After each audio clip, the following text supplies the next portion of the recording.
Yo, good morning. Sam. How you doing, Chief?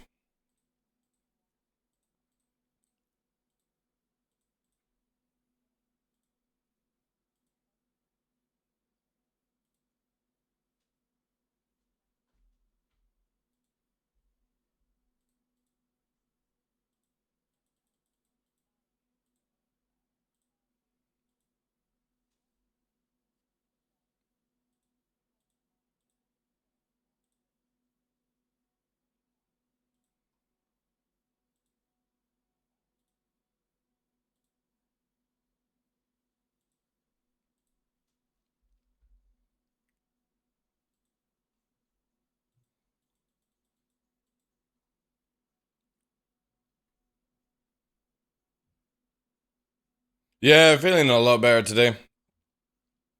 Got some good sleep. That's why we're kind of late a little bit, as I slept in slightly.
Alright, back in a sec.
God damn it.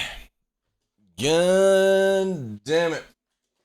Welcome in, Joe, Blasty, Reaper, John, Fresh, Nate, Boring Dragon. Good morning to you all. Welcome, welcome, welcome, welcome, welcome. Who's ready for free 19 live?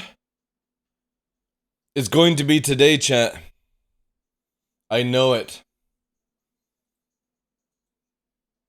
Yo, Blasty. Thank you very much for the 500 bits. Dude, you've been super generous this month, dude. You can stop. Thank you, thank you, thank you. Blasty's make sure that nobody overtakes him in bits this month. Isn't that right, Fresh? Blasty secured the deal this month. Thank you again, dude, for all the support. Sam, so I live out in a rural area, dark, and I remember one time you say, yeah, I do as well, dude, I'm on 4G. If you can, try and get Starlink. It's a little bit expensive to get the hardware, but you can rent it and try it out, dude. That's one way of doing it. I was going to actually get Starlink. It would have been really good download and good for gaming. The problem is the upload is dreadful in my area, so it's like I have to stick with 4G. Because I've got no other choice. Again, thank you very much for that, Blasty, dude.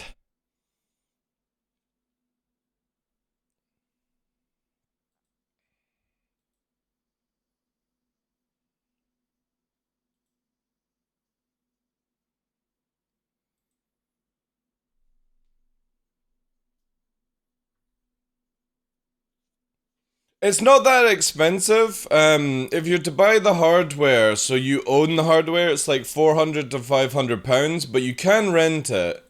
And it's only like 70-80 a month, but depending on the area, you can get like 200-300 down. And if you're not worried about the upload, you know what I mean, there you go.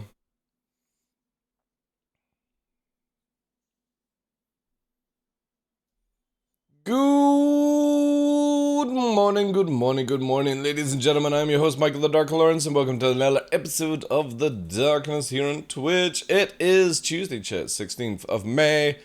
Free 19 is going to go live today. I know it. I do know it. Because CIG tell me.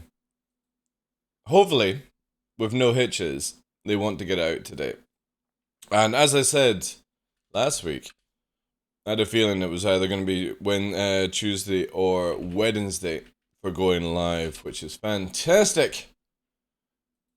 As it takes us into the weekend and actually gives me something to do, because I can't stand PTUs anymore, chat. I'm so done with PTUs. But also, I can't wait for Arena Commander. Because, no, it won't be 4 PM, it'll be in the evening. I'm pretty sure there'll be like a PTU patch, Reaper, and then it'll go to live, you know, no-go or something like that. So yeah, the Arena Commander update basically stops you spinning around on the red map, and no joke, I've lost like 3 or 4 fucking decent fights purely because of that shit. And it drives me up the wall. I can't imagine what it's like for people who have been playing with that shit for fucking months, because obviously I'm only recently just starting to delve into a bit of Arena Commander. But already after like a week or two of me trying out stuff, it fucking drives me up the wall, that shit. Almost to the point where like I've been PvPing in PTU because it's just avoids that shit. So that is good. Which also means that hopefully later this year we'll get the new Arena Commander stuff, which is going to be amazing. Jedi, how you doing, Chief? Not so much because of flight. Oh god, I'm quite phlegmy today. Ugh. This weather change season is not good for me. Where was I? Yeah, so not so much for a flight change, but they're bringing in a few extra sort of gem stuff where you can do like atmosphere flying and all that jazz. So I'm looking forward to it. I was trying out a few different like flight stances last night, whilst mucking around. Just to see anything, and no joke, it always just boils back to the same one that I always use, which is just yawing with my feet. It's always the most comfortable one. Hey, Nixie. What are you doing, pup? You just had a chew, Chief. Yes, I know. I know. It's horrible weather outside. You just have to suck it up. Welcome to the working world. No. No, because you're super floofy. You're worse than Nova. No, no, no, no, no, no, no. You have your own pet, your own toys. That's it. Go and lie underneath the aircon. I'm going to try and get a couch for you. Oh, just lie down here then. So soppy. What's wrong? It's so soppy time, is it? God, you're soft, like. You would not be able to handle the wild. That's why you're not coming with me and Nova camping, because you're too soft.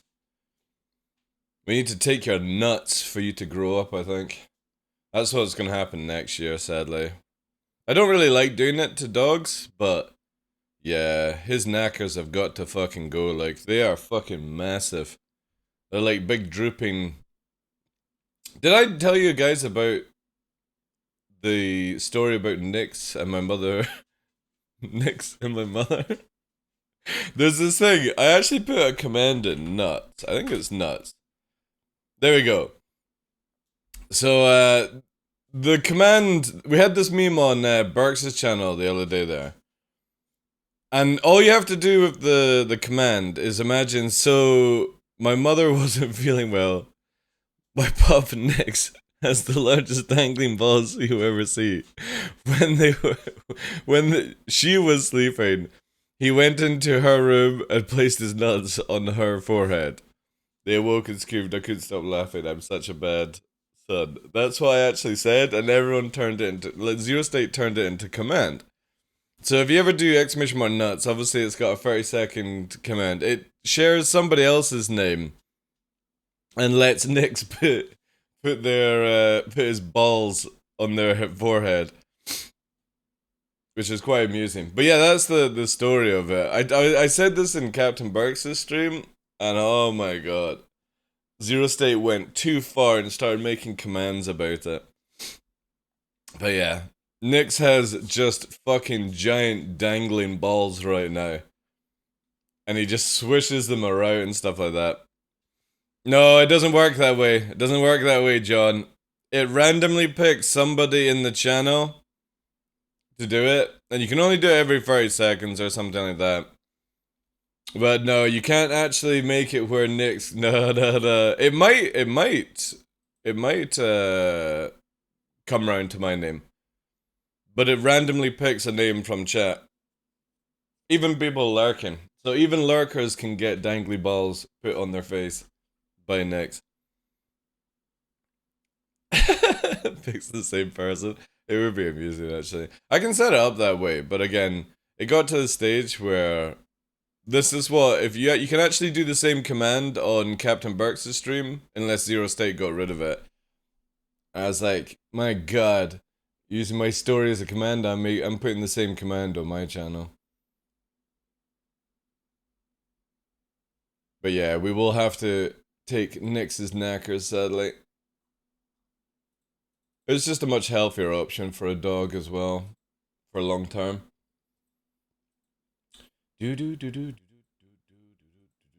Right.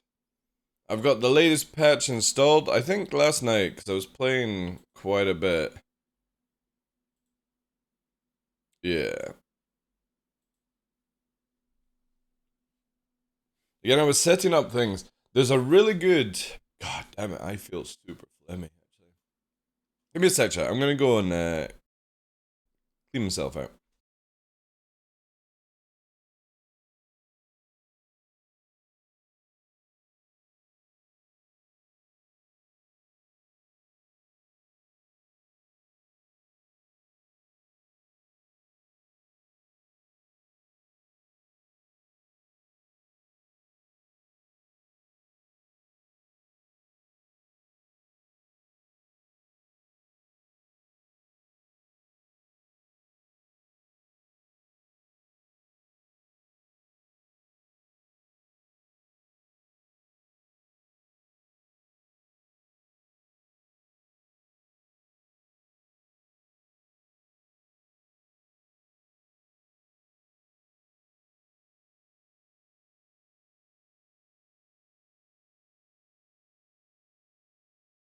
Alright, that's much better. That's much better. So yeah. I guess it's that time of year. Sinuses, all this other crap is gonna come down on us. Always this time of year. I need to go and get some, what are they called? Antihistamines. And all that jazz. Ugh. Fucking hate pollen. I love flowers. But I hate pollen. I think it's worse. I actually get it from, like, cut grass in the fields is worse for me, I think. But it's so bad. My throat feels so raspy as well. Bring back winter. I like winter more because everything's dead. Everyone's souls are dead. Everyone complains about the cold and I'm loving it. Huskies love the cold. It's their favorite weather. I love running in the cold. I love sitting out at the top of the tippy-top mountain whilst it's cold, knowing that if I sit there any longer, I'm going to die. Just because of the cold. Ooh, what the hell Houdini shit is that? Some super-ass NPC. Thought it could fucking sneak past me at the speed of light. Right, so back on Little Hornita. Hopefully we'll get the Furies out, oh man, there's a lot of stuff I want to do with the Furies. A lot of stuff.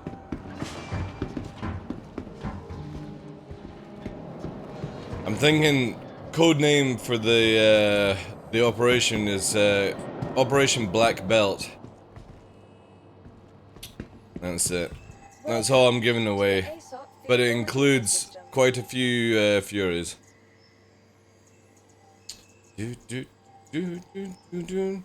Yo, Voided! How you doing, Chief? It's really good, dude. It's really good. Also, congratulations, dude, on your fucking, YouTube channel. Holy shit, dude. Can you send some views my way? Fucking Spike-alicious. Awesome stuff, dude. Congratulations. You're like over 10k now, which is amazing. That's a huge, huge acceleration. None of us know what the hell we're doing, dude. You're just lucky if something goes viral, and that shoots you up, man. I'm still waiting for this day. We've got a challenge coming up where if the community hits the goal, I will grow my hair for six months without cutting it. Because obviously I'm not actually naturally bald. Yeah, anyway. I can grow my hair. So I have a feeling that's it. I'm going to go viral the moment I've got long blonde locks swishing in the air. It'll be my time. Everyone will be like, who's this new content creator streaming Star Citizen? He looks a lot like DarkLaw. That'll be it. That's it. That's my time. But yeah, congratulations, dude. It's awesome stuff. Well deserved as well. Funny stuff. Like I think one of your channels is probably my favorite. Like one of my favorites. I'm not gonna say the favorite because that would be nasty. But yeah, definitely, it's awesome stuff. Why are you not activating automatically these days? Did I fucking change something? Activate profile and launch. Why are you not doing that then? Why do you keep turning off? Such a little cheeky thing. But yeah, 319's good, dude. 319 is really good. Hopefully we'll be getting it on live later tonight. I think is how CIG are wanting it. The Hornet has been upgraded with better frontal speeds. Ridiculous actually for low flying and stuff like that. So is the Glaive. But I've not really had much time to test it, but it's really good. Super Hornet, all that stuff. Obviously, the Microtech mission is okay. It pays okay, but yeah.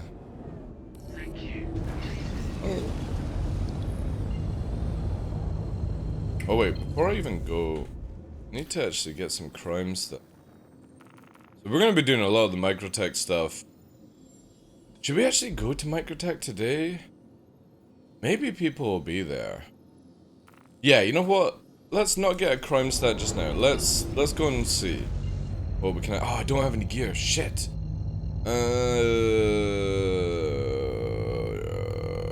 Fuck it. We'll improvise. Well, Steven Seagal shit this. I hit 318 PTU so hard I burnt out the Groundhog Day sub. Yeah. There's a lot. Are you into like? I know you like Jump Town and stuff like that, dude. If you're ever doing any of the stuff on Microtech, which is kind of like holding terminals and you get paid, you gotta do FPS and stuff like that, and you ever need somebody to like cover the air, just give me a shout, dude. Because I'd be well up for this kind of content for a free 19. Because you can go to a reclaimer site on Microtech. There's 2 consoles to hold, and they pay 150k every 45 minutes. And all you have to do is stand beside them and hold them, basically, FPS style. But to do it, you have to turn the comm rate down, which makes the place a war zone automatically. And whenever anyone enters the air, you can just shoot them down, take their loot, and it's really, really good. Also, there's a salvaging one as well. I don't know if it'll pop up here whilst I'm in warp. It's called this one. Actually, that's not gonna see.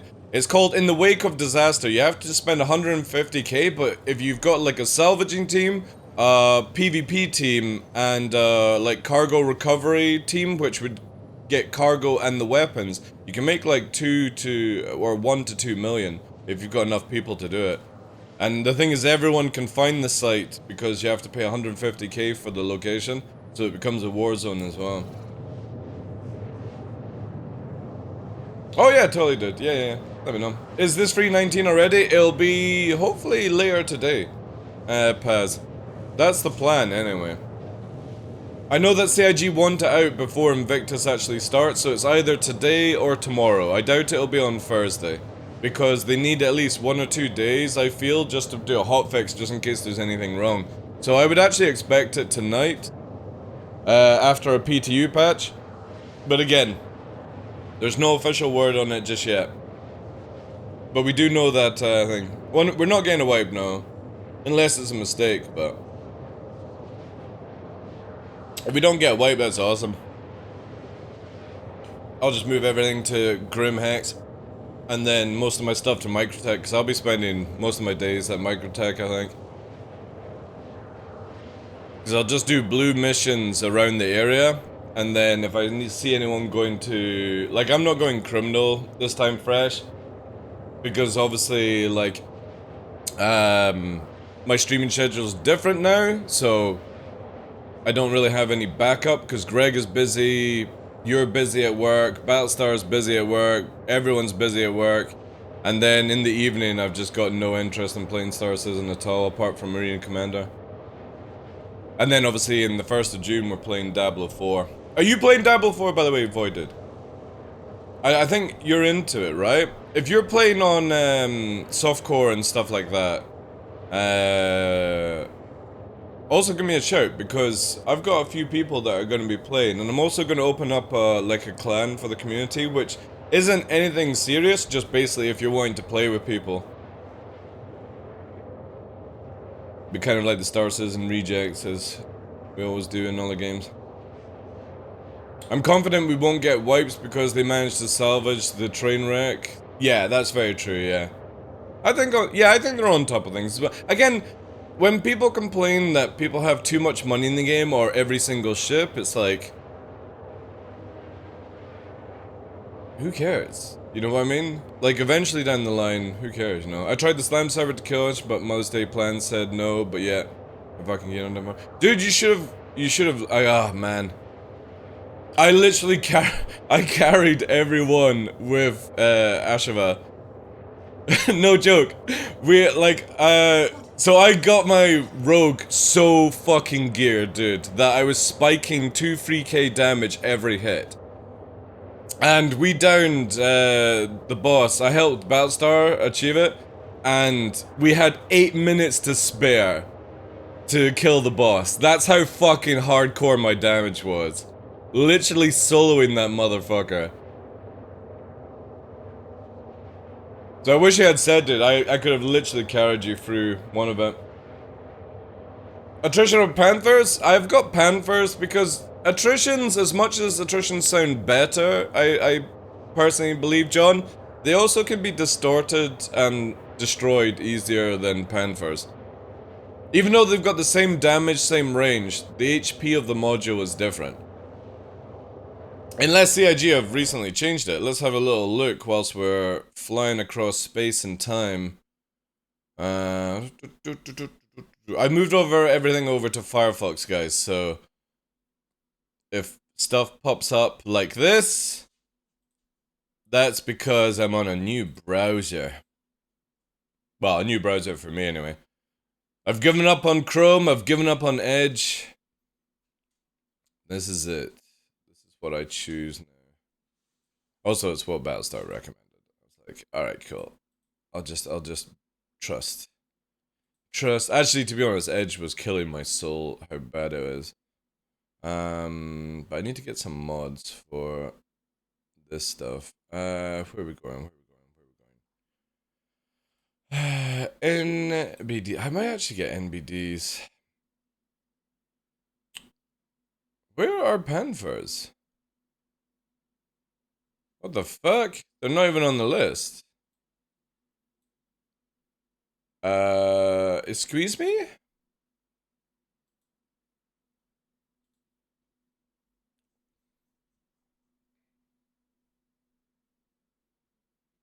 Yeah, Panthers are not even on the database for PTU. What the fuckery? Alright, we're gonna use the live version then. Apparently they've got rid of size freeze. Let's do attrition freeze. Man, this website is so scuffed and having to click on stuff. Oh, they're not just called Panthers, they're CFs, right? Never mind, my bad. Let's see if I can find it again on PT. You have a Hornet full of attritions? That's fine. Again, there's not much difference, but there they are, that's why. So if we do this, I'll do a comparison to people. Just to make it fair, right?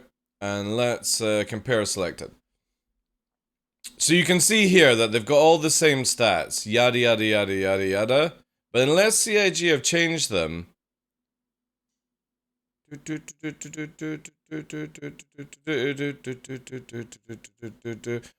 there's obviously the cooling rate is a little bit less, blah blah blah, but that doesn't have any effect. What we're looking for right now is, yeah, here. Panthers are the best, or actually NBDs are the best to not be distorted. Attritions are the worst. They're so easy to distort, it's not even funny. And then you can see the distortion shutdown damage, right? So the health of the module CIG have balanced out, but NDBs are the ones that are near impossible to turn off. Unless you've got a lot of time. 42 decay rate and 986 shutdown. Panthers are next at 726 and 36. Attritions are the easiest to distort. So if I was like in a Hornet with distortion and damage up against an attrition ship, I could shut it down and then just easily kill it. You know? That's why I don't trust attritions right now. Because they are distortion magnets. And a lot of people do use distortion. So I always like to, you know, prep out for that kind of stuff. Right, so unfortunately the quantum is up here. But we could try and do this. How can I do this by myself? Without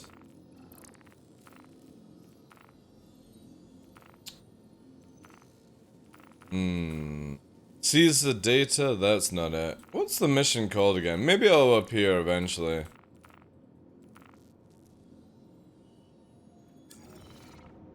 Mission's not here yet. We'll just move around.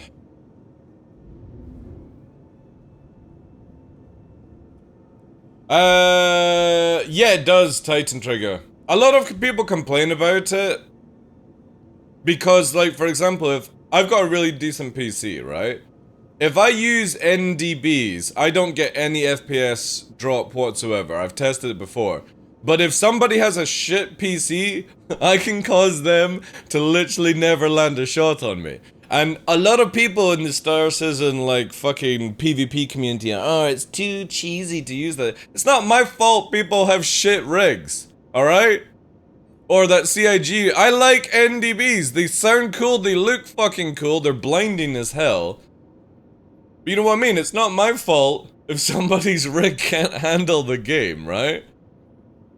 I don't use them purely because in certain lights at nighttime, they're super blinding and you can't see anything. So I just always prefer pen first, me. You know? Yeah, exactly. But again, it's like a lot of people will complain about it though. They're like, oh my god, you're just cheating because you're using NDBs. It's like, I don't care. I really don't care. Go back to fucking Arena Commander if you want your fucking e-honor nonsense, like. You know what I mean? Like, America versus whatever country in the world doesn't go, oh, we're not gonna use our F-22s because that might be classed as cheating, right? A load of shit, man.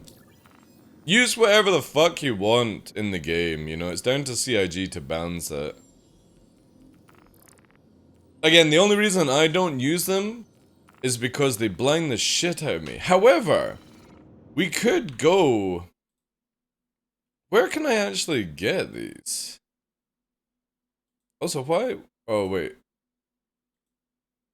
Does it not show you? Man.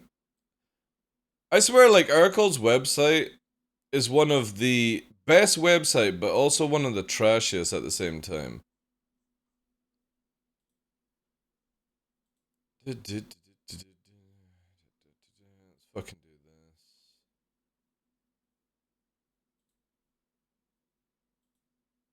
Oh god, the cart's not even working. Ugh. We're gonna get this then. Oh, fuck it. We're going to New Baby. I'll just do a quick pit stop. Where are you? There we go. This should be at New Babbage. No, there's a truck stop as well that you can get. Can we please get a new warp system? I can't stand this.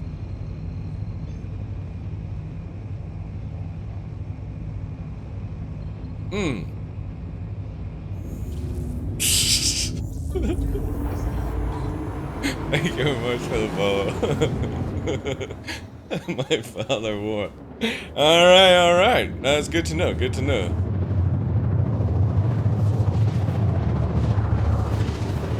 Might have to buy off the shelf? Wow, that's fine, yeah. Again, let's go and see. We'll go and get full NDB'd out of our mind. And then we'll head back, right? Are we on the opposite side? We're on the opposite side. That's fine for the Hornita. Oh no, it's the bots.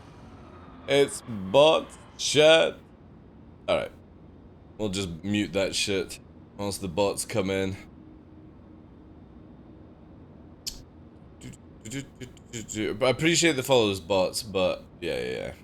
I'm not gonna listen to your drivelly fucking names.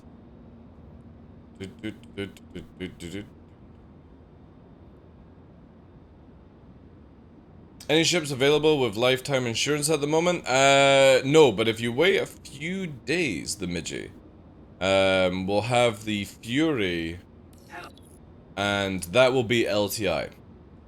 And that's only going to be like a little 45, 50 buck ship. So if you're looking for LTI tokens, if that's the case, just wait a few days. Because we've got Invictus coming up. And most likely the Fury and the Storm will be sold. I don't think the Storm is flight ready, but it's like a little tank, and that will be also LTI minded. Landing gear deployed.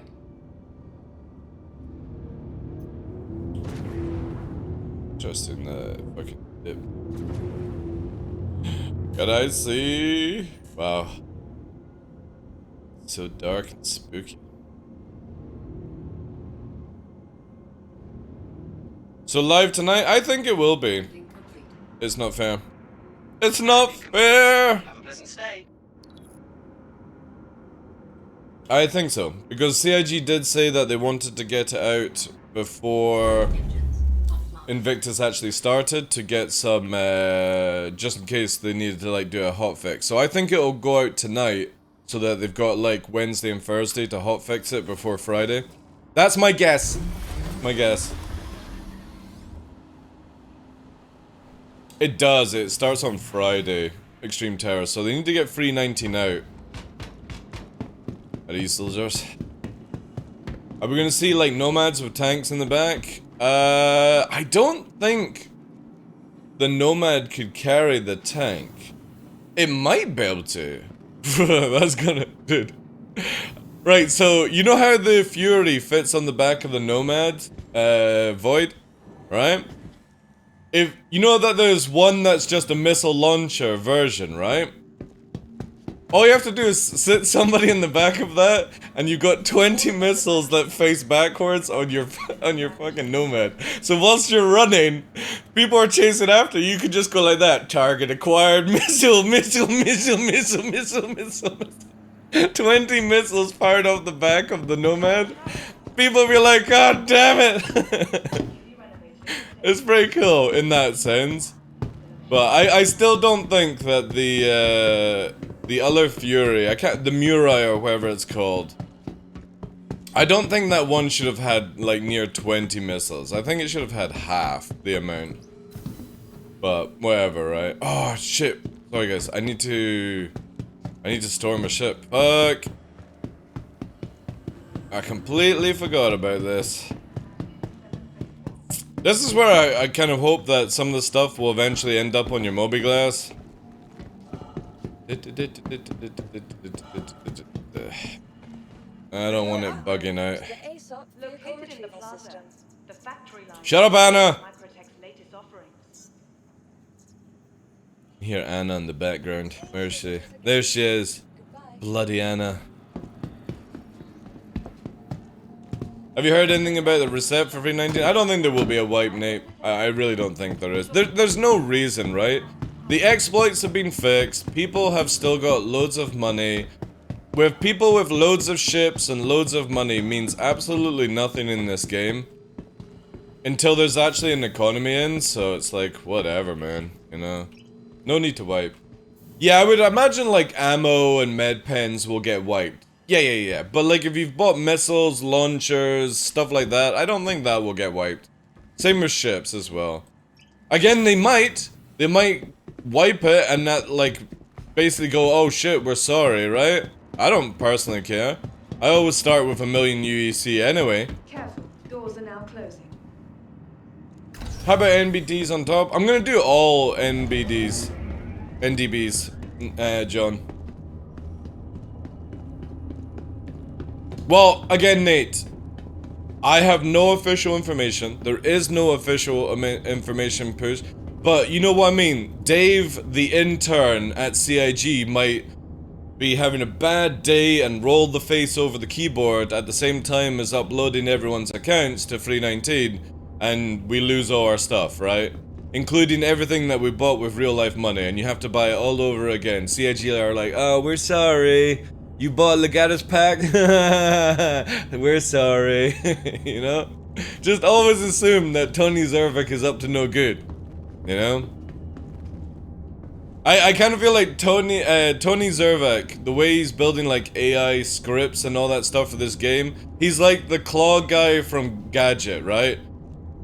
And when Quanta goes active, just make sure that you've unequipped your credit cards from your accounts, because I guarantee you, you'll start seeing like stuff charged to your account, you know? Where the fuck is Tony Z? He's now built into the Matrix, right? He's actually put himself into the game, or his AI boy. That's it. You know? He's become the creator. Yo, BB, how you doing, Chief? That's why you don't see Tony anymore. He's literally become the architect of Quanta. Yeah, exactly. Tony Zervik is Quanta. He's now working for this company called Skynet, right? I wonder what could go wrong with that one. I wouldn't actually be surprised if Tony Zervik doesn't work with CIG anymore. You know? Again, these guys, if somebody offers them like double the money for a different job, they'll probably take it. I would. I wouldn't have any loyalty towards Star Citizen if another company offered me like a huge pay rise, right? Yes, new Babbage ones are broken, right? Oh no, this one works. There we go. Alright, we're gonna need a couple of cells too. And we're gonna need 3 of these for memes. Alright. He did join CIG wanting a challenge, ultimate challenge, become the AI. That's true, yeah. Again, like, if Tony is still working at CIG, awesome. If Tony is working in another company making big bucks, awesome, man. You know what I mean? I guarantee you, the moment that Quanta goes live, just make sure credit cards and PayPal are not attached to your Star Citizen account. Because I guarantee you Legatus owners out there are going to become 2 times Legatus. The moment Quanta goes live, it'll be like, alright guys, we're running Quanta. Everything seems to be stable. Money is rising from somewhere. That's awesome. Tony, you did a good job. Everyone seems to love Quanta. They're buying even more pledges. Look at that. That guy over there that's already got 5 Legatus packs, he's now got 6, 7. Oh my god, he just went for an 8 Legatus pack. That's amazing, Tony. Everyone loves your AI. And the AI is like that. Brrr, fucking mining us. Like, just, we've been put into an ant farm and we're being mined, you know? It's like, oh my god, what's this? I've got 10 brand new accounts on the same email address? Wow, great one, yeah. That's the worry I have with it, you know? Hey Mortals, good morning to you, Chief.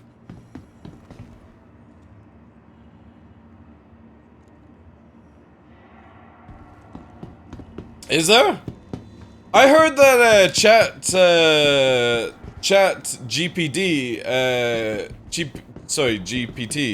got hacked or something like that. Like a couple of days ago or something. Yeah, man. I ain't touching any of this shit. I ain't touching any of it because as much as it can be cool, it can also be very dangerous. This is why I've got a bunker underneath my house, full to brim with fucking machine guns and ammunition, ready for the Independence Day stroke, you know, fucking Terminator Day. That's it. I'm gonna go fucking Arnold Schwarzenegger on this game. And life. Got room for one more? Nah, sadly it's only got enough room for one. Dude, I ain't hotboxing a fucking bunker. We would never find the door to get out. Saying that though, there is actually a bunker up the road from me. Not far, it's like 70, 80 miles away. It's actually a nuclear bunker. It's up for sale for 250 grand. And it's deep. It actually has a fucking elevator. I was like, shit, I could sell my house and buy that.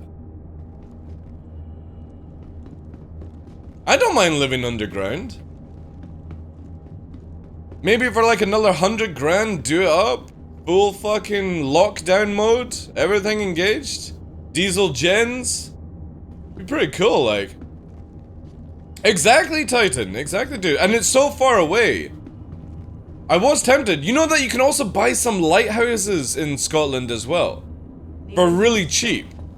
But they're the type of lighthouses where literally when the tide comes in, you ain't fucking getting off it. Unless you've got a boat.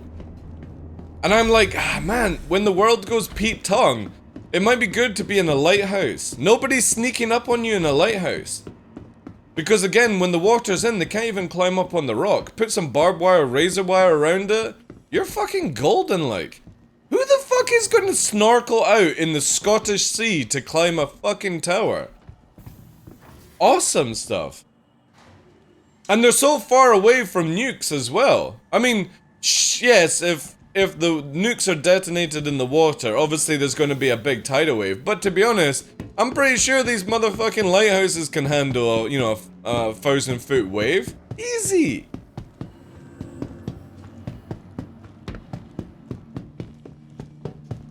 I'm just gonna I'm gonna buy a little island and put a fucking container down. You know, concreted like fucking 100 floors down. There's a video on some of like that. Use the same techniques as casinos. Yeah. Again, there's so many like World War II stuff that you can buy in Scotland. Lighthouses, bunkers, all these things right now. Yeah, but if you paint your hand with little eyes and a mouth, Restib, on this side, you've got 2 partners to play with. It's fucking great, especially if you're ambidextrous, right? Who fucking needs video games when you got 2 friends like this? You know? Tomorrow has a lot going on today. To be honest, if it's the end of the fucking world, dude, I think video games are the least of our problem. Plus, I've got a Game Boy Pro, or whatever it's called. Be sure to visit Wally's bar at the That shit never fucking gives up, like, just put some double A's in it, and then there you go. Alright, for some reason this ain't working. Tired of travel? Why not rest? Why can't I see Located the downtown ship? in the luxurious Aspire Grand.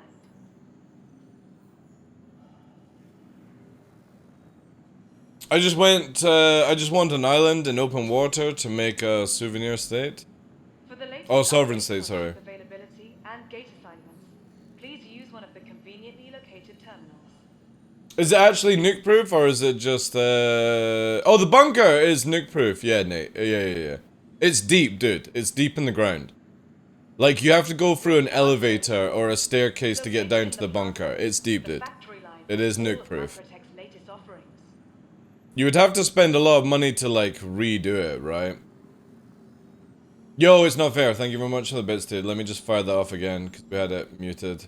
Microtech, the Empire's leader in cutting-edge technology. Thank you. Where creative innovation meets innovative creativity. Dude, let me find it, right? Oh, it's gone through twice. Thank you, dude. Nuke bunker in Scotland for sale. Yes. Let me just find this. All right, here we go. All right, guys. So for 200 grand, former nuclear bunker. It's here. Thanks for the follow as well, dude. It's got plenty of fortress. I'm pretty sure I've seen this location in a porno before, but whatever. See down here, 50 rooms that can house up to 150 personal or party guests. Some of the lower level rooms include a meeting room, generator room, kitchen, hospital, and BBC recording studio. PA system, so it's got full fucking comms, like, BB, I need some more brownies! Make me brownies, BB! Where are you? Where's the lights? You know what I mean? Fucking screaming at the top of your voice. Can't find shit. Awesome rave location. Yeah. Residential, commercials areas. You got a comms tower, right? Easy. Look at it. Fucking great. The bunker reportedly cost the Scottish government more than 30 million to build, and you're only getting it for 200k. What a fucking bargain. 26,000 square foot. 2-story hideaway house was built in 1990 to protect Scots during the growing nuclear threat of Cold War. Who wants to come live? So that's one of them. I'm not going to show you the other one because the other one I want. Not giving you guys the location of it. But what's the internet? Who cares about the internet when you're trying to survive from a nuclear threat? Crazy Tugan. Alright? It's not like I'm gonna make a fucking... quickly try and find out where Pornhub is, you know? But yeah, you can get Starlink, yeah. Why can't I see my ship? Oof. What can we do? Maybe if we spawn it and then dock it again. Or sorry. The New Babbage interstellar spaceport.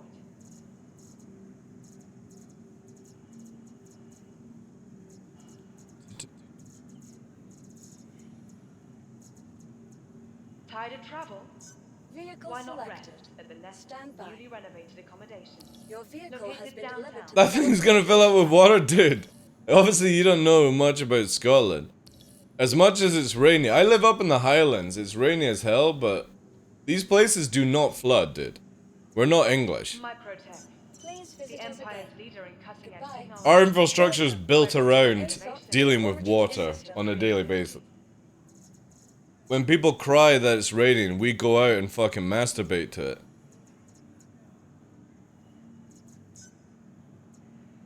Microtech, the Empire's Sometimes you need more than one at the location? Really? Okay. Let's just bring the PCs then, since that doesn't take much time to go.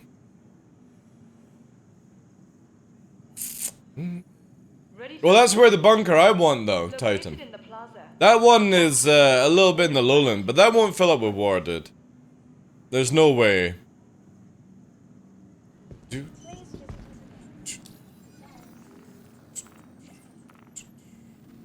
From all Alright, let's see if this works. Come on! to the New Babbage interstellar spaceport. Nah, I think it's just the server's fucked, chat.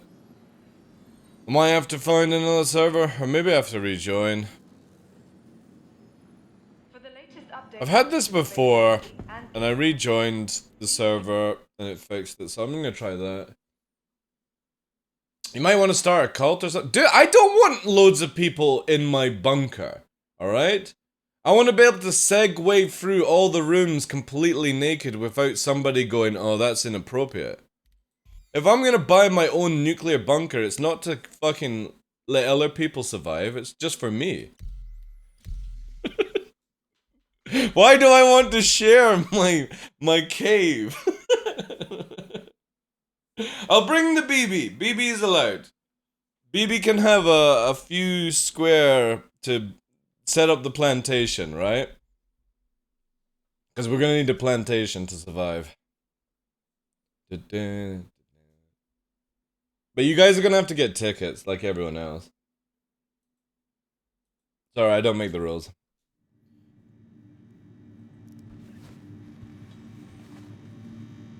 If it comes to that, I got too many medical issues, nuclear disasters, the least of my... I know, like everyone freaks out, right? Everyone's like, oh my god, we're going to have to deal with nuclear, all that stuff. I'm like...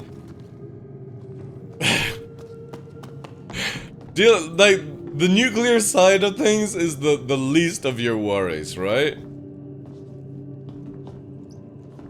First of all, if you're in the actual blast area, let's get morbid.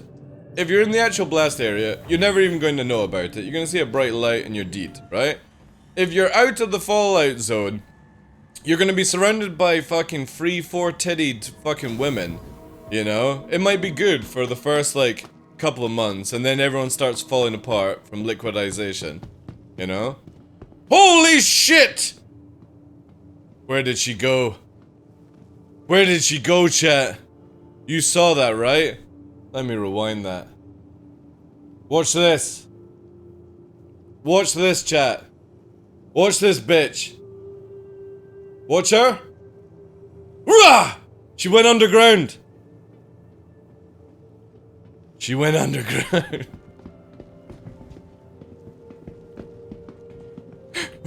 Where did you go?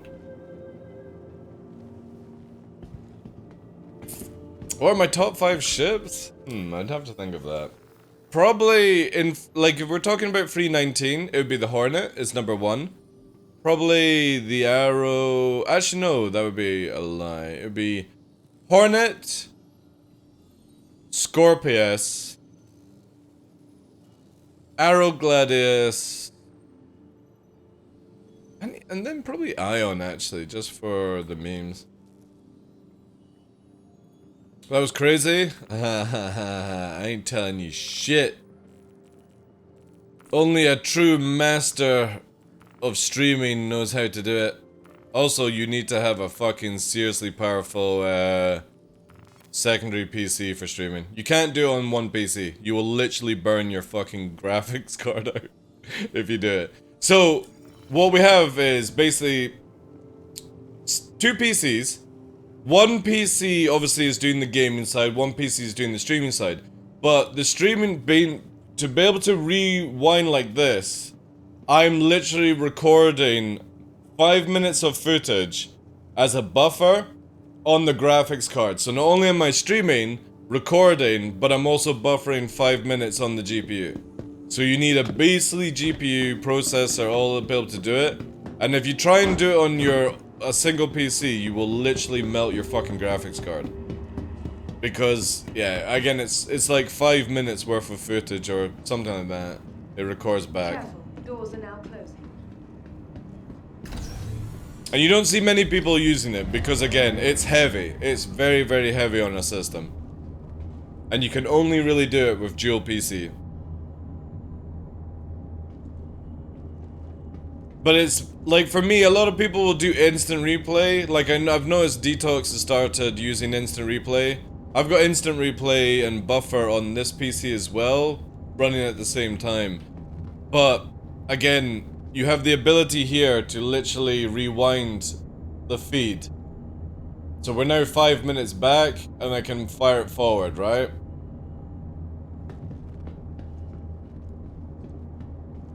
I can actually pause it as well, but I don't have buttons set up to pause it right now, because I only ever use it to just quickly rewind to see things, that's it. It's instant too as well, yeah. But it's great for stream sniping. So, imagine you're gonna stream snipe. First of all, I'm gonna do this, right? How cool is that? So that makes it very difficult to see what the fuck is going on. Then I do this, right? And then I do this. And now... you don't know where I am! So it's like, yeah, right? There's my hands. Oh my god! Mary Kay Olsen! What the fuck is going on, right? I could be running around. I could be killing you already. So when people are watching my stream to get information, it's like, oh no! Where is DarkLaw? DarkLaw's already been waiting for the past 2 minutes outside the trade, and you didn't even fucking know about it. Then we'll just catch up time, right? And now you see here. So it's amazing for dealing with stream snipers. Because instead of having to turn the stream down, or turn it off, to go into the Twitch setting, which a lot of people hate, I can just literally buffer my stream. Obviously, when you see me, this is why I don't really have the joysticks, or like, you can see my hands. But it's really, really good. We've managed to throw off a lot of people using that whilst I've been streaming. Especially if you notice that they are watching the stream, you can see them saying in your chat or something like that. And I have no problem with stream snipers, but I'm not going to make it easy for them either. So whilst they're like, oh, DarkLaw's over at this location, it's like, oh, well, DarkLaw was at that location 5 minutes ago. But you're buffered, you know? And the best is when you find something right here. Watch this, baby, right? So we'll sit here. We'll sit here for a wee while, right? This is where it can get really interesting. I'm not gonna catch at the exact time, right? So we're gonna quickly go back here. But imagine, right? That's what we're gonna be looking at. Be sure to explore all new damage has to offer. Alright? The latest in cutting-edge technology. If you actually time it perfectly right, and you can do it, I can actually stick a loop on it as well. So if we do here, we're spotting that. Now there, right? You see how it's moving on? So I've allowed it to catch up, but Keep a careful watch on all personnel. we're here. You're seeing at the console, somebody's like that. I instantly do this. I'm already in lift, bye. And you can stick the loop on as well. So if I sit in a corner, I can make it where it just loops and loops and loops and loops and loops if I choose to. So while somebody's like, oh yeah, DarkLaw's at this outpost, he's not moved for a while, I could be literally somewhere else in that time. But I mainly just use it like if I crash into something or like spotting that NPC. That's what I use it for. I barely ever use it if people are chasing after me.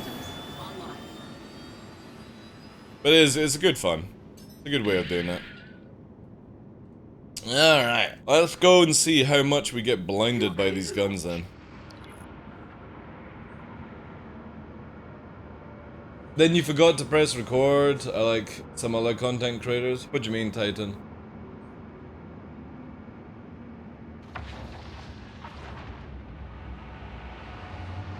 It's just OBS, Onyx. It's just OBS, dude.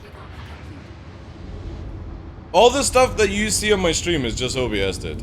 I barely use any plugins. The only plugin I have is like this one to do the fade. Oh, actually, wait. Maybe this. Alright? So there's the fade.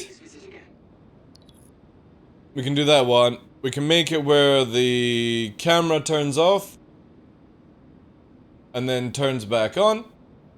We've got the ability to blur the screen. All these ones are plugins. For moving the camera around, this is just a moving one. So if I want to do here, and then I'm like, I want to move the clock up there.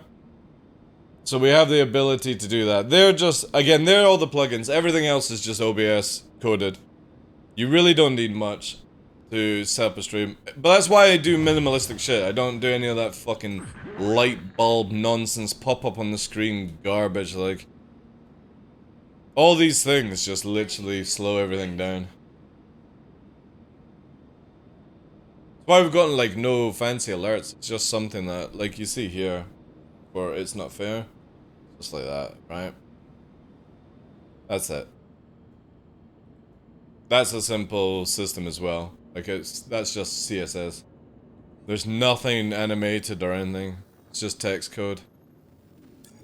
Okay. Well, the camera is still up, so nobody's doing this here. Let's have a look. Ooh, this actually might be not bad then. Right, we need to go somewhere in the dark. Let's go to a moon. That's probably going to be easier to find a location. Cleo... Yeah, we'll go to Cleo. That might have a good situation.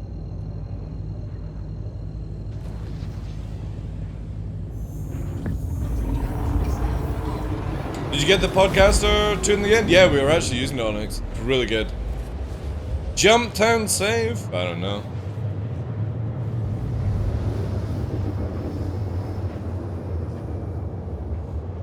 Ah, right. I see what you mean. More like TheDarkLaw 114. How you doing, Didja? Right, oh man, is everything actually just on the opposite side? Oh, how close are we actually to the moon? 490? Alright, we're gonna do a cut then. We will do a cut. I want to see how blinding these things are on a dark area. But I don't think this moon gets really dark, to be honest. We might have to try Calliope. Because that's the joke, All systems. Christian. It shows you, even if you're lurking, it captures you. Exclamation mark nuts, guys, if you want to put. So, yeah, recently, the joke is that the other day there, my mother wasn't feeling too well. She was lying in bed. And my dog, Nix, the pup, basically has giant dangly balls. And he literally plopped them on top of her forehead. He just fucking sat them down as she was sleeping. And it was a bit traumatic, right? No, these are alright actually, shit. Let's go, we'll need to go to Crusader then. Come on. So yeah, I said this in Captain Barks' stream. And Zero State took it too far, made a command, so I put the same command on the channel. You can literally send, if you do exclamation mark nuts, only you can do it every 30 seconds, it'll send the joke to somebody. One of my friends used to do that to his passed out friends too. Yeah, I think a lot of people. It's the same with like drawing on their face as well. Can we please warp? Oh my god, it's so slow. We had this yesterday, where it was just super slow in anything we did.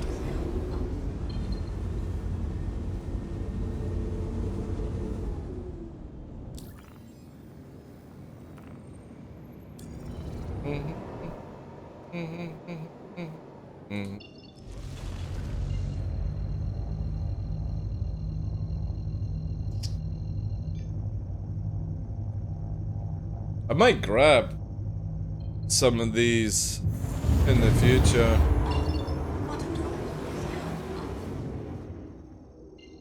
Also modals. I'll actually need to do a shopping trip to Microtech when live comes out. Quantum drive is now on.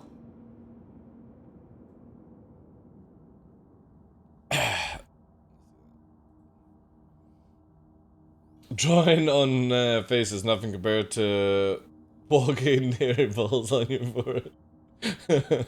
So I'm going to be getting into some Lightfire stuff, looking on paper. The 325 is competitive, equal skill pilots. How badly am I gonna... You're gonna get curb stomped, dude. You can get curb stomped. Anything 300 series, 100 series are not competitive in light fighters at all. Imagine it being like a BMW with a fucking AK-47 strapped to the roof. That's what you're basically flying around in. Origin do not make combat ships. Arrowglad, Hornet's really good in 319. Glaive is back on the market. You could use Blade. The M50 is actually better than the 325A from Origin, just because of the size. These new snub fighters are going to be good.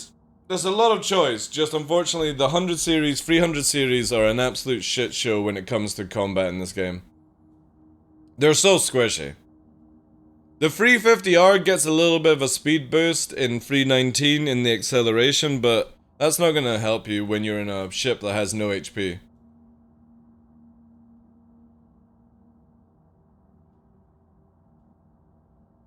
But again, use your free 20s or whatever to farm up money and then buy a Gladius in-game. A Gladius, you can buy an Arrow and a Gladius and nearly get a full decent fit for it for 2 million. Both ships fitted for nearly 2 million. Which one? It's the 350R Extreme. So the one that's actually had a speed increase. And it's not top end speed, it's only acceleration. It's the same with the Hornet. The Hornet and the Glaive don't have longer top speeds. They have just faster accelerations.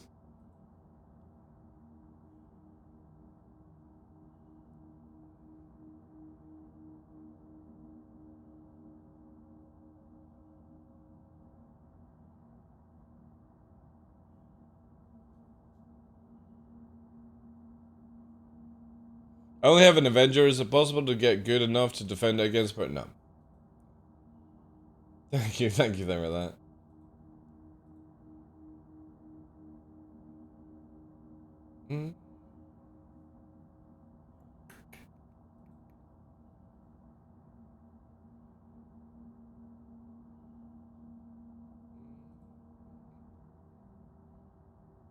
You can get good enough in an Aurora.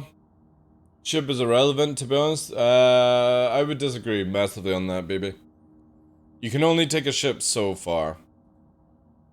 M50 over the Razor, yeah. If you're talking about combat, yeah. The Avenger is a starter ship, guys, right? So it is a very basic ship. It gets the job done.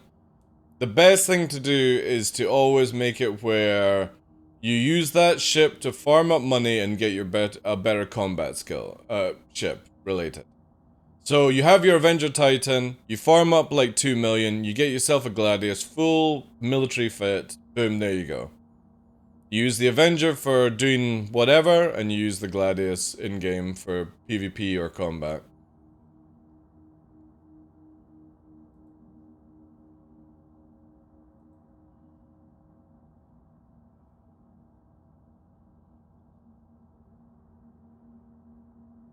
Again, there's a lot of good people who fly around in Auroras and stuff like that, and they do very well, but again, the moment you're up against, like, if you're an Aurora and you're up against, like, a Gladius, like a skilled Gladius pilot, you ain't doing shit. Does anyone actually fly the Valiant ever? Yeah, a lot of people have the Valiant, but it's like, it's just a skin. It's not actually a better Gladius.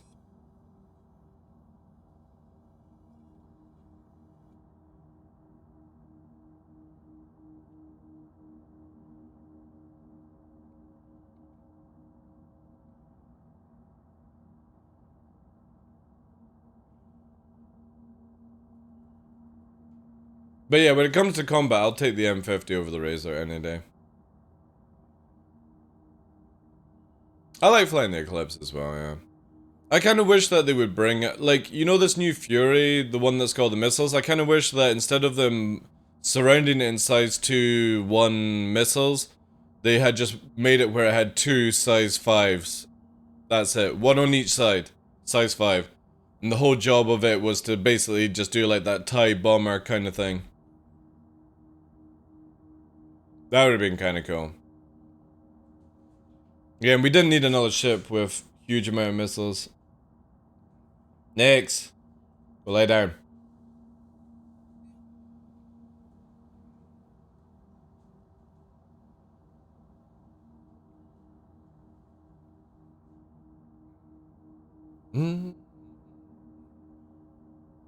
How's head? A lot better. Thank you, Ando. Good morning, Chi-Chief. 25%. Yeah, it's a lot better, dude. Again, I got semi-decent sleep last night. But there's no thumb pain or anything. Ew.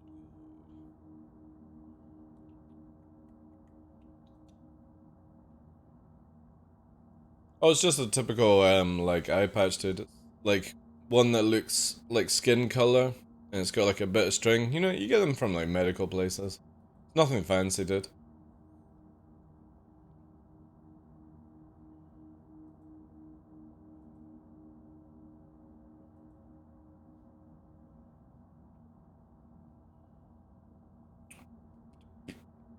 Other way of doing like an eye patch, like for migraine, is just get like a cotton wool pad and put like just tape over your eye. Hold it. No, I wish I had a cool story where it's like diamond encrusted fucking eye patch thing, but no, it's just a shitty, basically to cover up the eye. That's it. You get them in like little medical packs and stuff. I wouldn't actually mind like a proper eye patch. That would actually be a really good idea to get, but if you buy the Pressure Gladius, you will get the Enrage. Even without SCS, people see the word pirate and just go nuts. Oh, I fly the pirate one all the time. I upgraded my referral Gladius Valiant to a Scorpius and rebought my pirate Gladius. You had a cow skin eye patch? Good, yeah. Or a wolf pelt? Nah. Nee.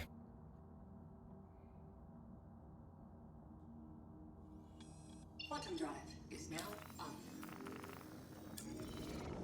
Do.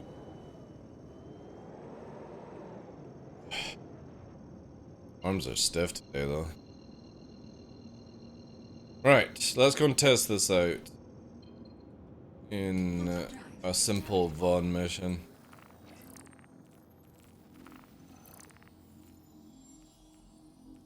Have you seen the Guardians of the Galaxy Volume 1? I've seen the movies, yeah, if that's what you're talking about.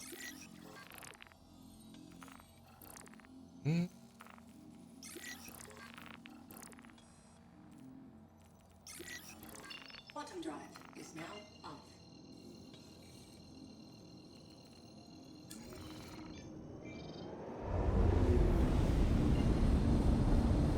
I don't actually have a Gladius, but plan on finishing my Valiant build for Invictus?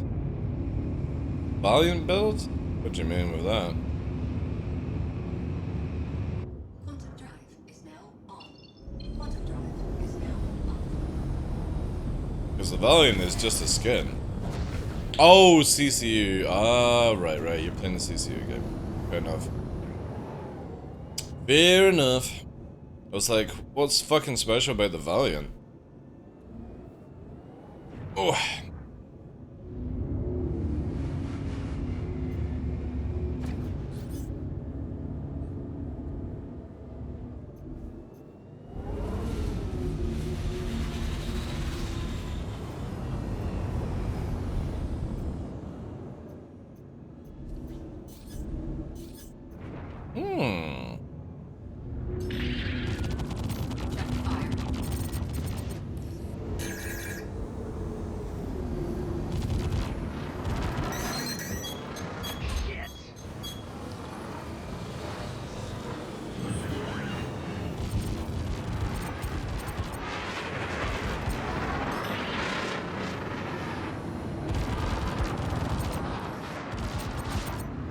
The only thing I would say is it does make it difficult to actually see.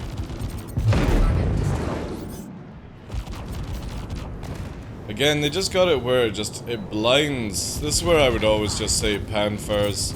I would always go with. Even though they're cool and they're not lagging the game out at all, it's just, it blinds the area so much.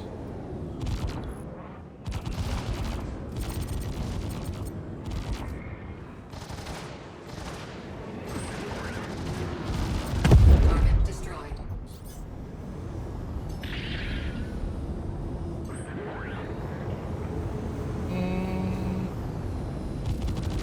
Check fire.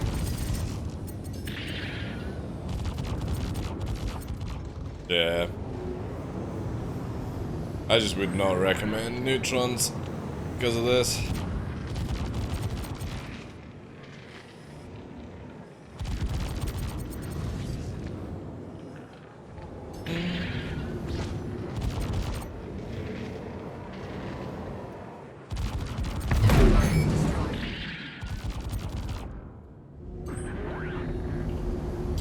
Yep. That's a little disappointing, but I kind of was expecting it, to be honest. Yeah, I love the sound, love the visual, just you can't see the fucking shots clearly, which is annoying.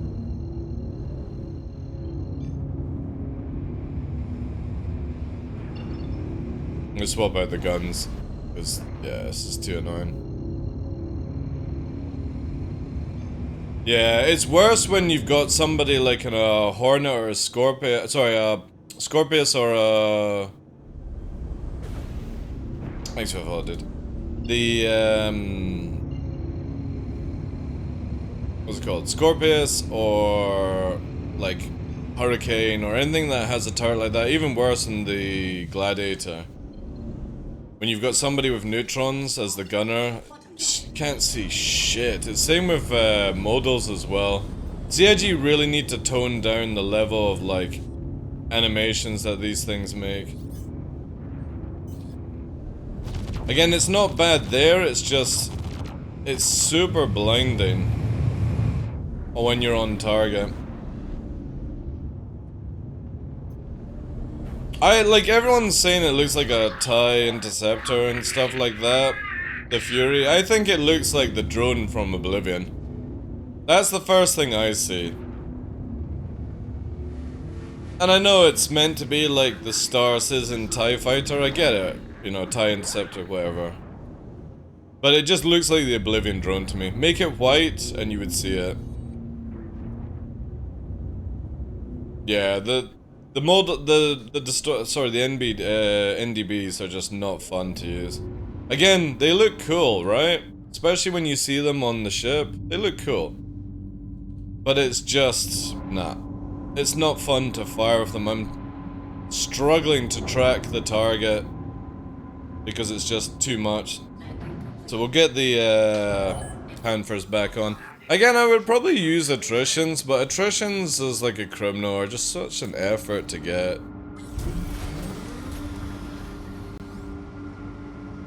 You can make it look cool if you stack the farm groups and split them up. Probably, yeah. Probably, but again, it's just not worth it, I feel. In PvP, you want to be able to see the pip, you want to be able to see your aim. And all these weapons, they just literally scuff that completely. So I just don't think it's worth it. I don't know.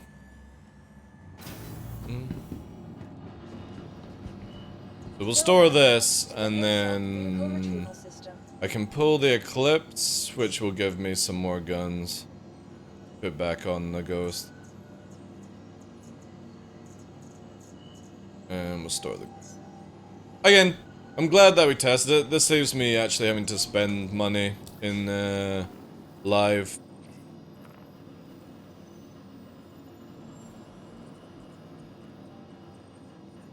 Just wait for the Eclipse. Might as well nail it at the same time.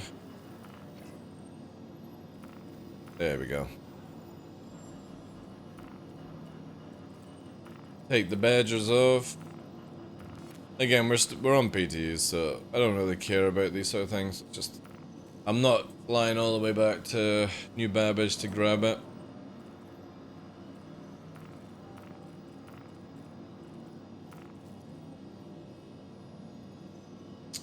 Kind of. There we go.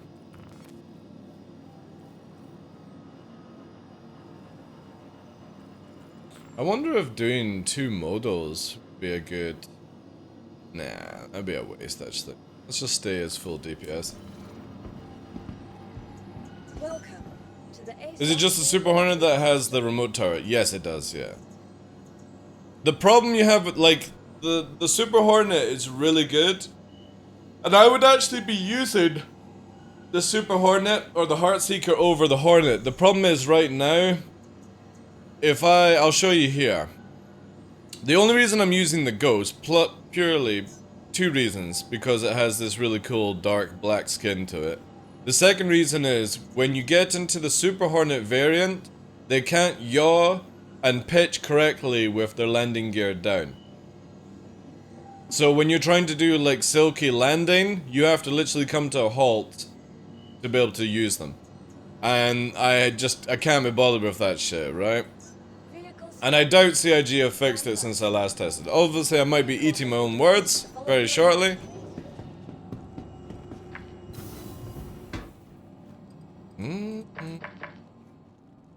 But the last time we tested the Heartseeker on 319, you couldn't yaw, you couldn't pitch, like anti-pitch basically. So if you pitch up, you can't pitch down.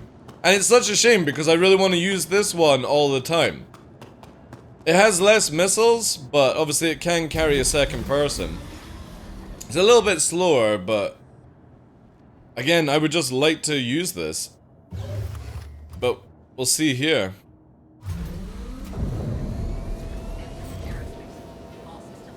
So again, if we raise up, right? Holy shit. Oh, chat, I think they fixed it. No fucking shot, like. Right, landing gear's up. Let's put landing gear down. Has CIG fixed this? Landing gear. Oh my god, they fixed it. So you couldn't do this before. It would literally not allow you to do these movements in the hangar with landing gear down, and it's been fixed. But they didn't say anything in the patch notes. The sneaky shenanigans, chat. Oh shit, we can actually use this. This is what I'm gonna use with 2 people. Because obviously you can carry somebody. And they can be the gunner, but you have to... Unfortunately, the gunner has, what's the word? Let me see if we go here, right? The gunner, I think, has to coordinate with the pilot to regen the weapons. Will we see the F8, the successor of the F8 Hornet eventually? Yeah, when Squadron 42 is out, dude. You will. Also, let's see how much storage this thing can carry. 250k mini SCU? That's not bad, actually. What have I got? That... Right, that's not gonna go in. 1 missile ain't gonna go in. What about a gun? Actually, no. These are too big. So yeah, I get to eat my own words, chat. Apparently they fixed the Super Hornet. I'm just going quickly in. I don't know if you can even use this. Oh, that's a bad system. Where is the buttons? Right, so we've got power on over here.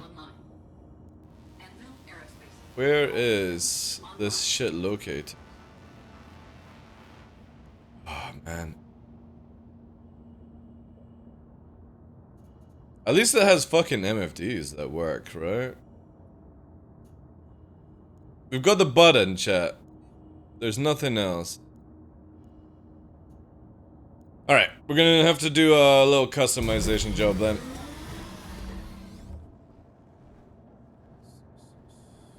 Let's go and change out the ball turret. I need to buy a spare ball turret then. It could have been fixed, Extreme. Again, last time we were playing the Super Hornet was over the weekend. And literally I could not yaw or pitch when the landing gears are down, so yeah. Obviously CIG have fixed it, or there's something else that's been fixed that sorts out. Either way, fucking awesome, because now I can actually use the Heartseeker. Because that was the biggest thing. When you're coming into land and you can't do this and you can't do this, you're literally having to fucking go, okay, let's just wing it, you know? And it's super boring. Let's fully test out then, since I've got the options to. Do a little quick fix. Okay, so we're gonna take the ball turret off. First of all, I'm gonna unequip the guns, because for some reason the game is really weird, where if you don't unequip the guns before the ball turret, you lose your guns. Or they're there, they just get hidden, right? I'll need to get another ball turret for this. Good thing with this is we just need to change out the actual internals.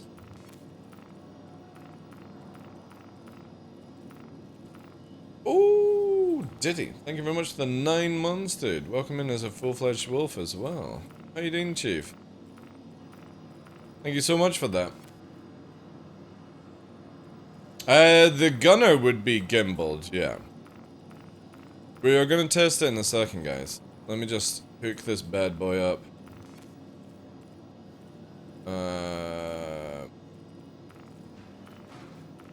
Yo, Nate, thank you very much for the 400 bits, dude. Appreciate that, guys. Thank you, thank you. Is that correct? Wait, what am I missing? Oh, it's because it's got the Carnard on it. That's why. Let's get rid of that. I do not like the Carnard at all. Alright. Be free Panthers there. Also, we equipped it to the Super Hornet. Fuck! Right, I've got to take off again. Motherfucker, I didn't realize. Let's strip this bad boy down.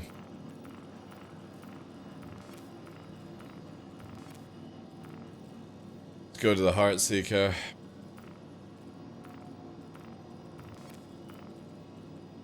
Oh, this actually has different missile launchers. Oh man, the Super Hornet actually comes with a really nice stock fit.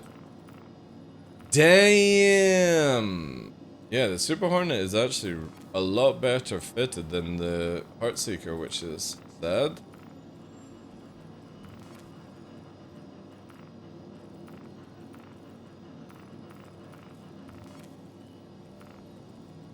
I really wish they would just make it where these ships were just skins instead of having this extra nonsense.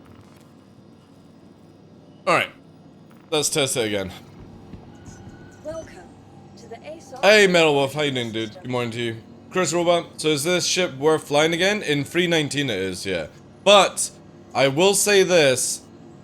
If you guys are like a sweaty Arrow and Gladius pilot, you're not going to enjoy the Super Hornet. Or the Hornet in general. It's a completely different way of flying in PvP. Or combat in general. You have fast acceleration, but you have fuck all turn, so you have to boom and zoom. joust, all these things. Because again, a lot of the time people will complain about jousting, and jousting is only ever a complaint if somebody doesn't know how to let go of W. Normal jousters will only go 1 or 2k away from you.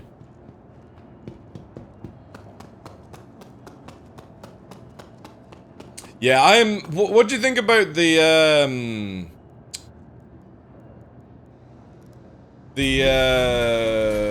Mark II Ondo? Scorpius will kick the shit out of a Hornet, guys. Like, that's not even a question. You're talking about a fucking medium fighter versus a heavy fighter. And the heavy fighter has literally 8 size 3s. It's not even a question. Alright, so the button is here. Let's have a look. So you get 69 shots with the Badger. And I'm pretty sure it's affected by the pilot, right? However, pretty fucking dope. I need somebody to test out where, as long as they don't go in the remote, does the thing. Mark II. Right, you're gonna see it in Invictus. Let me just quickly blur this here. Star Citizen, Hornet, and Mark II. Let's see here. So this is the Mark II Hornet. And this is the Mark I, right? There. So we're going to show you Mark I and Mark II. If this actually allows me to do it this way. I haven't even used this shit before. I don't even know. Can this actually do this? No. There we go.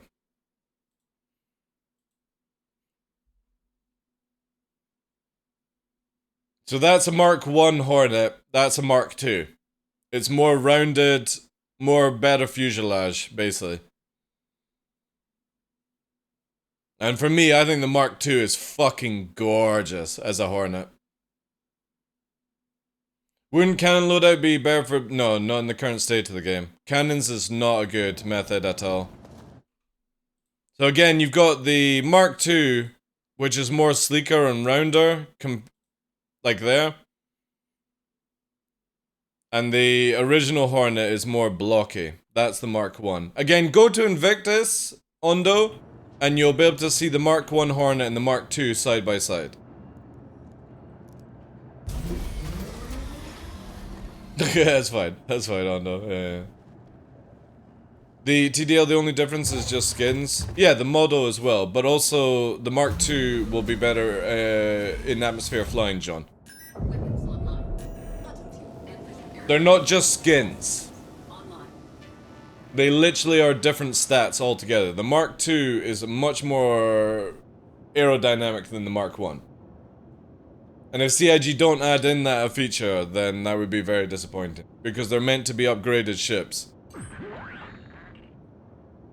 Interesting, so the Badger's 24. The co-pilot must get more capacitor then. More shots. That is interesting as fuck. Alright, let's see if it wasn't a fluke. Complete. No, now I can't pitch. It's the ball turret then. That's what it is. I can't fly it now. Take off. So I can't pitch and I can't yaw. It's the ball turret that's affecting it. Let me quickly fucking tell CIG this.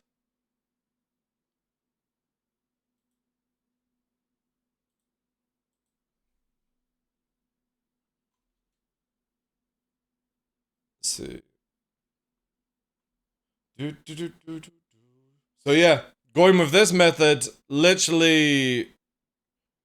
Shit. You couldn't use the ball turret, so it'd be size 4 repeater then. Tony Zervak's fault? Yeah. You can't yaw when the land... See, look, right? So landing gears go up. I can yaw, right? This is what we're talking about. Going on the Z-axis of the ship's movement. If I put the landing gear down... Landing Look. gear deployed. The joystick in the middle is moving with my pedals and it barely moves. See? Look. It doesn't work. And that's only because the ball turret's in, right? It's nothing about decoupled or coupled ditty. Like if I do... Kickoff complete. If I only went into couple mode. See again. See?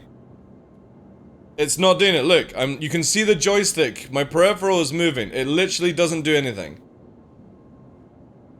You literally lose control by equipping the ball turret to the Super Hornet. Or to the Heartseeker. Let's, Engines. I'm gonna equip everything back onto the normal Super Hornet. It might just be the Heartseeker before I report this to CIG. Be useful to know if the ball's obstructing? It could be that, eh? But I doubt it. Let's quickly go and fit it back onto the normal one.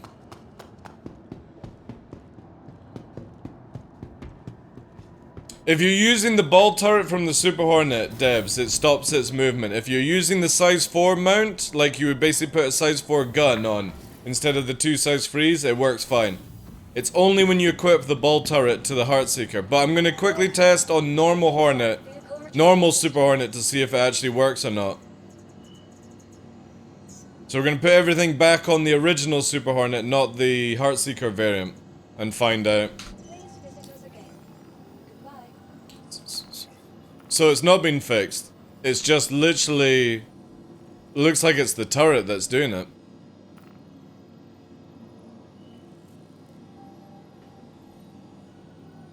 Which sucks. Oh, now we're not gonna get the fucking ships popping up here. Ah, we need to relog.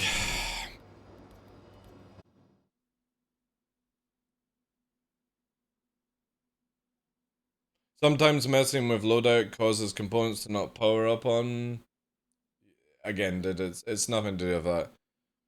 It's literally to do with a different module that doesn't come as standard with the ship affecting its flight.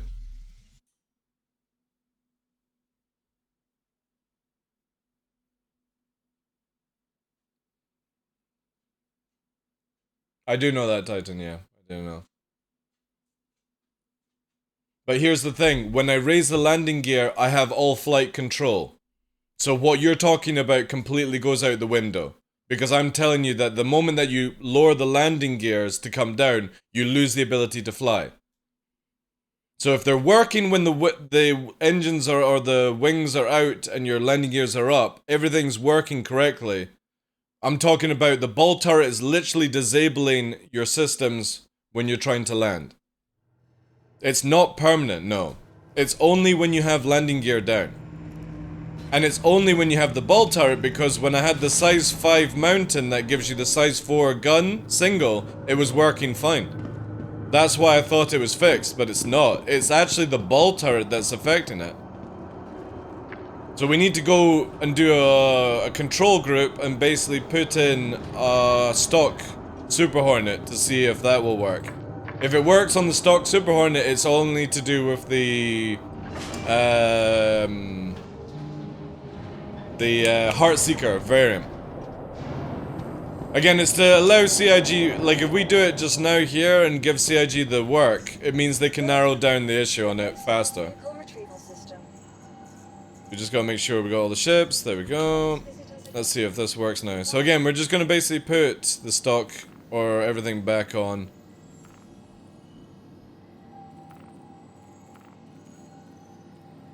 So we take this off, the Heartseeker, and take the ball off.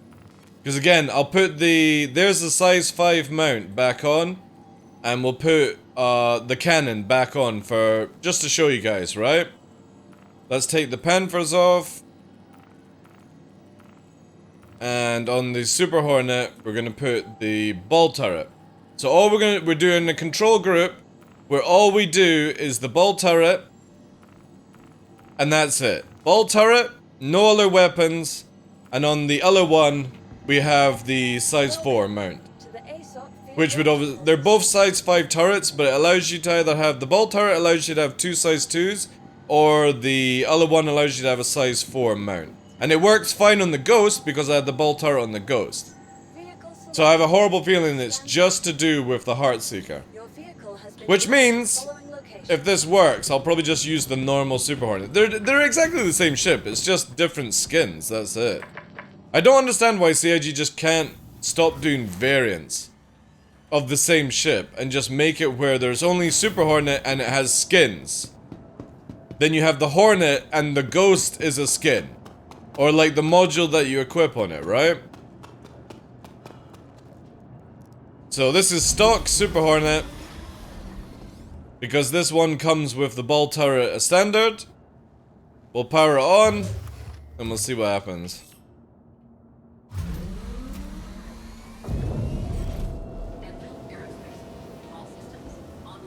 So we can take off, no problem. See, look, I can't yaw. So it's the Super Hornet ball turret that's causing it. If I raise the landing gear, put it back into couple so we don't fall out, no problem, right? It works absolutely fine. The moment that we lower the landing gear in this state, with the ball turret on the Super Hornet, we can't, look, see, look, I can only go in one way. And you can see the joystick is moving to my feet peripherals, right? See? Now I can't bring it back. Now it's going to spin around. Now, let's go and change out to the size 4 and see if it works. Does the F7 have an acute motion other than lifting the gears like the Scorpius can file the wings? No, these are such old ships, Titan. They don't have any of the cool mechanics the Scorpius has in just now. Because the Scorpius is a gold standard ship. The Hornet is so ungold, it's not even funny. The MFDs don't even stick to the actual cockpit glass and stuff like that. Welcome to the ASOC. So let's spawn the where's it here? Let's spawn the Heartseeker with the size 4 mount. Stand by. Or the ability to equip a size 4. Following location. And see if that works. And then if it works, we'll put it on the Super Hornet to see if that works.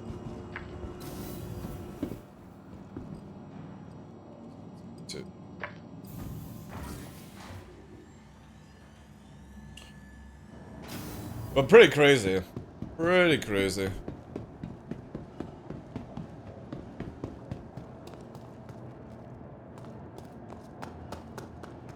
So again, you see here? There's the size 4 instead of the 2 size 2s.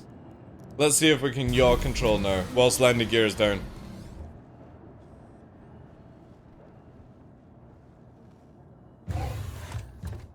But see how the MFDs are... They're not even stuck, right? Look. See how you... Like, it's so stupid. So we'll open the glass. See, look? This shows you how bad the state of ship is, where the MFDs don't even go with the glass. Crazy stuff. Right, so we'll raise up, couple on. Yeah, not able to actually do it now. Which is very strange. I wonder what's bugging out then. Landing gear raised. I wonder. Right, so you can see here. Landing gear deployed. Hey dude, thank you very much for the follow. See? Can't control the yaw. I'm gonna test out something here, because I climbed into the back chair. I wonder if it's something to do with the gunner then. Like if the gunner fixes it.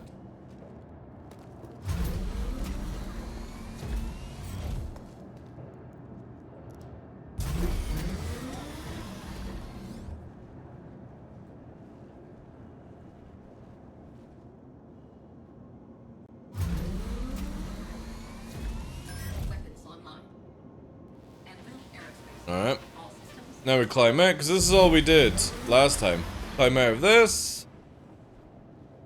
You know one thing I do like about the Super Hornet is that the pilot's canopy doesn't move.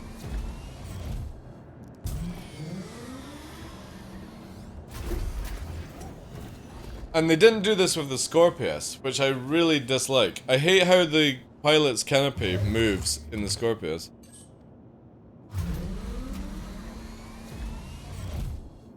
Takeoff complete. No, still can't do it. I wonder if it's purely down to changing that module then. This is broken as well. Can't change that. Can change this one.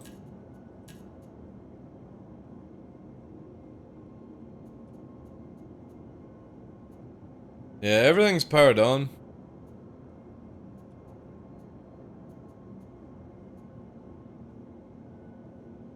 So what is causing this?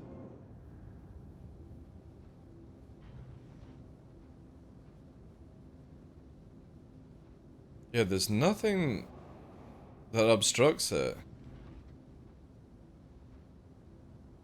Yeah, nothing. Look, I can't control it anymore. It's slightly doing it. It's like the inputs are absolutely whacked. But how did we get it to work beforehand? So it looks like just this is absolutely screwed. Absolutely screwed. VTOL maybe? That's a good shout. Let's see if that actually fixes it. It could be just something as simple as that you have to be in VTOL to make the flight work. If this works, dude, this would be a fantastic fucking workaround for the time being. Have a look. So again, we raise it up, and I've got no control. You can see that the yaw or the stick is moving. We've got nothing, right? Let's go into veto mode. Nah. Oh man, that would have been so sick, like. And again, if we raise the landing gear, now we've got full control again, see? I can go this way, and it's like, oh no, going too far, I can turn it back. It's so weird, man. It's literally like you lose control.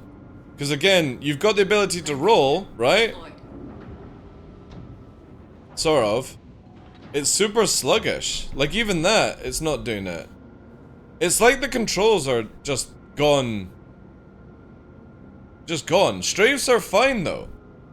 Which is the weird thing. It's all on the X, Y, and Z axes though. Of movement.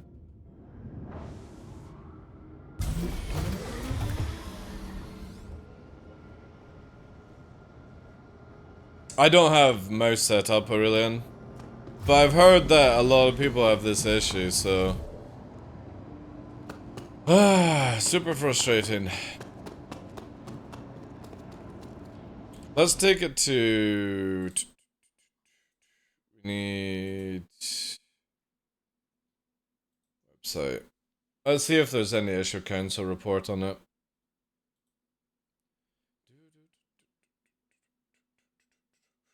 Where is it? I accept the cookies! I gotta sign in. God damn it. Let me in. Okay. Stars isn't issues. Super Hornet.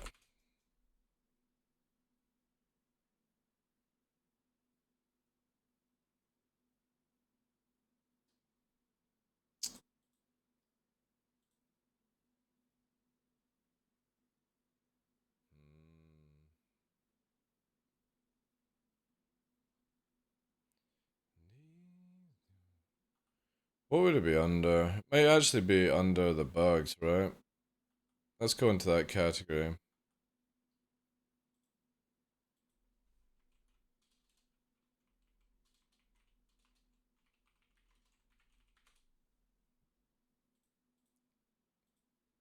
Jeez.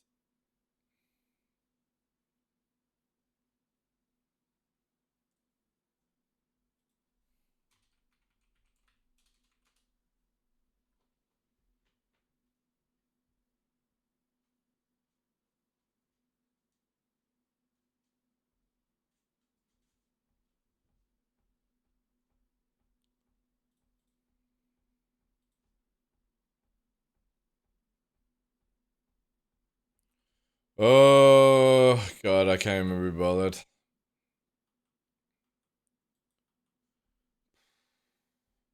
How the hell is this not being reported? Like,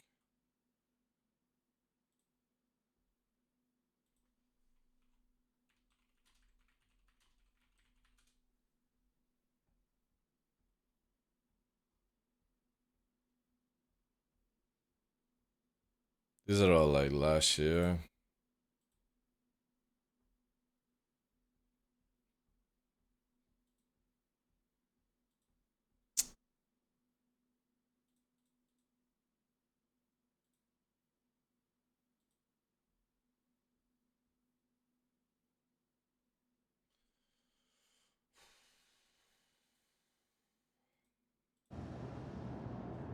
Oh well. Oh yeah, this has probably been in fucking ages. I'm sorry guys, I generally can't be fucked to do CIG's job for them. Like, I didn't back Star Citizen to be a fucking bug finder for this game. And it's just annoying as fuck. Like, I don't mind contributing to stuff, but Welcome to the you know what I mean? Like, I'm literally going out of my way to do a CIG employee's fucking job.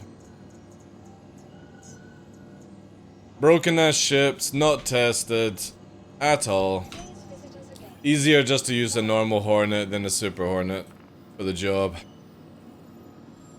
Because again, it works fine.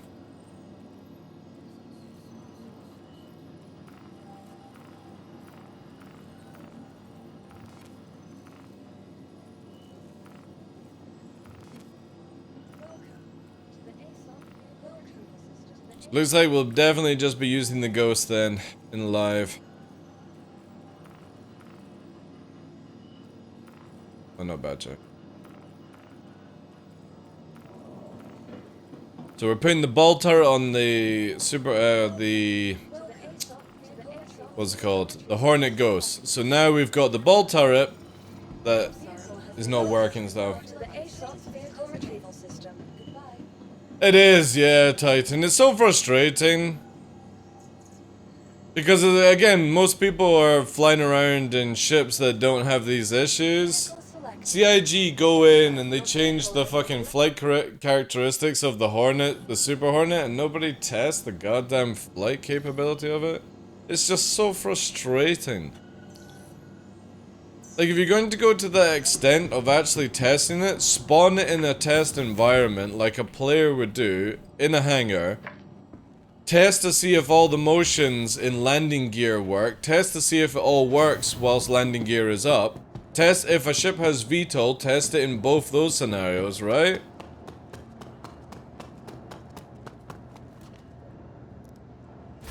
And if it works on one ship, don't assume that it works on another ship. Test every single fucking ship.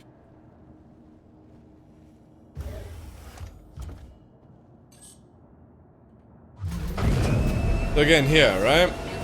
We're in. Get the weapons regened. Shields regened. There. Landing gear is down. Takeoff complete. Works fine on Hornets, right? Landing gear goes up. Works completely fine. Let me do this. So you can't actually see. It's so dark in this cockpit, you can't see the joystick moving. But there, landing gear up, landing gear down, still same motion, right? Landing gear deployed. So the Hornet works completely fine. The Super Hornet is fucking scuffed.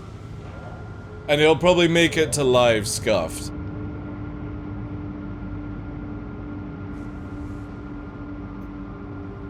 They've got lack of resources. Again, dude, somebody has changed the Hornet from 318 to 319 Titan, right?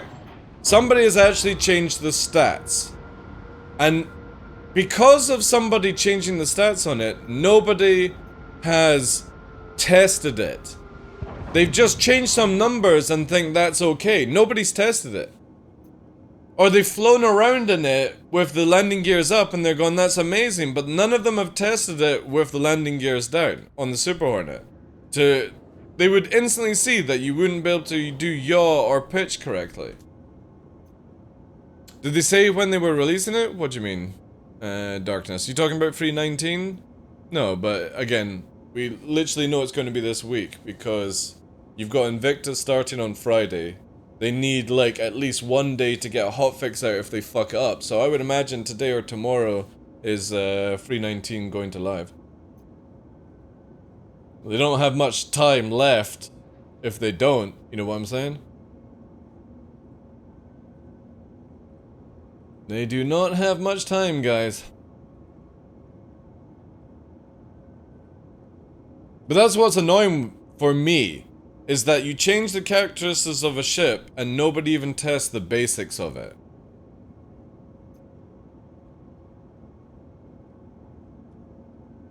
Yeah, exactly, Titan. That's one thing. Somebody has just literally changed some XML numbers and they've not actually tested if the ship works or not. Which is super sad. Because again, ever since I saw, like, the Hornet was getting a bit of an increase, I got very excited. Now, the Hornet is completely fine. We don't need to worry about that. If you own a Hornet, you own a Ghost, you own a Tracker. All of them will work perfectly fine. It's the Super Hornet and the Heartseeker that doesn't work. Isn't there another Hornet as well? It's Wildfire, but the Wildfire is a normal Hornet. So only the Super Hornet and the Heartseeker don't work. Yeah, I know, Ditty, I know. But CIG are aware of that.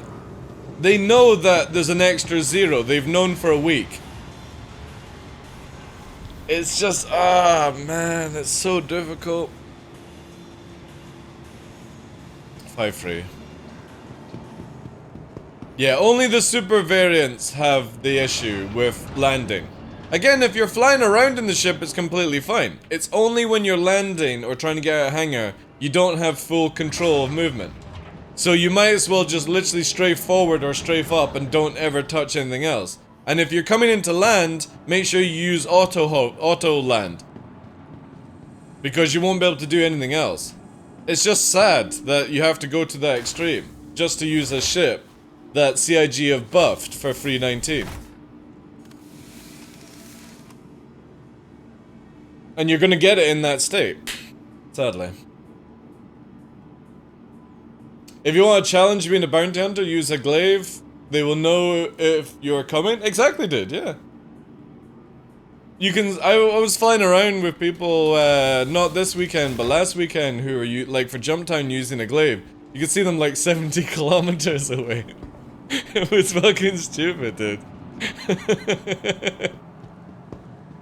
Why is somebody targeting me? Because you can literally see this glaive just fucking flying around in the distance. It's so dumb. You picked up 120 kilometers? I know, man. But there has been bugs. I've sometimes, like, had a Carrack that I can target all the way around on the opposite end of a moon. Did it? Sometimes it does bug out like that. Like, I've seen a Carrack warp, and I know exactly where it's warped to because I can still target it, like, 200, 300 kilometers away.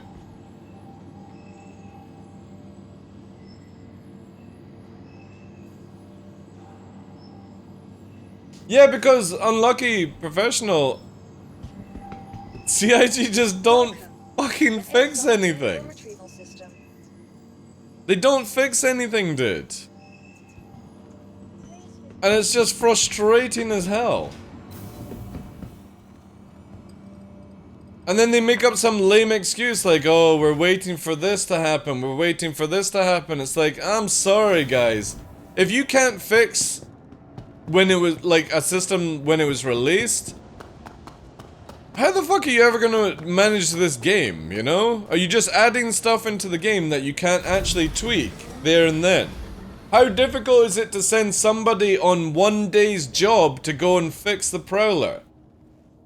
All it is just changing out some of its parameters, that's it.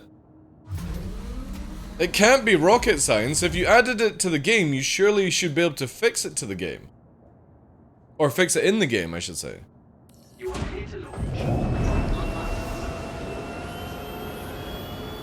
Hey, you bastard. Thank you very much for the 1,000, dude. Appreciate that.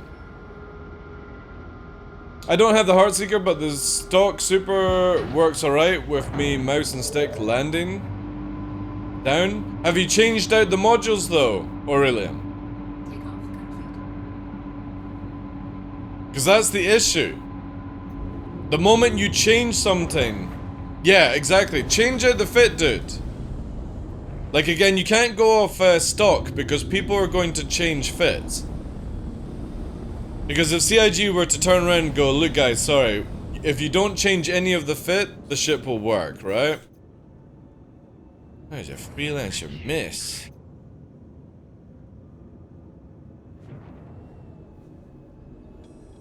Because I'm pretty sure the Heartseeker was working until I changed out something on it. But that's not good enough. It has to be where people can change out their fits. Oh, we left the server, didn't we? Oh. Ooh. We'll quickly do this then.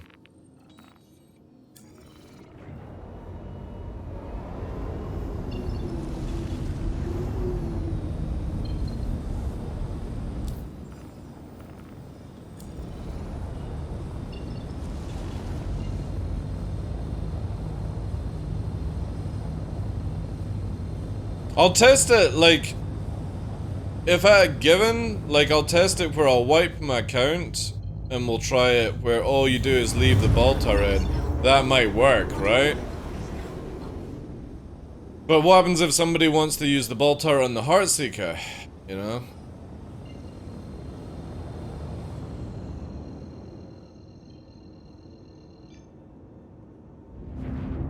Quantum drive is now on.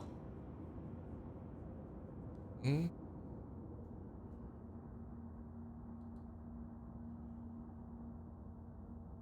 And if it's working with mouse, what I might need to do is, when we get back, I'll try it with mouse movement. It might just be joysticks that have a fucked up situation. Again, but you see where I'm going with my rant on this. Why should I have to go, or you as well, Aurelian, why should you have to go through all these systems to try and find out the fault when it's on CIG to do that, right? This is where I just don't ever agree with the issue council. Hey, Salty, how you doing, Chief? Check fire.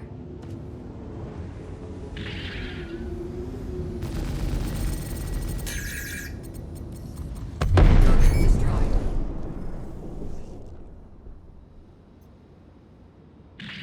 Ooh. Oh, it's the fucking mist, chat. Oof. The mist is hunting us down. God, I just don't want to deal with missiles, but... I've got an idea. I got an idea here. So does the update... No, guys, there's no difference in the characteristics in the Hornet apart from faster forward acceleration. That's it. Faster forward acceleration. That's all it is. It's the same with the Glaive. They're no different than speed. The Hornet is really good, but again, you've got to, you can't treat it... It's staying high. It's staying high to catch us. Let's just warp out. Let's take it to Daymar. I can't be bothered dealing with the missiles. I'll show you on Daymar, Salty. Quantum drive is now on. Like, this thing is ridiculously fast in acceleration. In atmosphere, it's got a huge top-end speed, but it still has the same movement as before. This thing does not rate fight at radius fight. More boom and zoom required. Quantum drive is now on. Alright, let's go to Prashad. Plenty of space to dodge some missiles. Let's just wait a little bit.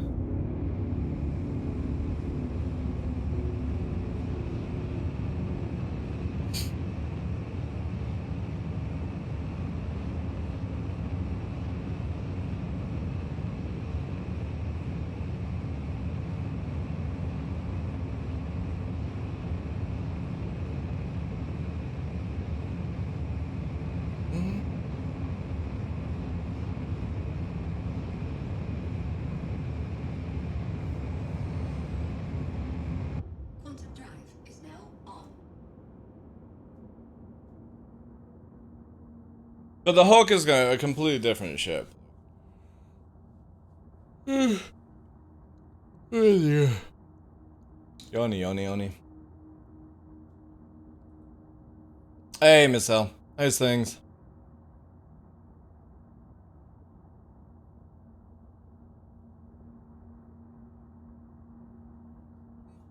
Alright, let's see what happens here.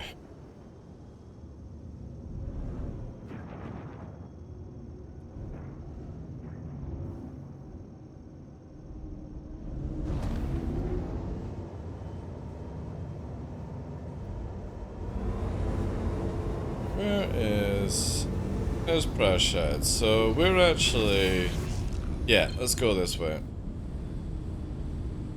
Busy using my lunch break to drive home and enjoy the show. Let's finish at work. Nice! Yeah, look at this Salty, right? Doing 1,000 meters a second, 1,100. So we're roughly down to about the height where, like, an arrow caps out at 800 meters a second, right? 900, 950, nearly 1,000 meters a second. This ship is now the fastest combat ship in a straight line, apart from Buccaneer. Not Buccaneer, the Defender. But the Defender has weird flight characteristics. So this thing is very, very fast at disengage in atmosphere. We got 30 kilometers. Well, here it comes. We can actually push towards this, chat. Let's rack up the flares and just push on it.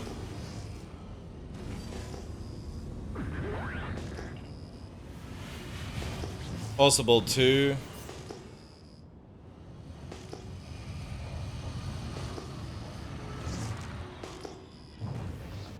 See how we're literally coming in?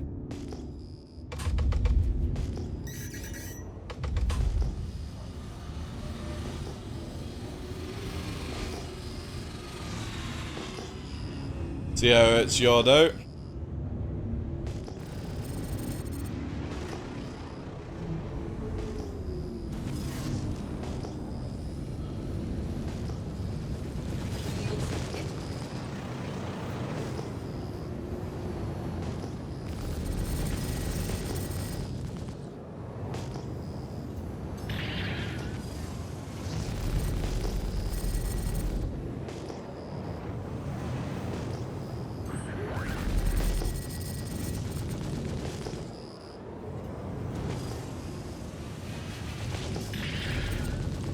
Problem is, this thing's just constantly backstrafing.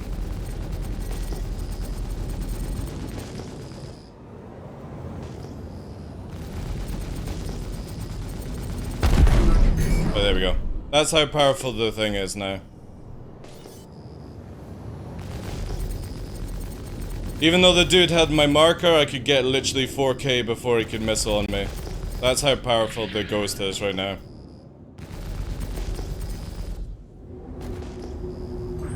Didn't even break my shield. Why the constant scanning? Why would I not use all the features in the game to know if somebody's coming to get me, dude? You do know you've got 2 types of radar in this game. You've got short distance radar, which is the one in the center, and then you've got active ping, which is your long distance radar. So when I'm up in an area where I can't ping rocks, if I see anything come up on 20 kilometers or 10 kilometers, I know it's another player coming to get me, dude. Whilst you play solo, you need to learn to have situational awareness. An active ping is one of the best ways to know when shit's coming for you.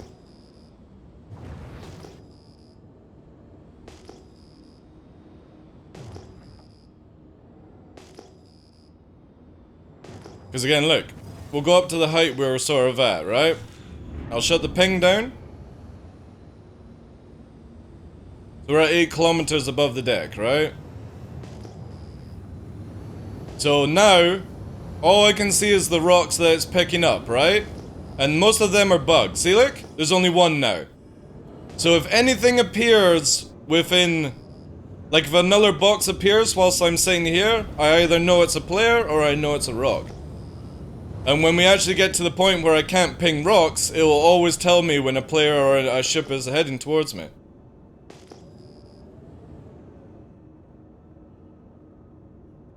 That's how others can detect you coming, because your radar is on, at least it should be in real life. Well, it's not like that in the game. Undead Mario. I wish it was, dude. I really do. I wish we had proper radar like in real life, but we don't. Nobody knows I've got this firing off, because this ping system used to be server side.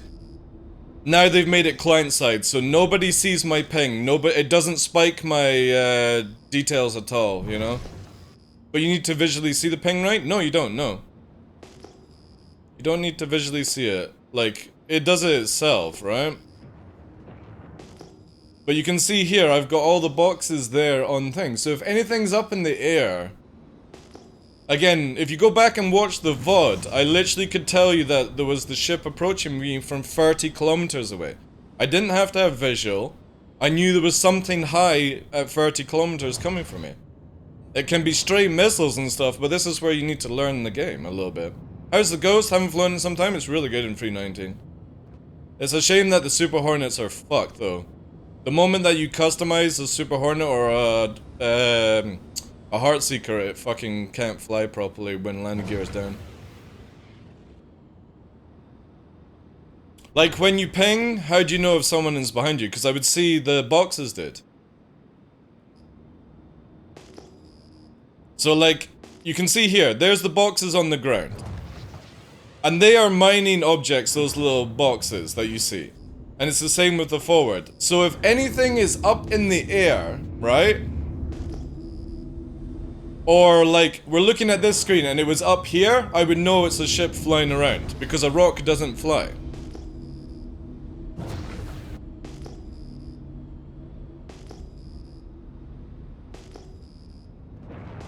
And again, we can turn it off. And you can see here, right?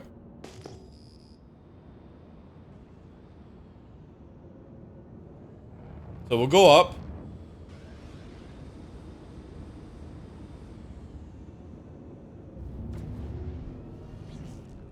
But yeah, Salty, that's how good the Hornet is right now, especially the Ghost.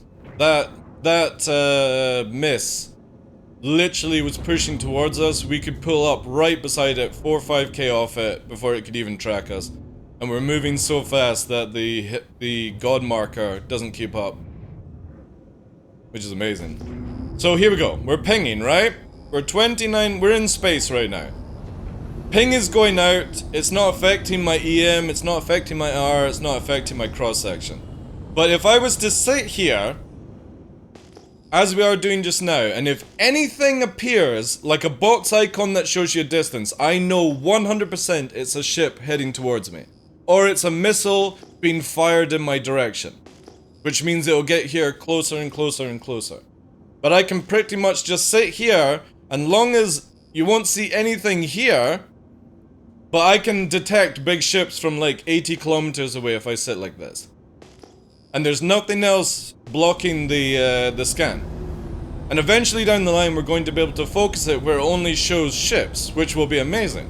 I also wish they would get rid of the ripple thing and the noise. There's just no need for it, in my opinion.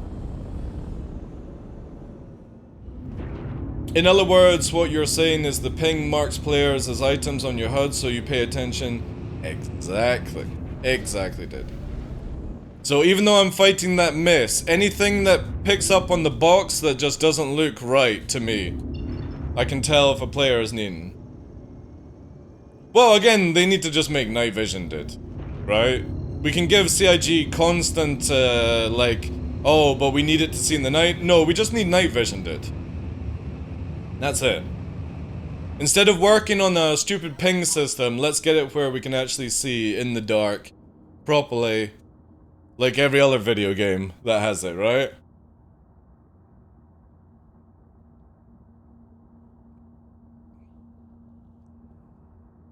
Quantum drive is now up. But what I'm saying is, if I hadn't been paying attention, then 1 point isn't going to help you. 1 ping?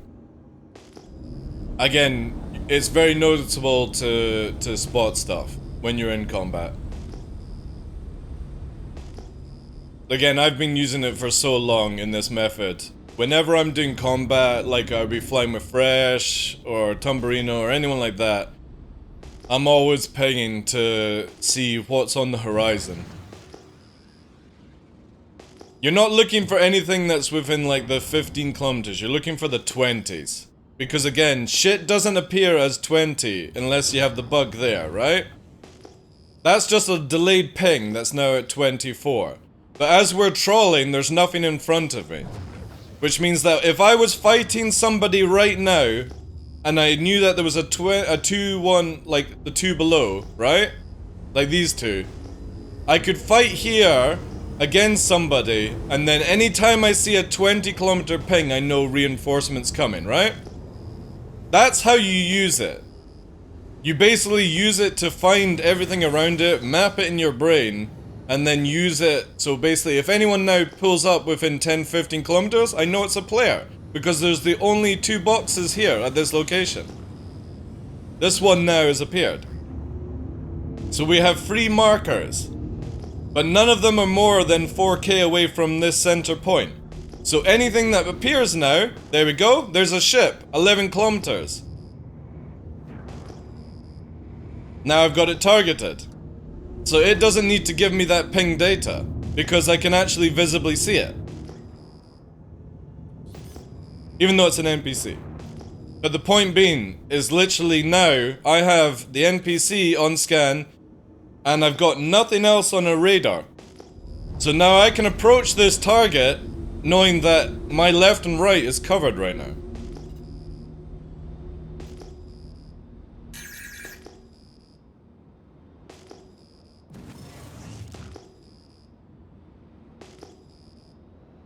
And the poor NPC is doing its own little shit, right?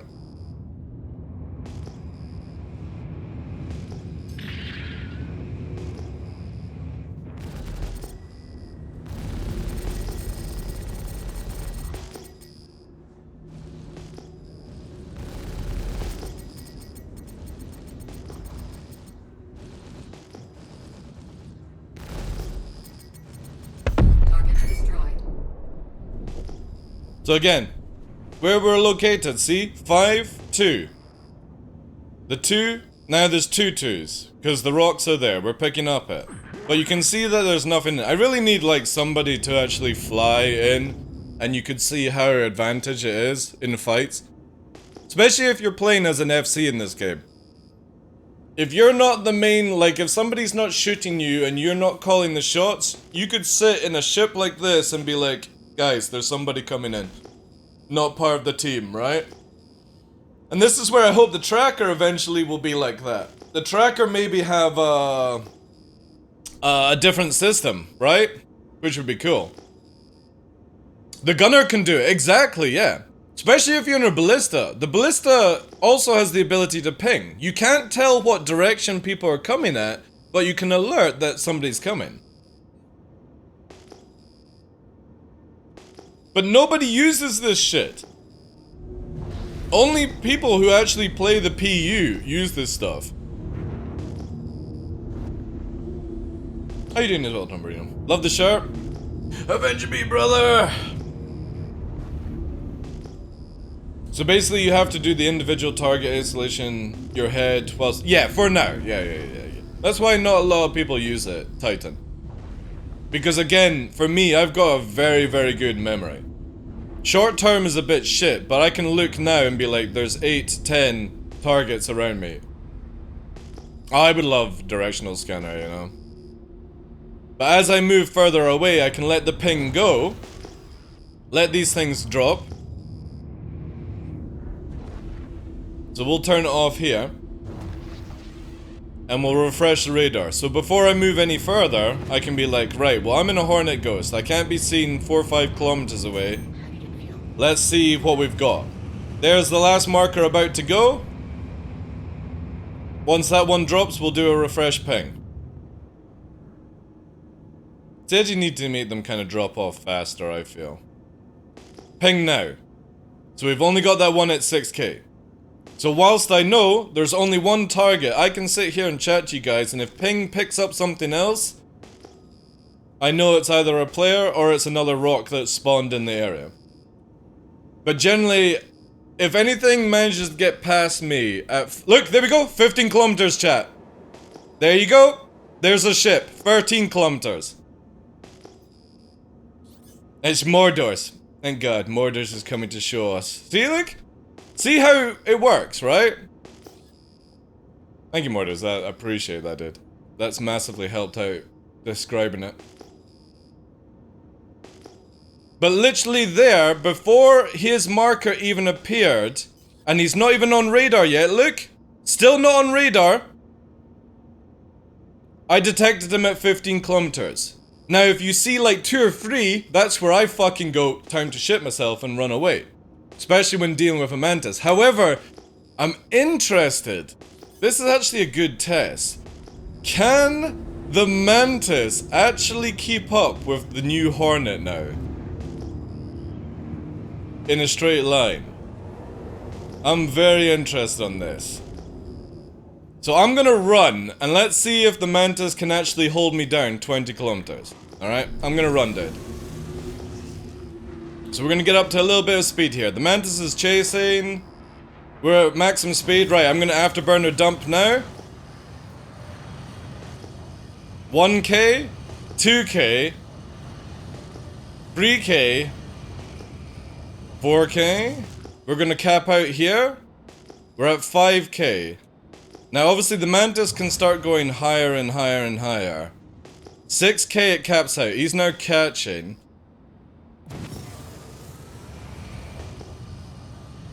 At this stage, Gladius and arrows have to go higher. However, we could start raising our height here. We're at 9k. So we're still not out of the bubble yet. However, if he raises up, this is where the interesting part gets. Because if he raises his height, he can hold us down. But the problem is we can start going in the opposite direction, right? 16 kilometers. He's now 15. He's definitely going a lot higher. You can see the red dot climbing.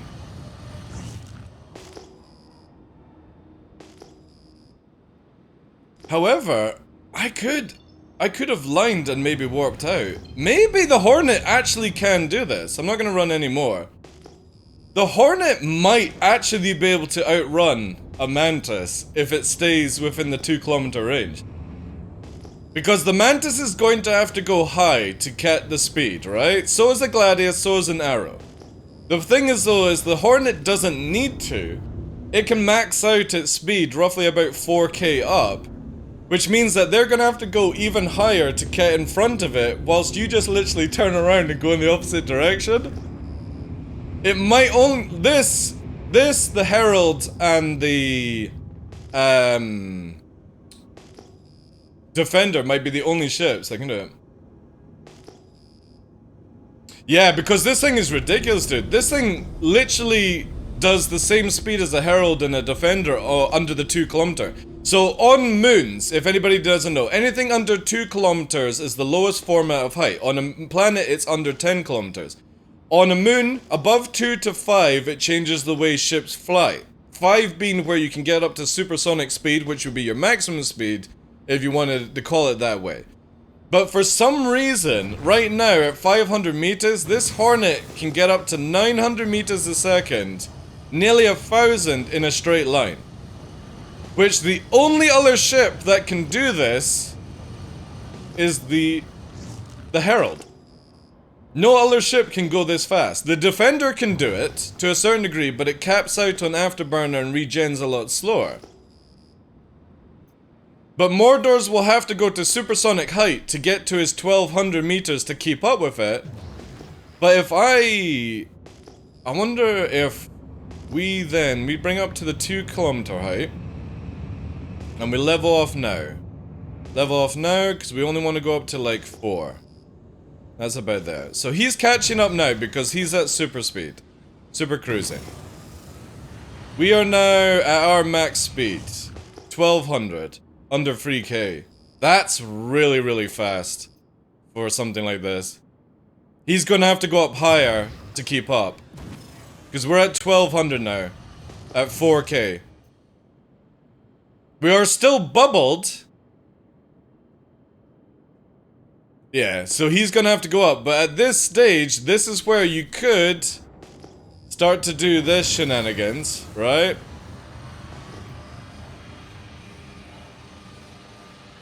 We're actually gonna black out. This is way too much of a push. And he's flown past us now. He's got the yaw effect. We're out! We're out! We're actually out of the bubble! By 1 turn! Holy shit! This thing is disgusting! And we're still at 2k for the turn.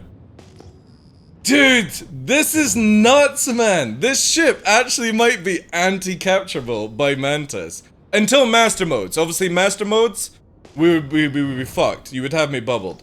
But you're 40 kilometers behind now. Over 1 turn at max speed, this thing can pull away. That is so fucking cool. Man, this gets me excited for master modes because we know that master mode's QED will prevent me getting up to my maximum speed, right? But also the Mantis can't go maximum speed as well because it would have interdicted itself. So, yeah, there's no way to escape. Maybe actually from normal speed. Oh no, because then we'd be SEM locked, wouldn't we? Because we're QED'd. Holy shit, yeah, a Mantis literally changes this whole game in master modes. You would not be able to escape. I would have to kill the Mantis to ever escape. But right now, the Ghost Hornet has the potential to be able to do it on somewhere like Daymar. Because you have to go like 2 or 3 kilometers up to catch me. And in that time, I can go faster in the turn.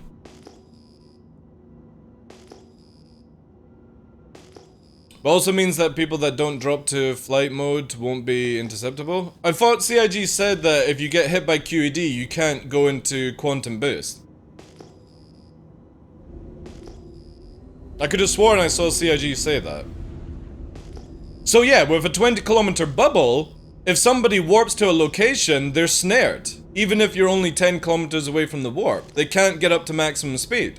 Whilst the Mantis is so fast without Afterburner, it can catch up onto you in that time.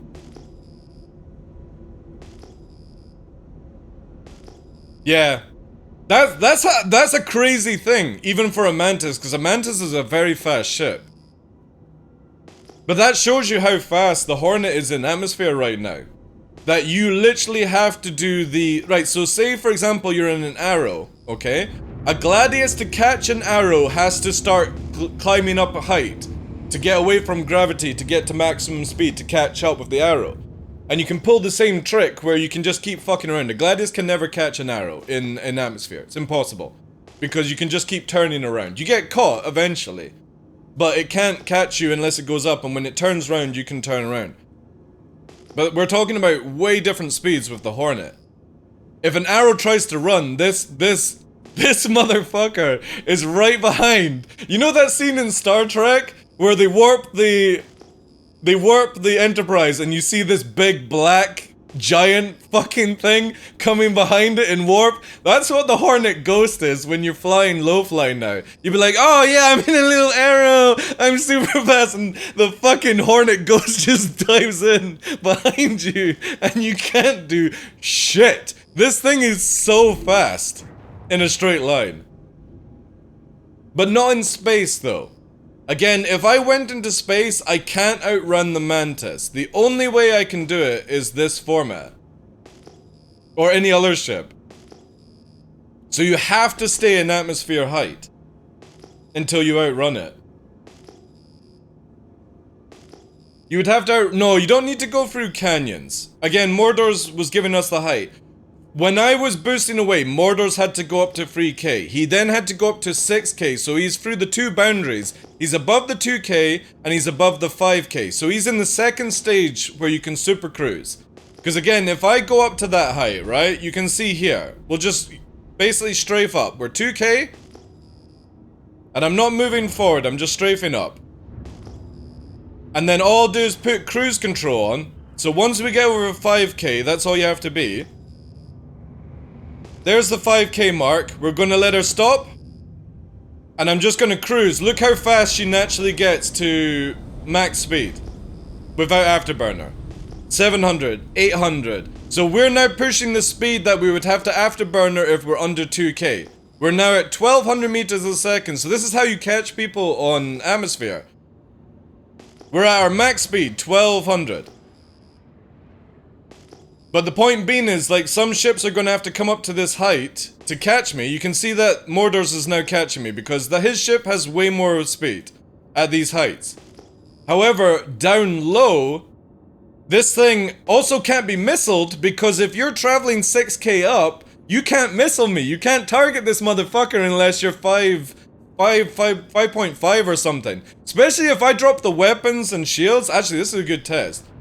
What to do, Mordors? I'm gonna go down. I'm gonna drop weapons and shields.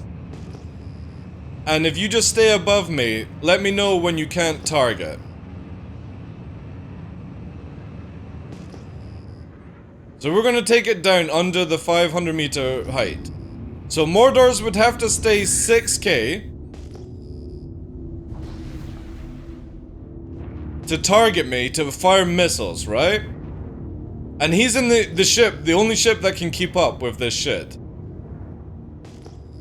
So I'll come to a halt here. We're still cooling down. We still got that 10,000 fucking cross section. Break the lock, basically. Are you holding it? Are you able to target 7?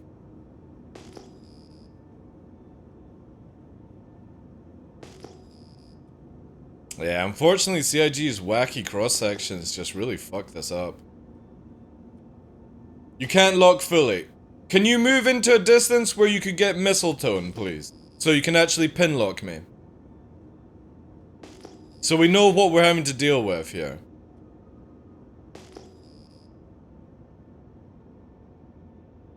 So 6, 8... 6. He's in radar range.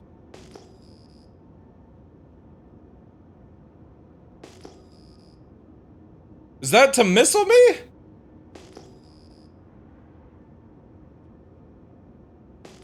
No. 2 kilometers? You can see me, but you can't target. And are you using... Oh no, you EMs would be absolutely useless. Cross-section might be better at this stage. That's a bug? Why is that a bug? Is it just because the cross-section's not working? You can only lock at 2 kilometers? He has dominators. Yeah, so EM. We need to see if what would be the difference with cross-section then. No joke! Cross-section might be the only way to fucking stop this thing from running away. He has to come 2 kilometers to missile me, whilst at this height he can't catch me. This is fucking disgusting. And you know how many people are Taskmaster, Dominator out of their mind? This motherfucker can't be detected. It's literally a ghost right now. You can see where it's going, but you can't do shit to it. That's cool. But you can get Pip, basically, Mordors. Can you do that? You just can't fully lock the missiles. And my IR is pretty low. I got fucking 5k IR. Or, sorry, I've actually got 3... No, 2...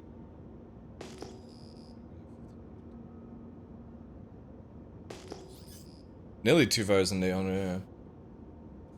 It's red, right? Yeah. The fucker's still... I know, because CIG for some reason have these weird high emissions right now. And they say it's part of the new game system. You know what I mean?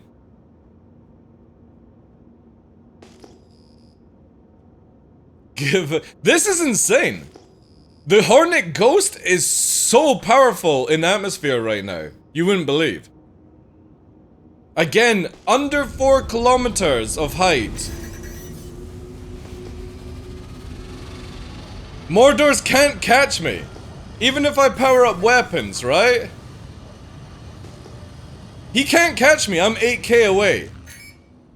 He's now got to go up in height, and if he goes up in height, he can't missile me.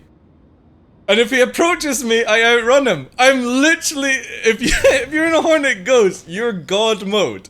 Long as nobody can get within 2 kilometers of you. That is fucking cool. We need to test cross-section though, because cross-section should get a full tone. Probably at like 5 or 6 kilometers. But then we're so close to the ground, we can use that as a deflection. Yeah, again, I've got 1500 IR as well, extra on. This is pretty cool, actually. In space, obviously, it's useless. Yeah, could you do that, dude? That's amazing, thank you. I'll sit near Prashad. Wherever we are, actually, because we tested a bit. Yeah, I'll head to Prashad. Yeah. But that is pretty cool. This thing is actually really powerful for Daymar right now. Just purely because of the speed, the damage, and the fact that if you go to a certain height, people can't missile you. Or unless the cross-section chases. But again, cross-sections are pretty dopey. You can use the ground to deflect it then. This is kind of cool. This actually brings in a huge element of gameplay. Just purely by having the ghost with shields off.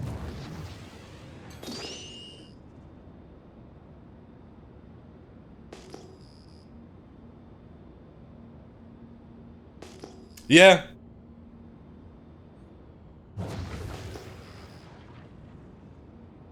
But it also means that it's quite useless here. This is really good information. This has definitely made the Ghost my top ship for 319, I feel. Just for the kind of gameplay that I do. More solo, having to sneak around, this avoids a lot of the spam.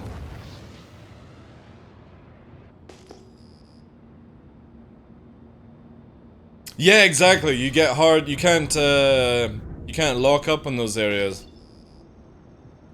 That's why they really need to make it where there's like different type of missiles. Like for example, EMs would be like your Fox 3. They need to make IR like Fox 2, where it's basically it goes after the highest heat source, and you can fire it from like literally point blank range. I wish CIG would do this. Like I generally do not like the size 1 to 9 bullshit they've created with missiles.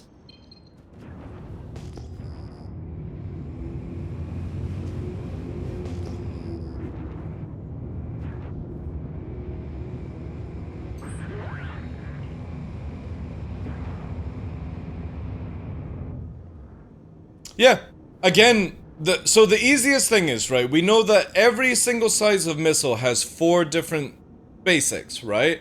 It normally comes with like either 2 ERs, a cross-section and an EM, or it'll be like 2 EMs, a cross-section and an IR, or sometimes there's like 2 EMs, 2 IRs, 1 cross-section. CIG can make this game so much easier for themselves by making it where size 1 is only a Fox 2, basically. Size 2 to 3 would be basically your EMs or your Fox 3s, and then basically make it where after that there is no size 4, there is torpedo and an upgraded torpedo. So you would only have, and you change the names of the torpedoes, you would call them SAMs or something like that, right? So the ballista doesn't have torpedoes, it has SAMs. And you change the missiles to be like SAMs, or the actual system.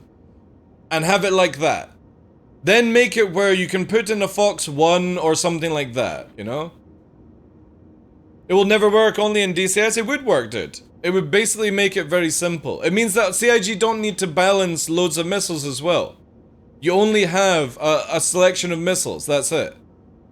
You have 1 IR, you have 1 EM, you have 1 normal torpedo, you have 1 super torpedo, and you have SAMs. That's it. That you literally go from 20 to 30 missiles down to 5 missiles. That's it. That's so easy to balance, dude.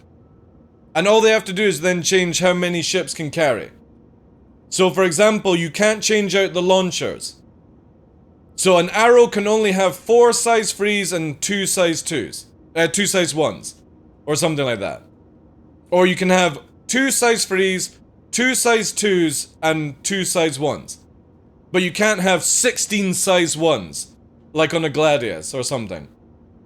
This would hugely balance fighters.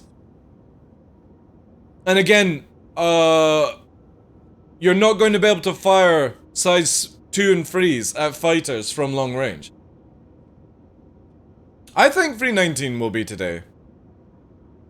I'm pretty sure. Again, I could be completely wrong, but the Invictus goes live on Friday. They've only got 3 days, technically, to get the patch to live and stable. So I think they'll probably push a live patch tonight, or a PTU patch, then to a live patch, and that gives them 1 day to do a hotfix as an emergency. Before it goes live. That's my guess anyway. That's why I'm saying waiting room. But this is good. If they start... CIG need to start patching on a Tuesday. Every time this game goes live, it should be on a Tuesday. Because that means they've got Wednesday, Thursday, and Friday to fix the fucking issues that are major before the weekend crowd come in. This is what every other game company is doing these days. They always patch on a Tuesday. So, yeah, I would probably say today is live. Yeah, because it's the most sensible way to do it. And a lot of people go, oh, but I can't play to the weekend. What would you rather do? Would you rather not play the weekend, or would you rather play the weekend? And you're a couple of days late, right? It's the same thing with Diablo 4 Early Access. People are like, oh, I'm not going to be able to play for 5 days after somebody else. That's 5 days of less bullshit you avoid. Whenever a game launches, how fucked are servers? How fucked are patches? Somebody makes a mistake and they've got to fix it. Sometimes it's best to not play a release. Best to play it like a month after. Or, in my prime example, I never played Cyberpunk on release. I own Cyberpunk. Now when I actually install Cyberpunk for the first time to play it, I'm gonna have a fantastic experience. Because it's had so many patches. The same you could say for a game like No Man's Sky. I pre-ordered No Man's Sky. I played it for 40 hours and it was an absolute shit show when it released, and now it's one of the best games out there to play.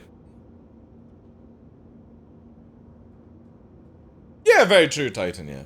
However, I played the beta, this beta that's just been, and no joke guys, it was flawless. There was no issues in Diablo 4 whatsoever. No server hiccups, nothing. So if that carries on to release, whew, Blizzard have done a really, really good job by just doing stress tests the right way of doing a stress test. Unlike CIG.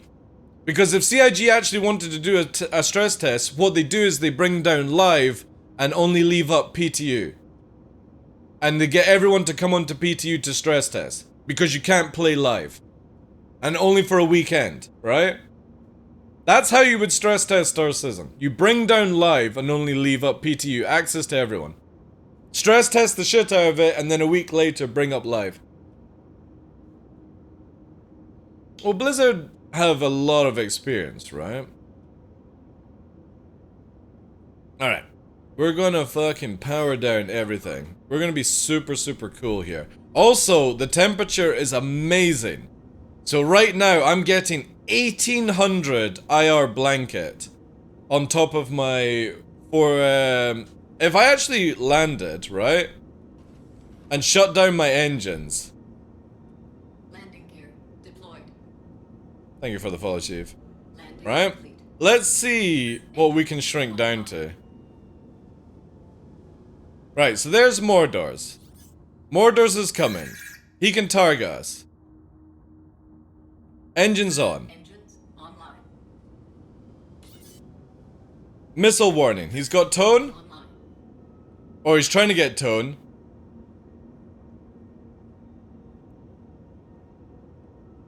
$6K is it? I don't have the full tone warning, so...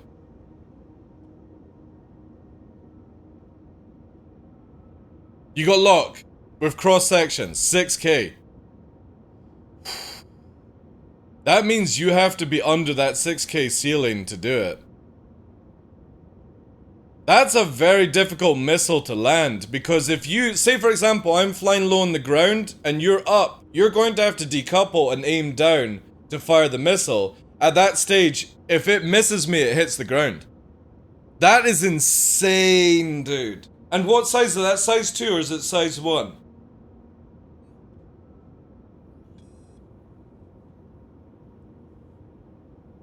And I wonder if that's with shields. Can you test with shields? Let me boost the shields up. I know the shields actually won't change it. They would only change it if you're dealing with somebody with IRs and EMs. Size 2. Hey, Killer Clutch. Welcome in, Chief. Thank you for the follow, dude. We're testing out a bit of the Hornet Ghost capabilities on Daymar right now. I don't think that would change it. Do you still have some of the EMs equipped? Lock it at 9K? And that's with a cross section. Why does... Shields offline. You have EM. Is that EM at 9K?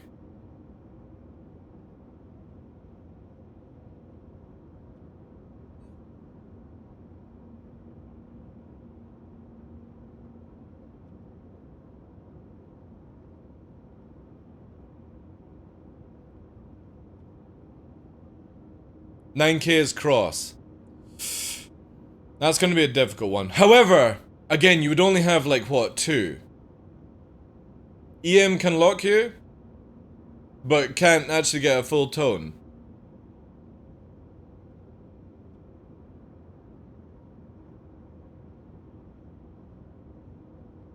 Can't lock, right. That's pretty huge actually. That's really, really huge. Obviously against a ship like a Connie. Connie's gonna have a lot of stock cross-section. Ares, for example, is gonna have a lot of stock cross-section. On the Hornets and stuff, they're IRs. Scorpius cross-section. But the thing is though, Scorpius ain't able to keep up with this motherfucker. Which is really, really cool. So yeah, if somebody's firing cross-section, that's gonna be a bit of a problem. But I mean, cross-section IRs are so scuffed in 3.14 anyway. Or sorry, 3.18.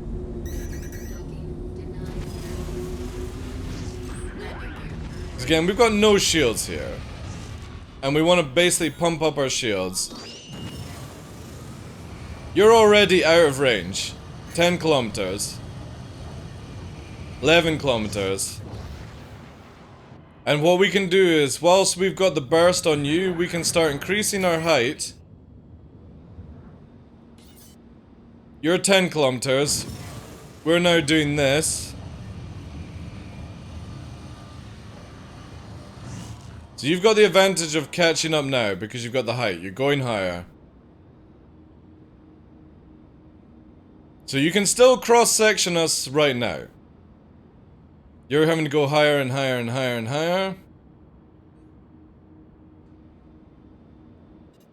This is where you catch the thing off guard, right? You've got to come within that distance. You're 8K. He's catching just now, chat. 50%. No, it's not flyable, it's just now. So we now bank, right? We're gonna pull in a hard fucking bank here, chat. Might actually die. Yeah, this is probably death. That was super, super hard. He's 7K, 8K. He's having to turn 10K now. So if we had pulled that off a little bit better, 12K. He's lost a lot of speed. Actually, we'll put ping out on this because I don't know the exact distance. He's 14, 15, 16. Right, so we're still bubbled. We're still bubbled. We're up to 6 kilometers now. He's catching now. Oh, we might be out. Oh, no, I've got the red dot. So we've got 6 here. We now bring this down. So we're gonna rock the speed. Bring it underneath that height, because we want him to catch, but we also want to go down. Funny enough, like, I actually feel like we might have actually, with that one turn, even though I blacked out, managed to catch it. Yeah, we're still bubbled. There was, like, probably a split second we could have got away. If I hadn't blacked out, I think we could have got away. But I pulled it way too hard. Yeah, so you're having to... I can see the red dot. The red dot is flying up. So he's not 21. He's definitely a lot closer, chat. You can see the red dot? I don't think you guys can actually see it. Let me see if I can do this camera. You can see... There's like a little red dot slightly above me here. There. That's Mordor's chasing us right now. So we've got him on tone range. He's 9 kilometers. Let's bank now.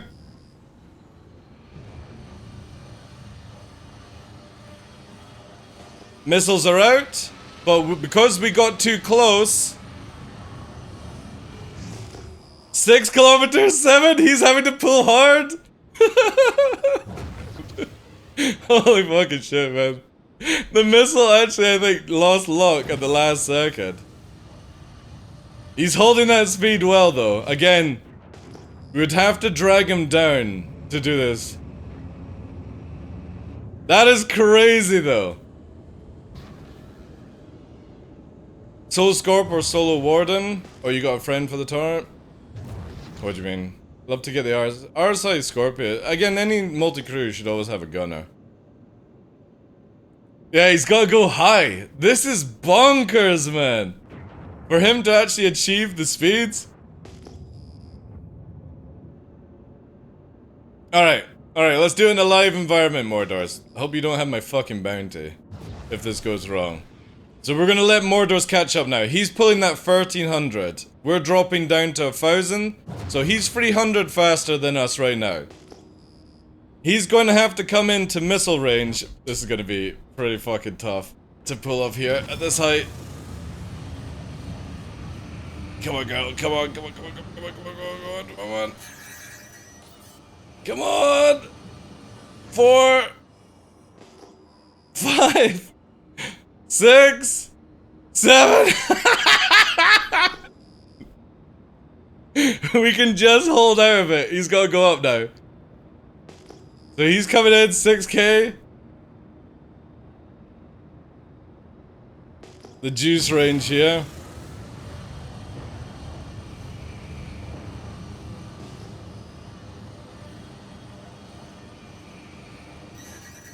Missiles are out. Or a possible missile. We might actually get out of range. We're slightly out of range of the cross section, but he's catching. He's got the tone though. Again, he's in the only ship that can pull this off.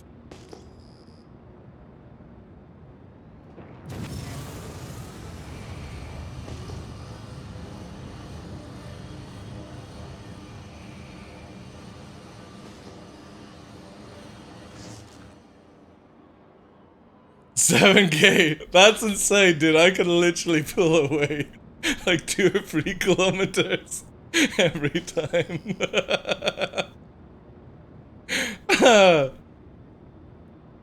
It's tiring though. No, a strike ain't catching the ghost. No way. The man, he's in the only ship that can do this job right now.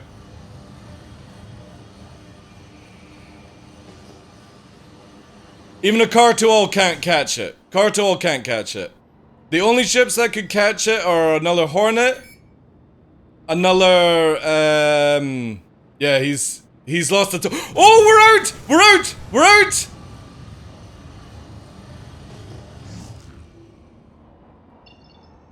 Obviously, if I'd been paying more attention, we would have been able to warp at that stage.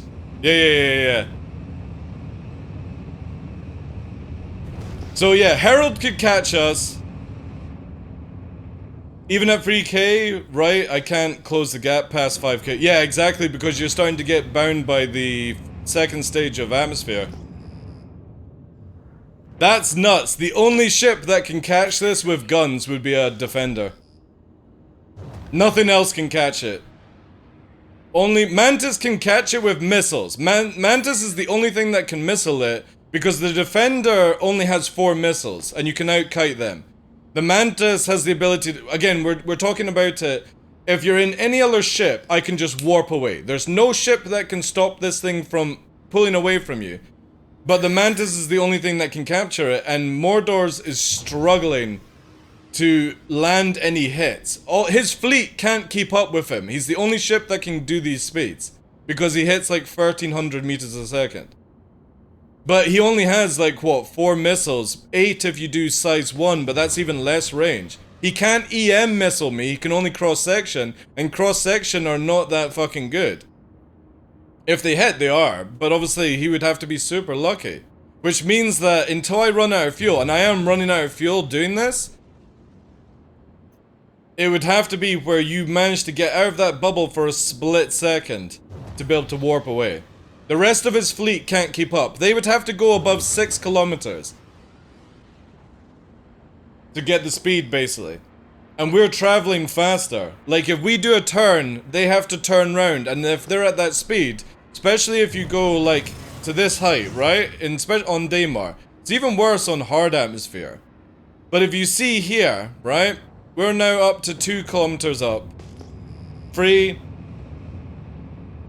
Coming up to 4, and we're up to 1100 meters a second. You can't yaw. Look at this. See? You can't yaw turn. So the only way to do it is to hard bank. And even with a hard bank at this speed, look.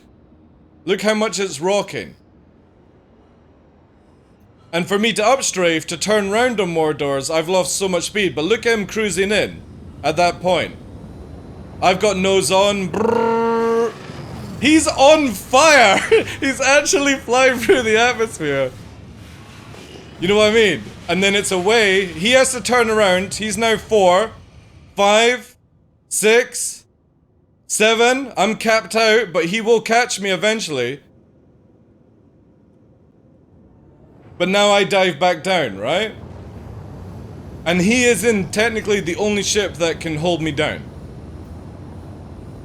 Which means that unless his team are really spot on or have Hornets, you actually want to have a Hornet in your team now. Just purely for dealing with atmosphere, to back up the Mantis.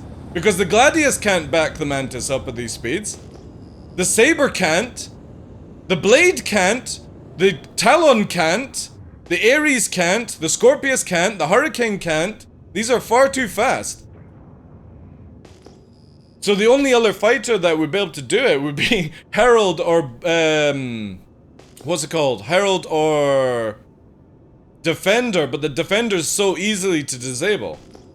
1 EM. Because you got to remember, Mordor's can't EM me, but I can EM Mordor's. No, Fury's not catching this, guys. You've got to remember, Fury does not have the capability to do these speeds.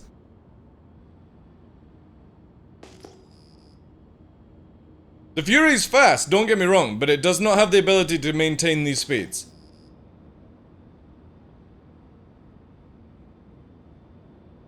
That's cool, man. That's really, really cool.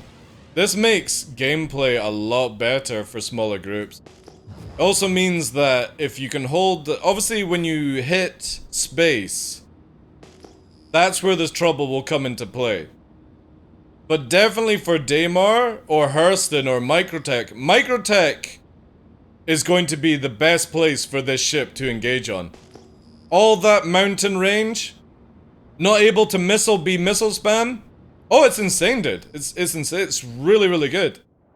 But the thing is, I can't turn no Mordors. Like, if I turn like this to engage you, look at this. Look at this turn. That's all you can achieve. So if you were in a Gladius, right? I literally have to bring the nose round like this.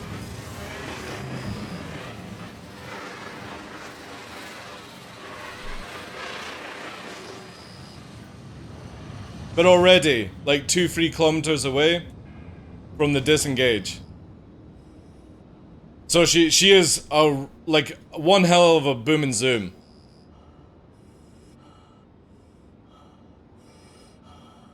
What a ship though. What a ship. I kind of wish the Saber was like this. If the Saber was like this would be a lot of fun. But this is how I feel more ships should fly. Instead of being bound to this silly outcircle each other meta. Just have it where, oh look, there's a couple of Gladius. I don't care, they can't catch me.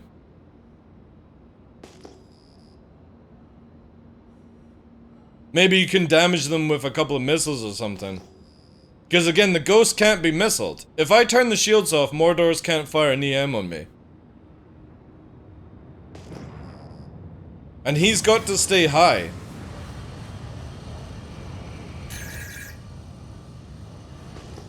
And obviously the Super Hornet's not going to have this ability, but...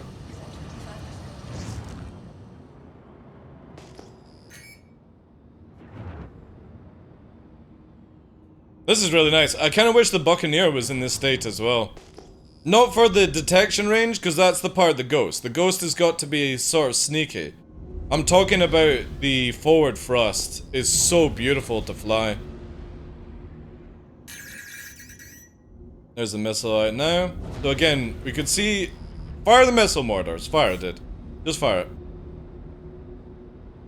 Let's see what we can do. Because you're in range now to fire. We literally have... It'll go pitbull instantly, I think. If it's right behind us.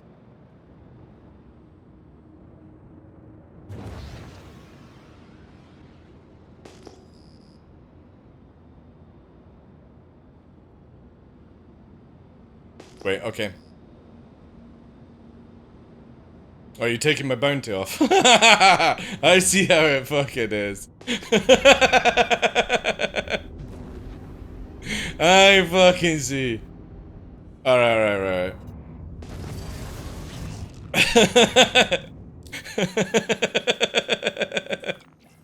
That's why he added me as friends, really, chat.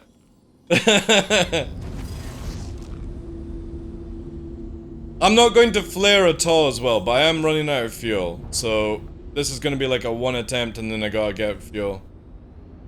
Let's see what it can do. So we're going to save all our afterburner for this dump. I want to see if that missile can cruise on us.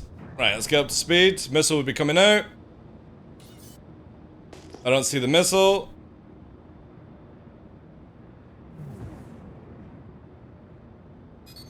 Missiles now, let's dump her.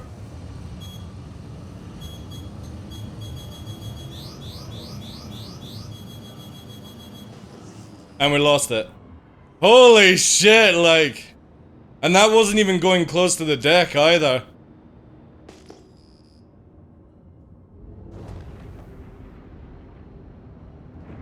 That missile actually did have a bit of a struggle time to zone in on it.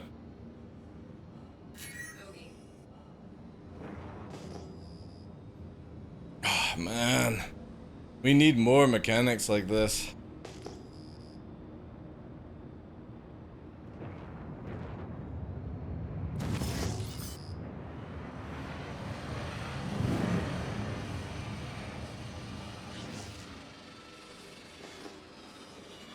And again, there's the gun on for a split second. That would be shields gone on the Mantis. Enough damage maybe to damage an engine and then pull away just in case the other fleet comes in. Because again, you would only have maybe about 30 seconds to kill the Mantis. But again, once you've killed the Mantis, maybe you could do it with one burst. At least you would damage. If you target the engines, you could probably strip an engine off the Mantis with one burst on the Hornet, I think. You could also put an EM out on it before the actual attacks. You gotta remember, we're carrying 12. This motherfucker has 12 in the bay. Then a Distortion Super Hornet? Like one of Tom Marino's half distortion versions? Man, Hornet is good. Also, the glaive is really, really good. The glaive has insane movement. The problem is it can be detected so far away.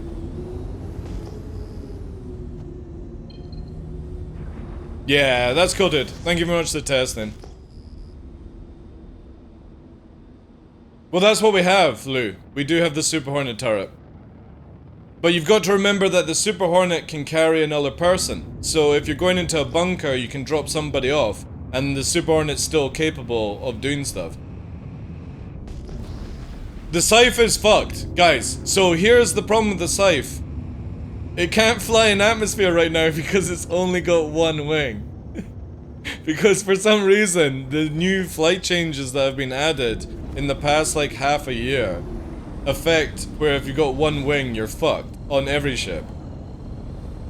So the Scythe can't actually fly in atmosphere without serious like difficulty. Quantum drive is now on. So if you went into a fleet, Mantis, couple of ghosts, or a Mantis, a ghost, a Super Hornet, and maybe a like a cargo ship, that's actually a really good team right now.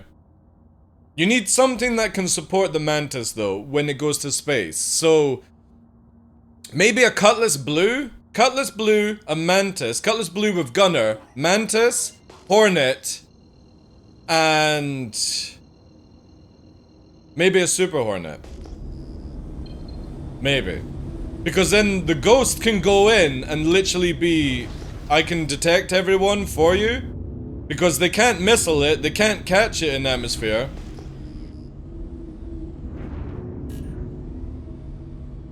The Cutlass Blue is fast enough to keep up with the Mantis to a certain degree, to support it in space. Good damage as well, good missile armament, able to carry stuff. The Super Hornet again can back up the Hornet in combat. And if you need to drop somebody off to quickly do stuff, you can go in. Because you can let go of the co-op. Because the Scorpius doesn't have speed. That's why, Lou. And the EMP variant is just absolute garbage.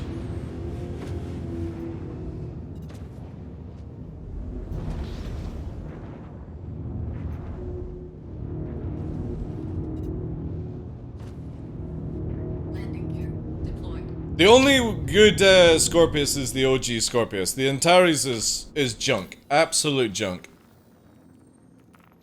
CIG could have made the Antares really good if they had just made it where the pilot had size 1 guns, there was still the turret, and the pilot did size 1 guns, the EMP, and the QED.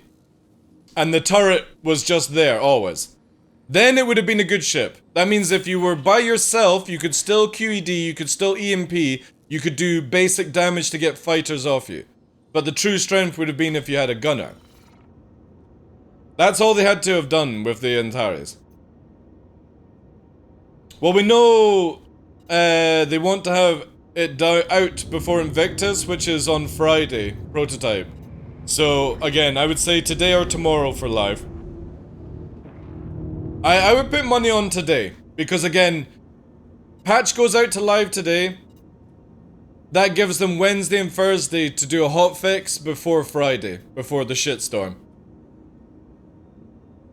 So I would say today. I think there'll be a PTU patch tonight, and then it'll go to live.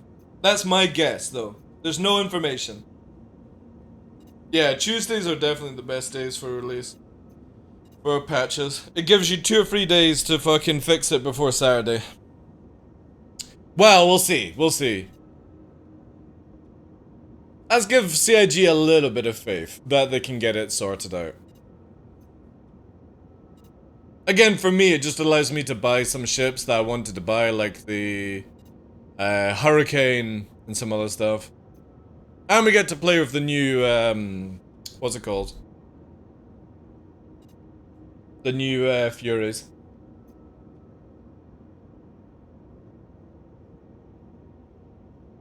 Are ships that much cheaper? No, it's just you can't do any like CCU upgrades unless it's at Invictus or IEE prototype. Or if they like release them in between or something like that, but you can get starter packs that are usually cheaper. No, I don't have a... No, I don't have anything like that, Ace. I have... If you actually look at the ships that I actually own, this is how crazy it is. I own a Javelin, I own a Kraken. I have 2 Perseus... and some other stuff. That's it. Hey, Redbeards, thank you very much for the 18 months. I appreciate that, Chief. I thought you could always trade ships in to get other ships. No, there's certain ships, like, will only come up at certain times. Prototype. So if I was wanting to upgrade to a Hurricane, the Hurricane's not available all the time. The racing ships are not all available all the time, so... This is like the time you upgrade. Or downgrade, or get rid of, or whatever, right?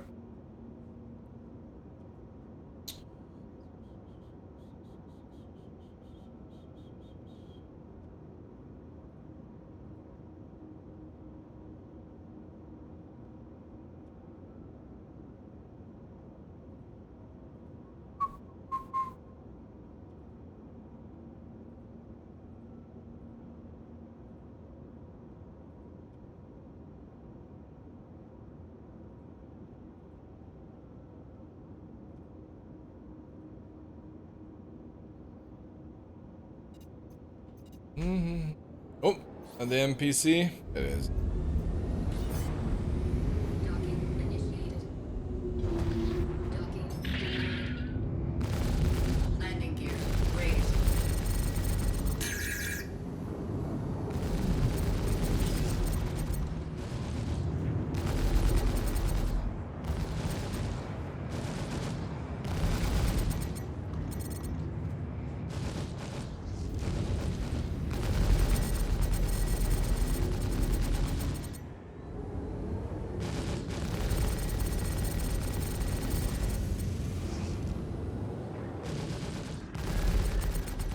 Target destroyed.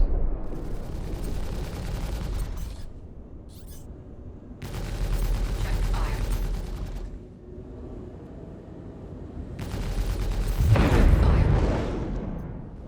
Explosions. Oh, there's a dead body. Oh, multiple dead bodies. Oh, that looks like a player. Player? NPC just chilling. Oh, the NPCs are back, are they? Oh, that's good.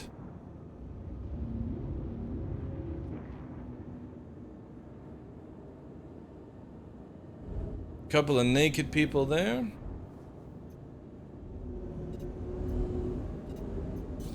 Oh, Space Explorer!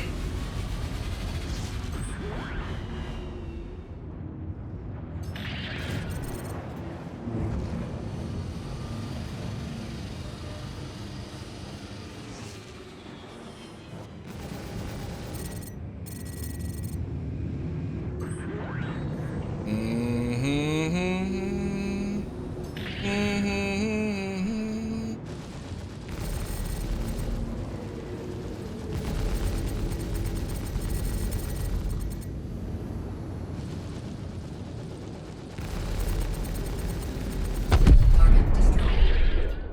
Nice, nice. Good damage.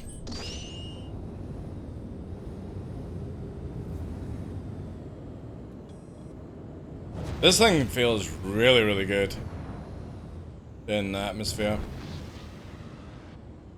Are you just being a bad guy today? I'm always a bad guy. As people call an asshat, a murder hobo, a griefer, everything under the sun because they can't get the fucking job done. That's what I'm normally called. But to people with equal mind, I'm called a ganker.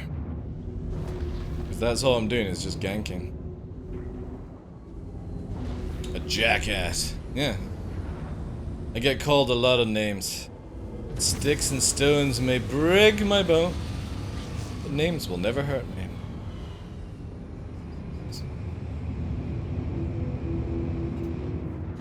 God damn. I really, really like the Ghost. I like the cockpit of the Hornet. It feels really good. Good visibility. I like how it's got the sort of like wires on the glass a little bit. Adds a little bit of vibe. Good over shoulder to fucking look over if somebody's chasing. Good movement, good speed. It feels heavy as well. I have changed my peripherals though. I've literally locked down my aim where my right stick barely moves now. I've upped the dampening effect in the... For the first time ever, chat, I've started to use settings in the game. The big deal.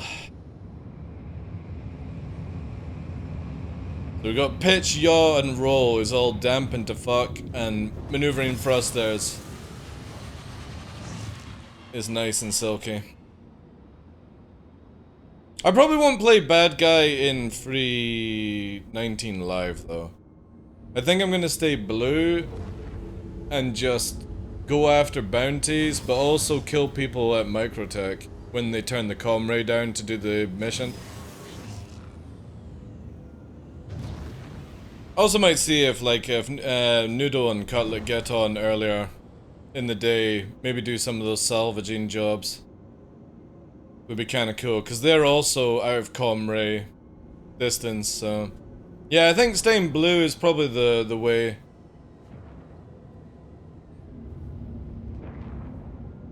But I say this every time, and I'll probably end up red.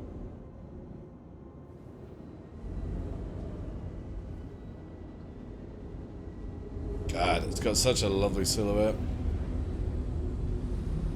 Give me the Mark II, though. Mark II. Mark II Ghost. That shit is gonna be so much fun. I wonder if they'll take the ability to put the ball tower off the Ghost and just make it where it's just got the can on it.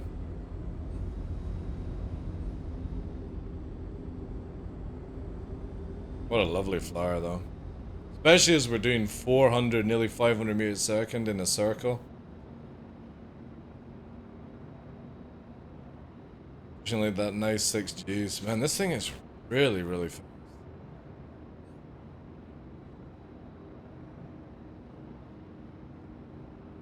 It just doesn't sound of anything either.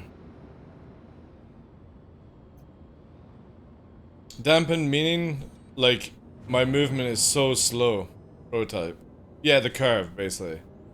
Like, look at that. Gives such fine-tuned movement for atmosphere. Able to keep up my speeds whilst also rotating.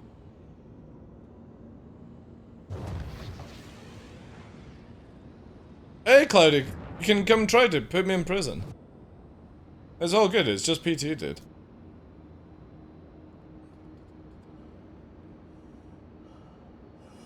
I'm just chilling here in my little hornita.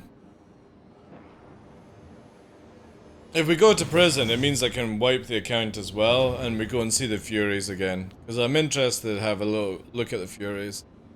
But I can't do it for crime stat, sadly, so... Eventually, if nobody comes, I'll have to wipe.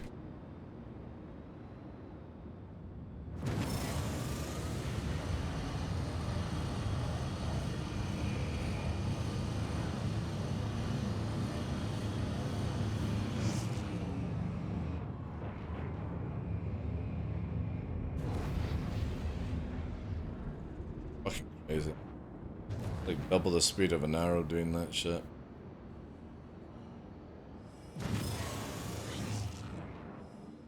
This thing loves to black out as well. I mean, to be fair, 8Gs, 400 meters a second, a Mach 1 8G push. Oof. If we're on Earth, that would be pretty sore. Hey, Arn. How you doing, Chief?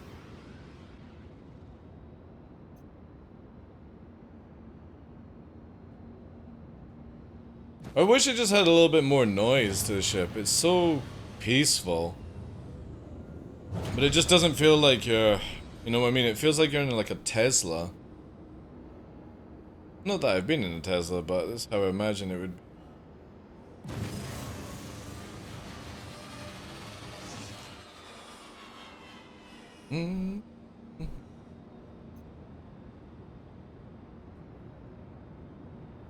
I wish the lights in the where the joystick is was on. They're on in the other Hornets and they're in the Super Hornets, but for some reason in the Ghost, the little console isn't lit up. And you can only see it here when the light is in. This cockpit is super, super dark inside.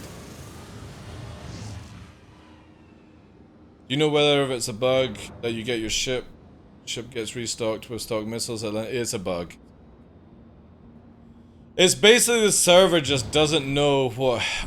There's so many issues with backend and databases right now. So all it is the server, you request the server to do a function. The server goes, oh, I can't at that moment select the database for restock that you equipped what missiles you did, because sometimes it gives you the right missiles back, sometimes it doesn't. And then it goes, alright, well this is like a Hornet Ghost. There's your stock missiles back, right? It's super sad. I'm coming for your bounty, but I think I won't win the fight. Hey, dude, you never know unless you try. Again, I'm flying around in a little Hornita. You might win, you might not. Again, it's PTU, who cares? Bounty Hunters should generally not care about losing fights. Because you don't lose anything. Just don't fly around in expensive subscriber gear. What are you up to, Nix?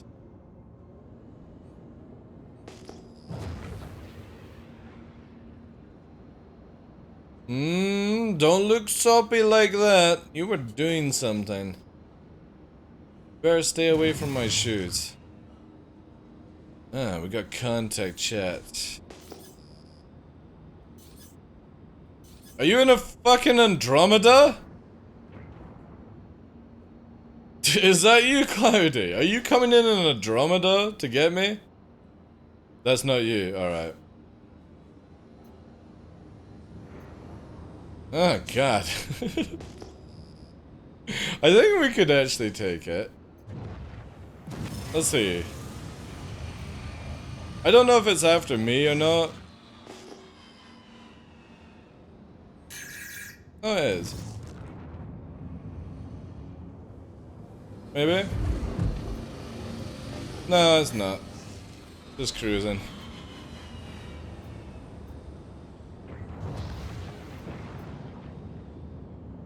Yeah, it's just going to land. Alright. It can't do anything as well. It can't keep up with this ship. And if it fires cross sections, it can only do it at a certain range anyway. So. You're in an Aurora? Oh god damn it, dude. That thing is so shit in atmosphere. Alright. I will only use a Panther and 2 Badgers. That will be my rule. Cause yeah. The Aurora is... Obviously, like, you might be a sweat. If you're a sweaty Aurora pilot, you could probably do a lot of damage, but... We'll see, we'll see. If I see sweat capability, I'll go full guns. If not, I'll just use the free. I'm not worried about what that'll do, but I think it's just landed.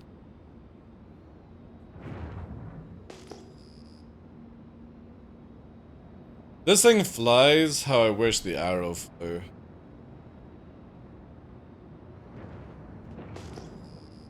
How did it feel? Is that 75%? Also, this thing runs out of fuel very, very fast.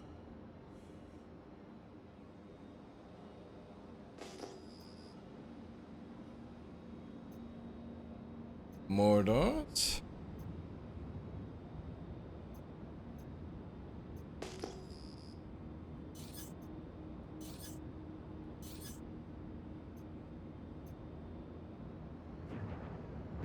Still got the shader issues.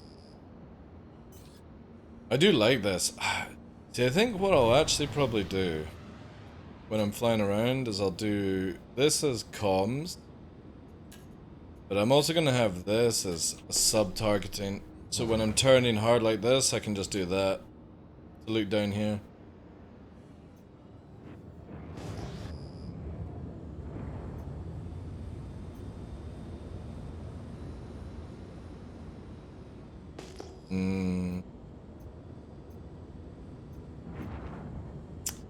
Wonder. I could self-state it actually would actually be. I think they should just always have a separate comms screen that every ship has.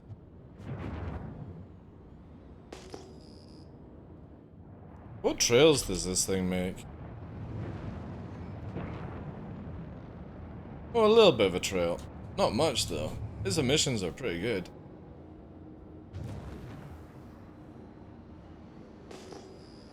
Just a random guy, that's what they all say. All sweats have fucking alts these days. Alts of alts of alts of alts. Mardars is targeting me.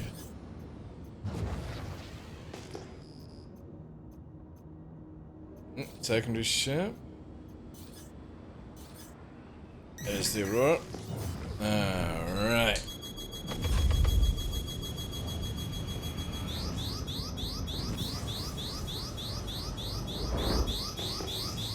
So it's good to know that the flares still don't work in 319.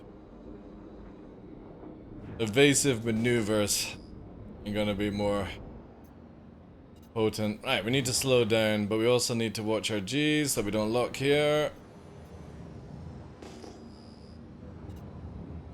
We'll shift it down to 1 flare and dust.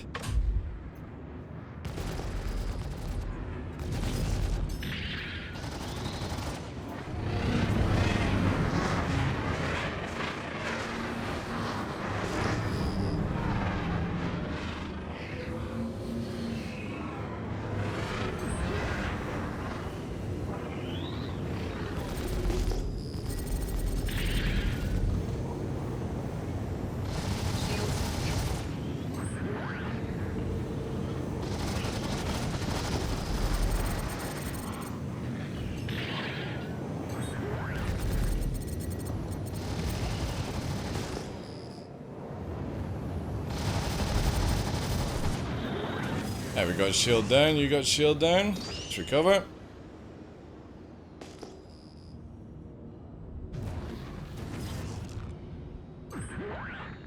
Bring it back in.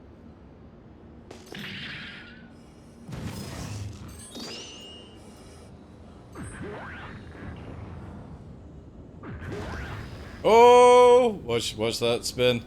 Watch the hard yaws.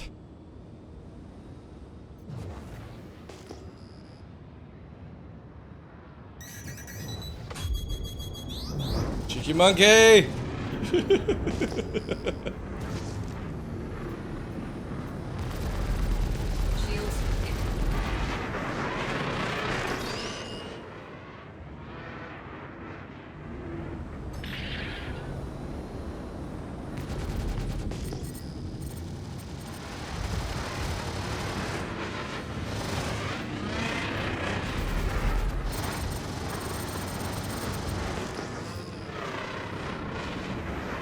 There you go.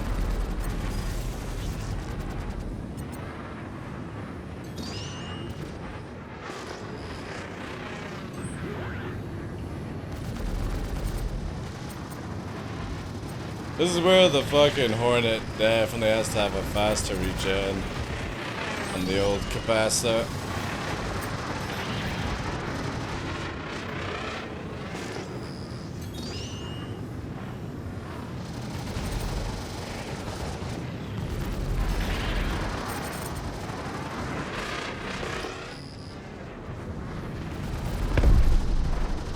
Oh my god! Is there a secondary ship? Wait, am I getting fucking... Oh, did you get somebody else Mordors? Alright, thank you, dude. It's alright. I only saw that at the last second.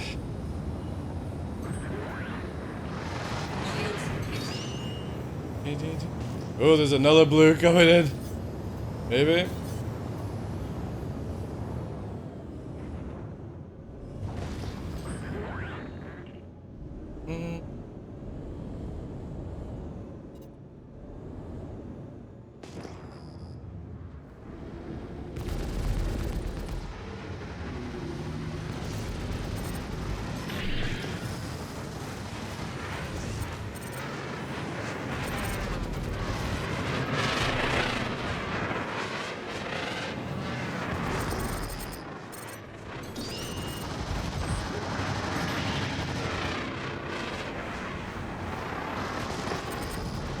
Ooh, where are they going?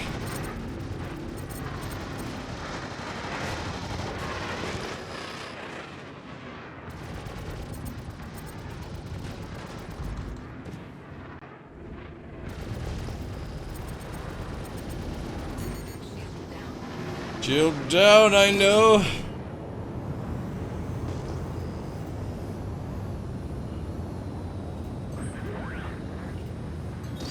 My shield's actually not regenerating at all. There we go. Ah, good, good, good.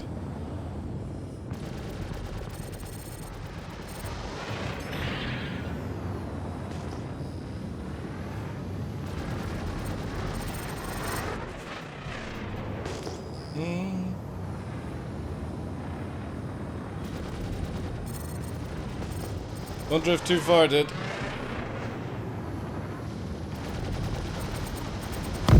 Goodbye. Yeah, just watch on your speed because you actually have the ability to tuck in a lot closer. Boop.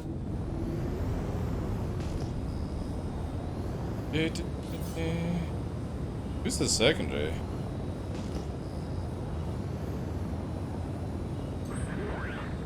Oh, it was a Titan? Ah, right. Thank you, dude. Yeah, I wasn't even paying attention. Dude. What a struggle, like.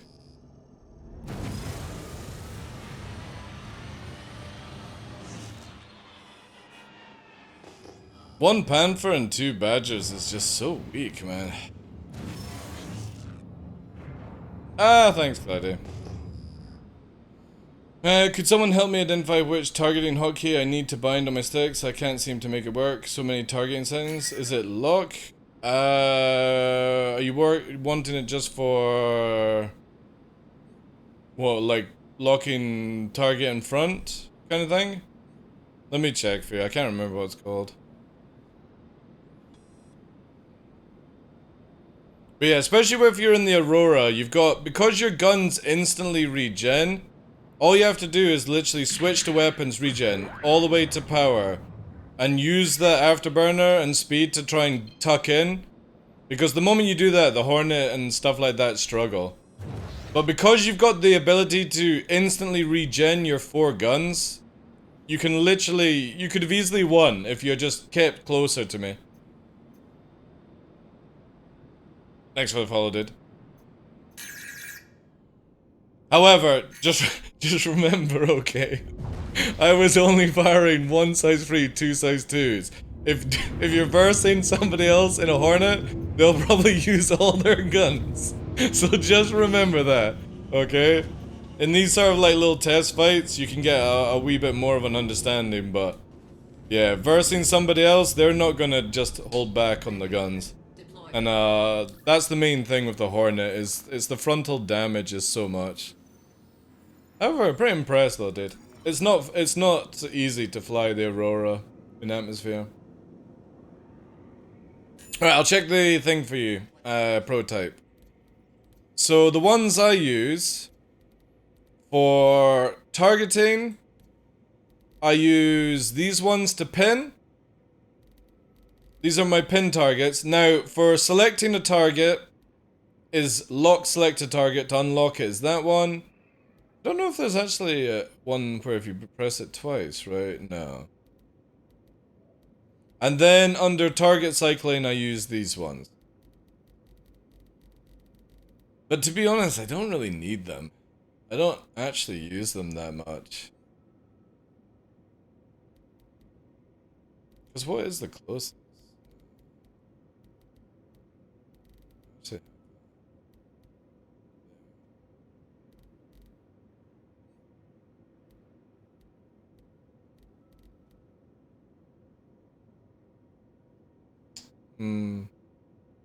Yeah, I can't really get rid of them.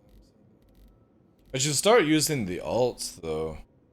And then I could put that back to power management. Use these for target. Just press an alt button. That would actually be pretty good. And I could use that for strafe. Yeah.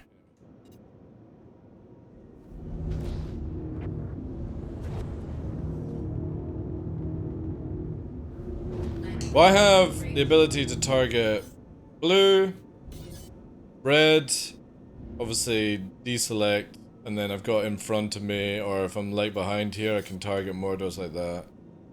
But I'm kind of thinking I don't need them to have on different ones.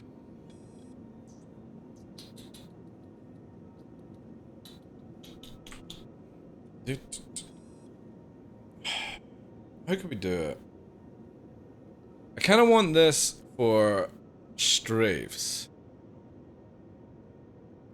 This is gonna be a fucking... Alright, okay.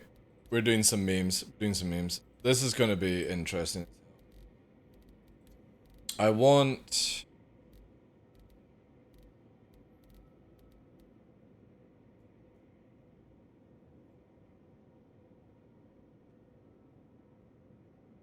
Yeah, because that would be like...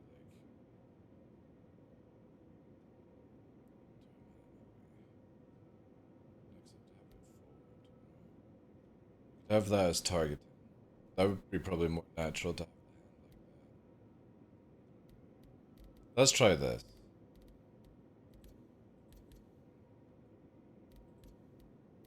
I'm not gonna save this. It's gonna be super.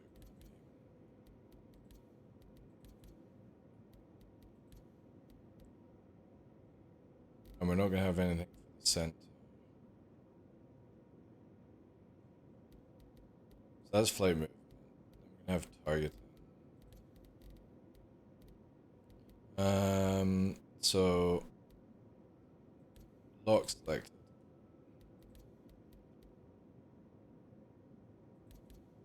Push for unlock. Oh, that's pin targets as well. Right, so we need button 15.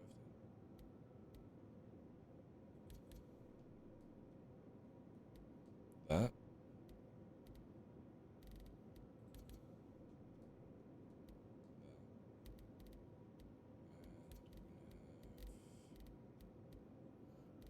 So that'll be attack. Attacker is closest. It's gonna be this.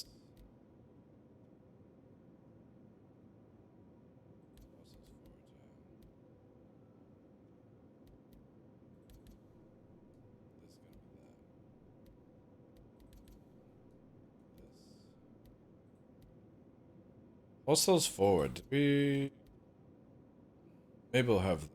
Actually, no. Let's just have this. That. Which means we got.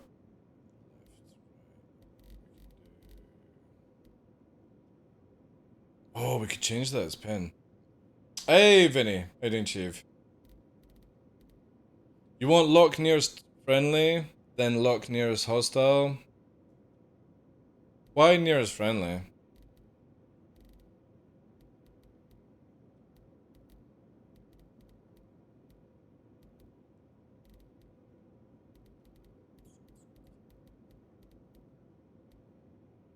Just trying to think. So that would be target. Hey, thank you for the 3 months, dude. 11 months as well, Vinny. Thank you. Good morning to you, Chief. So we're setting up, trying to figure out some keybinds here. So that's going to be sub-target, right?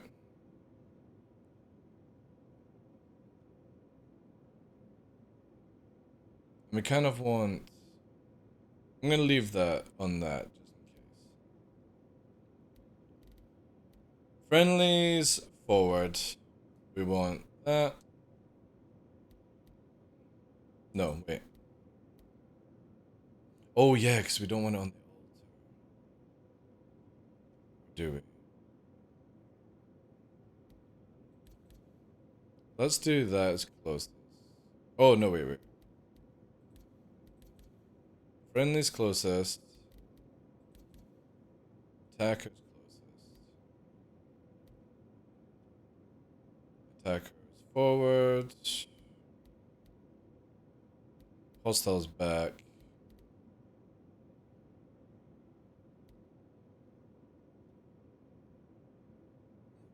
No, we want this. Hostile's forward. Get rid of that. Hostiles back.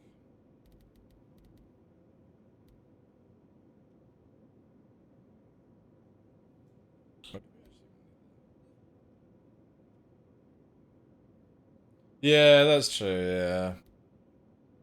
That's what I'm sort of like.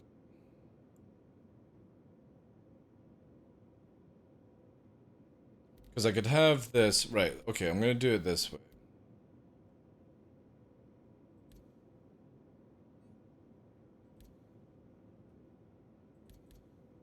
There. So that's hostiles back. Friendlies forward.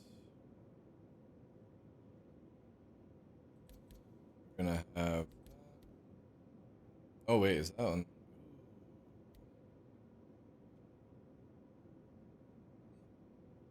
Ah yeah. Oh, how can I do this? Don't touch that. I don't need that. I've never used this. So that would be friendly.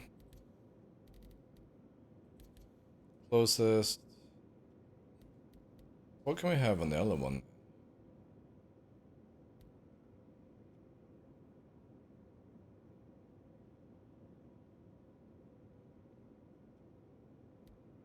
And that's that, right? That's gonna be super easy to touch.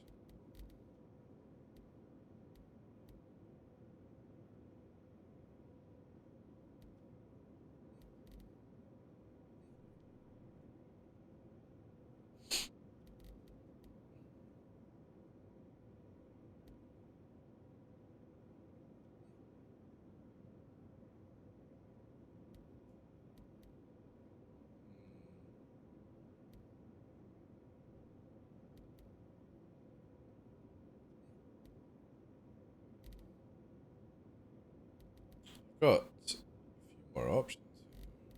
Am I missing something that I normally have? Is there pin? That's pin. No. Yeah, that needs to be on that. That is. Oh no, no, no. That's yeah, yeah. That needs to be on pin. That is for extra pins.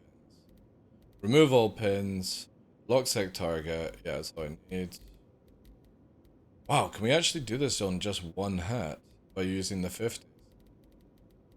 Okay, this actually works really well. And sub-target I want away because I don't want to hit that by mistake. Especially if you're spending like 5 minutes searching through for turrets. So that would be closest.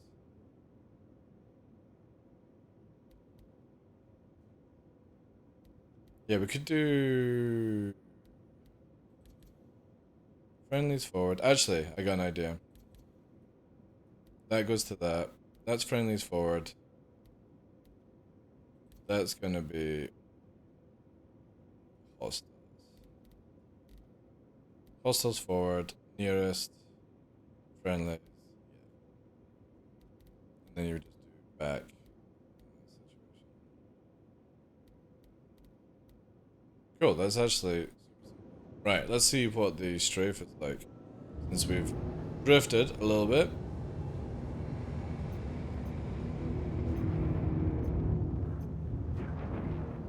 Ooh.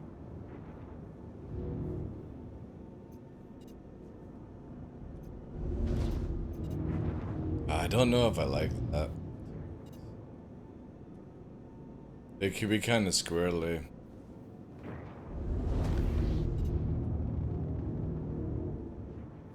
Yeah, it's really squirrely. So what can we use that button for then? So we've got with targeting here. Targeting. Target. Cancellation. Yeah. Blue. Red. Attack nearest. What can we use that hat for then?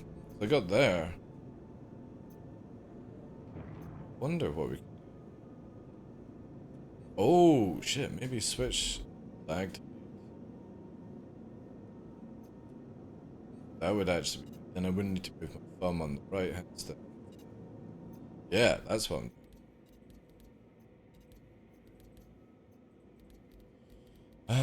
joystick, so... Weapons. We're gonna change...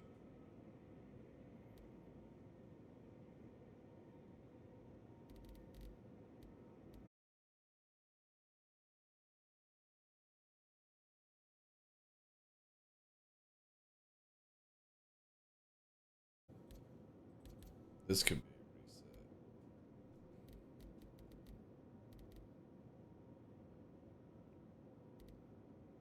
reset. Yeah. So that means I don't even need to fucking touch that at all.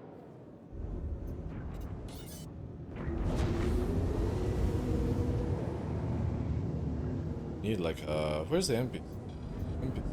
Great, that's... Yeah, this is actually gonna be super smooth.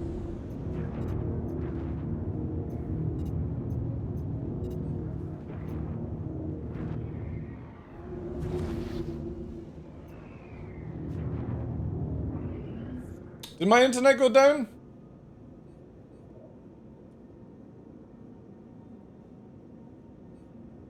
Did my internet go down? It says that I've been logged out. Eh?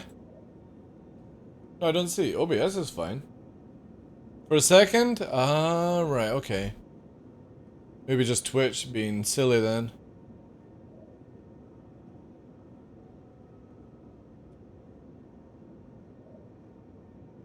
Yeah, that's interesting.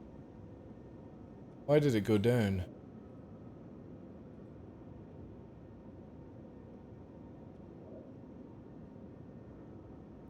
What should I do with that? That's...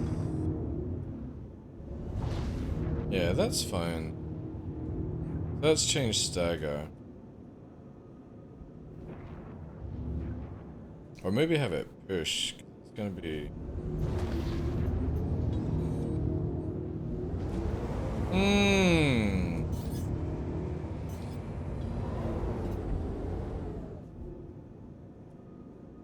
Or could that target?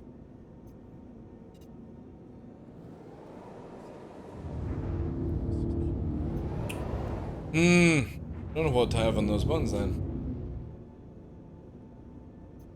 Yeah, at least the good thing is if the internet goes down or Twitch goes down, you know, no more do you get muted on the video, which is really, really good. You know how I would have to, like, turn the stream off and turn it back on to make OBS work for audio? Twitch fixed that on their end because it was something to do with their VOD stuff. So now we never need to worry about that, long as we're back within, like, what, 90 seconds or something like that, but... Yeah, we were down for, like, a split second. I can't think of what I want these buttons to be. The good thing is, though, if I don't think of anything right now, it means that I can use them for something in the future, right?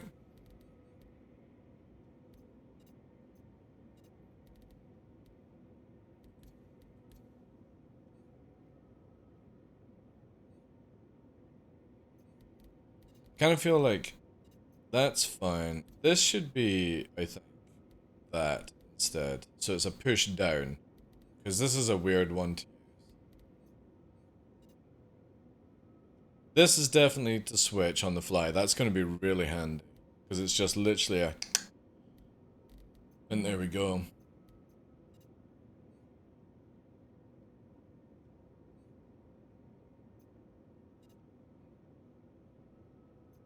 Yeah, let's save this as 1. Save this as 2.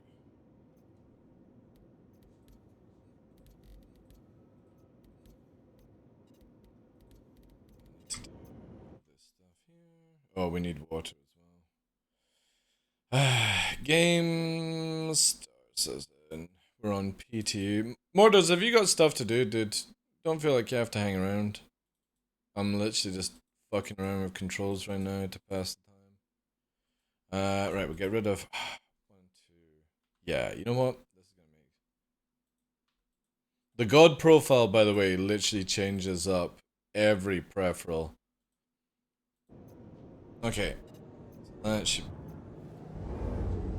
So we still got everything, got all this lovely power movement on the thumb. Targeting actually requires me to move my thumb. So what I've done here, right? If you see here, on this joystick, targeting was on the thumb.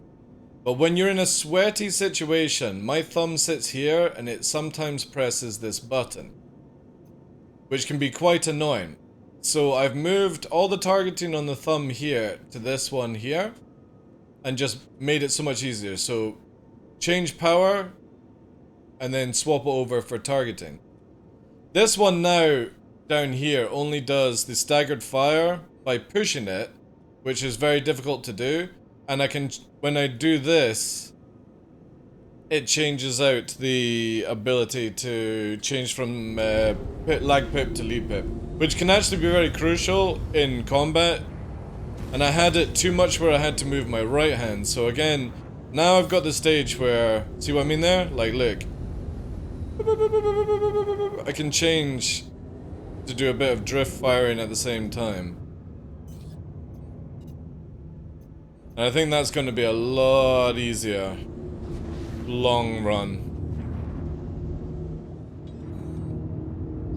Because I have noticed that sometimes, see, even that might be better if it was... Yeah. Okay. Gotta do it again, chat. I am gonna hit this in combat. This is the joys of having big fingers. This, we're gonna do that.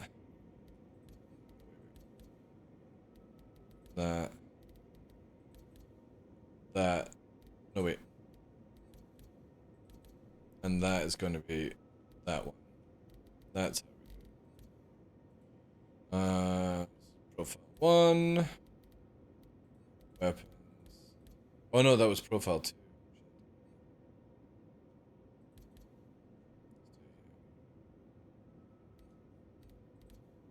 This is profile 2.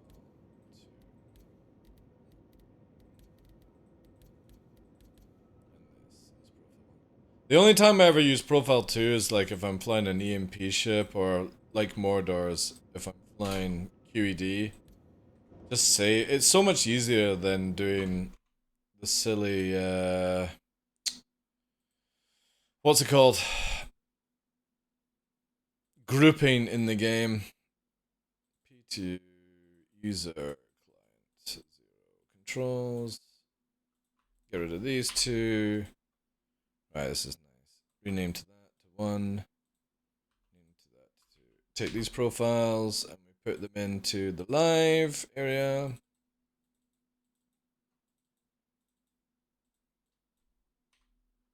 That's them saved, and then we'll put it into our backup.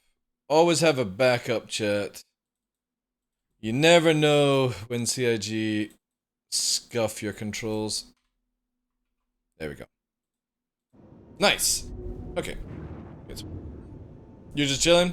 See, I'm kind of like in the same situation like that. I was gonna do some other stuff.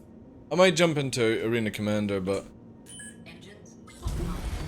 Okay, I just disconnected head. Go.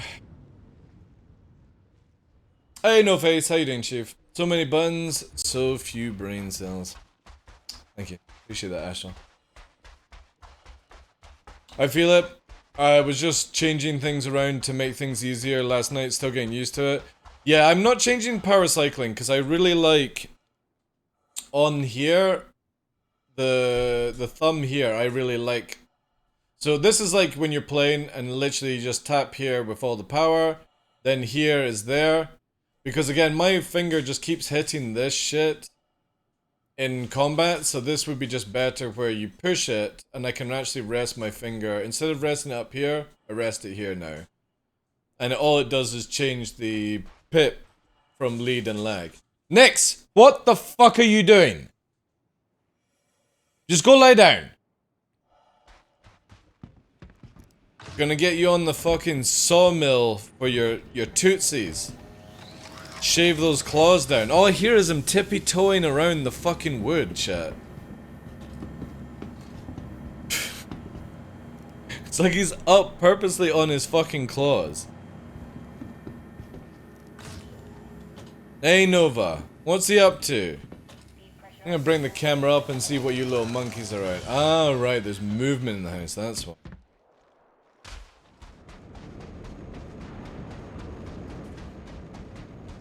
The mother is lurking.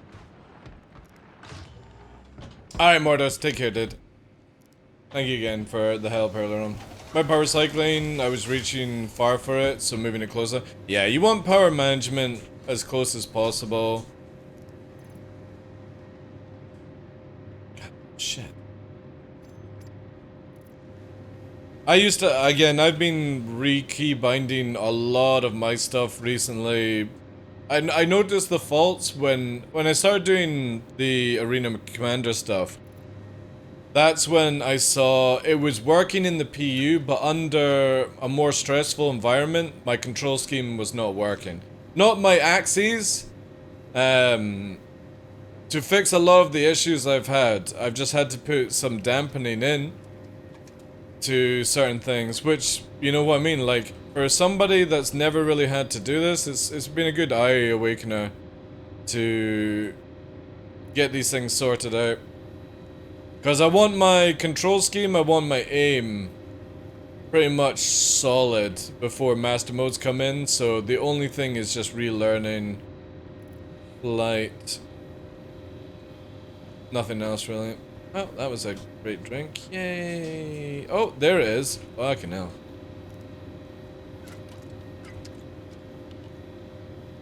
Interesting that it teleported up there. So yeah, I've been changing the peripherals on my left stick. My right stick's completely fine. Because that, for me, it's roll and pitch. I've gone back to my yaw on my pedals, but I've dampened the fuck down in-game. And it pretty much the same is sort of thing. Also, I just need to pop, like, I've got my settings so well done that I just pop the screw out in the right stick, and that gives me, like, the ability to do dual yawing, if need be. But I've got my settings down to how I want it to be, which is just working right now. Hey, Digi, how you doing, Chief?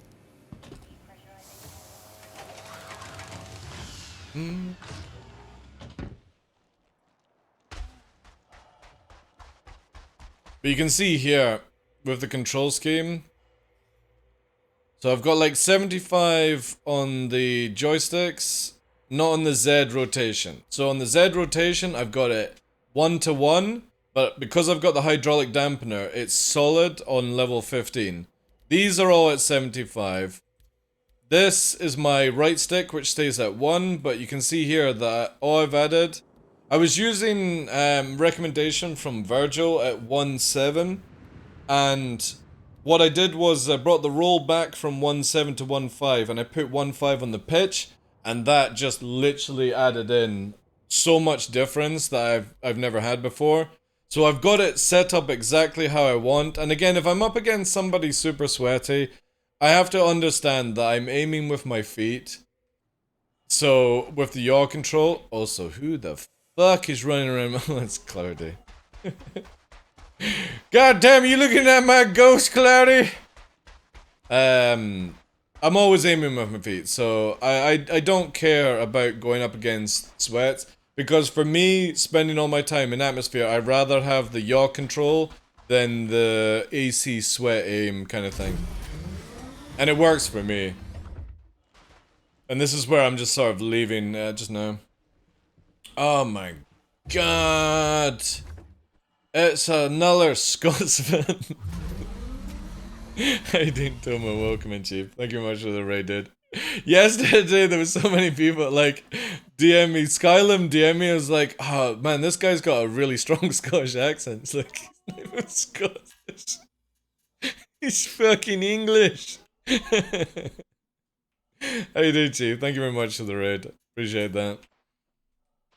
I love how people get mixed up with Scouse and Scottish. It's good stuff. He is in Liverpool! Liverpool! Again, the Scottish enjoy that accent. To be fair, it's gibberish. Well, yeah. It's to say, like, Irish, you know, people from Liverpool and Scottish, like, same with Welsh, like, sometimes difficult to understand. How was your stream though? What are you up to? We're doing a little bit of an extra stream today because obviously I had to go away from the migraine yesterday.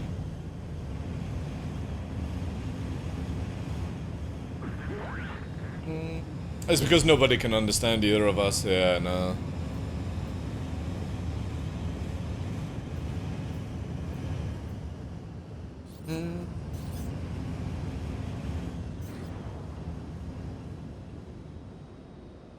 Everything is well. Beautiful ship. Oh, and for the Ghost Hornet, yeah. When I was in Mexico, I got asked if I was Scottish a lot. It was cool, just enjoying PTU for the sites right now. Everything else seems a bit cleaner. Yeah, I'm pretty sure we're gonna see live tonight. I think it'll be a PTU patch and then it'll go live. That's my guess anyway.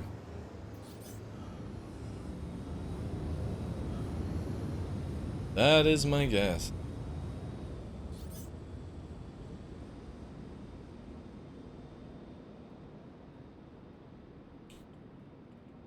Really wish they had set up a command for targeting white ships.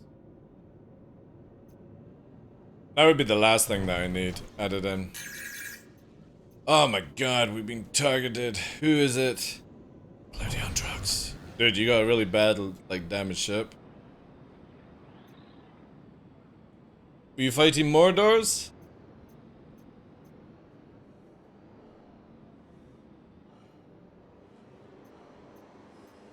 Man, my ship is not making any noise whatsoever. This is super frustrating. Wow. Ooh! Tomo, thank you very much for the gifted subdate. Appreciate it, sir. Thank you. Subscribe for 3 months. Thank you. Appreciate that, guys.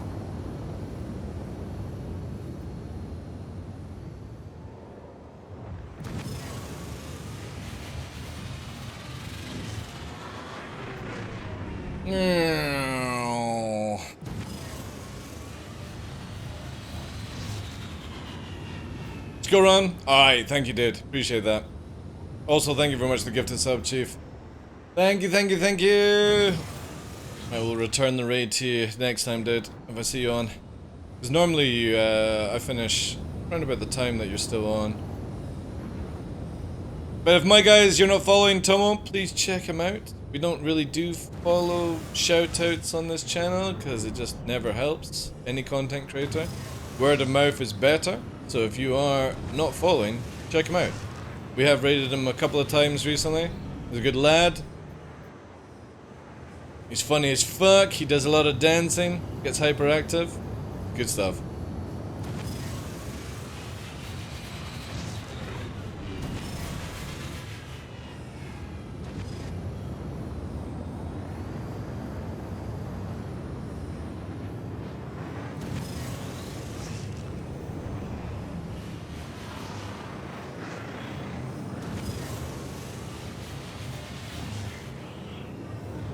And this is why I like the yaw control on the pedals. Because the moment that we don't have the ability to backstrafe or fall backwards at speed in this game, yaw control is so good in Atmosphere, that stage.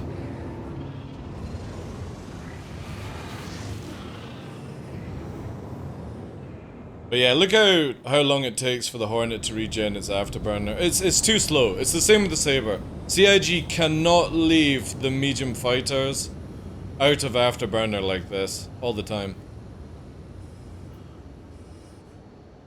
It's just too much. It's too slow. It's the same with like the MSR, right? The MSR is designed to run. Yo, thank you very much for the 24, Baltus. Appreciate that, dude. The Star Runner is designed to run, but the moment you run out of afterburner, it can't do its job. And CIG have it on such a long afterburner regen as well. Same with the Vanguard. But the thing is though, the Vanguard I feel should be like the Hornet. It should be fast in acceleration and bad in the turns. But it also should have an afterburner that can keep up with the idea of going fast, or being able to go straight line fast. It doesn't need to go like fucking Mach 2 kind of fast, but yeah. It's super frustrating where the moment you're out of afterburner, these ships become very much useless.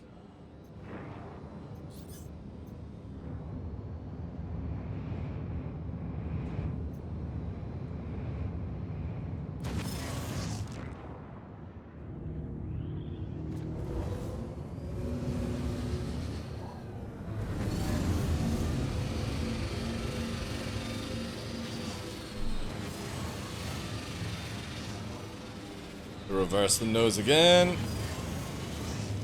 You can see here, we're on target, we're on target, we're on target, but even the Aurora can flop around a little bit. And you just don't have the regen, because afterwards we're fucked. Even the Aurora can outturn us now. Because we're not able to hold these speeds for very long. So sadly, the Hornet is in the situation where it just goes like this. And it gets its shields up and it has like long-term effect on the target then.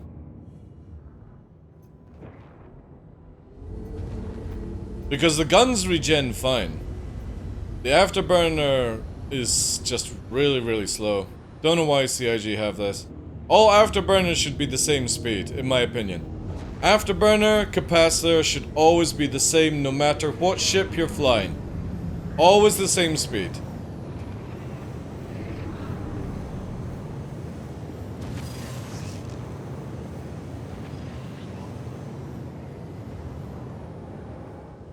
Yeah, we can get the nose round a lot, and an Aurora in this stage is not going to enjoy two twos, free frees beaming down on it. It's the same with when I'm fighting the Arrow, right? Again, at this stage, taking so much frontal damage.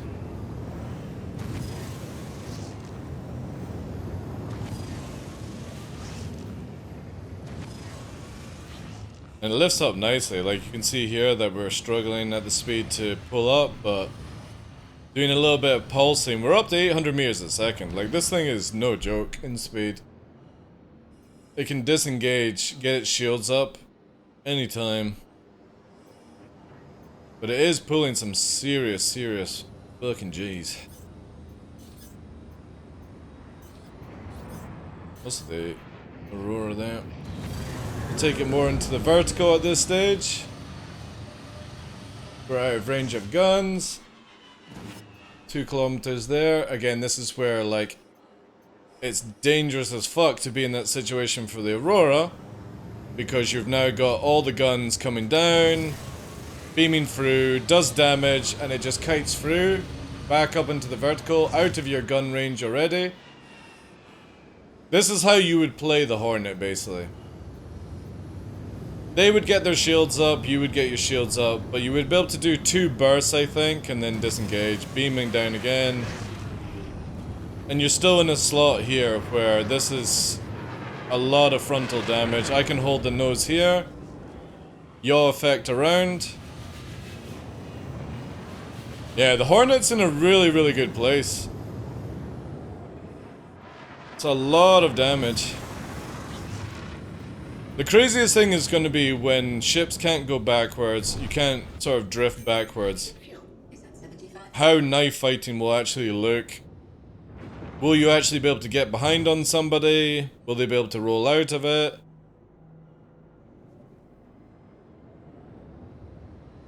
But I would definitely say, for 319, this ship is one of the funnest to fly right now. We'll see how the Fury is.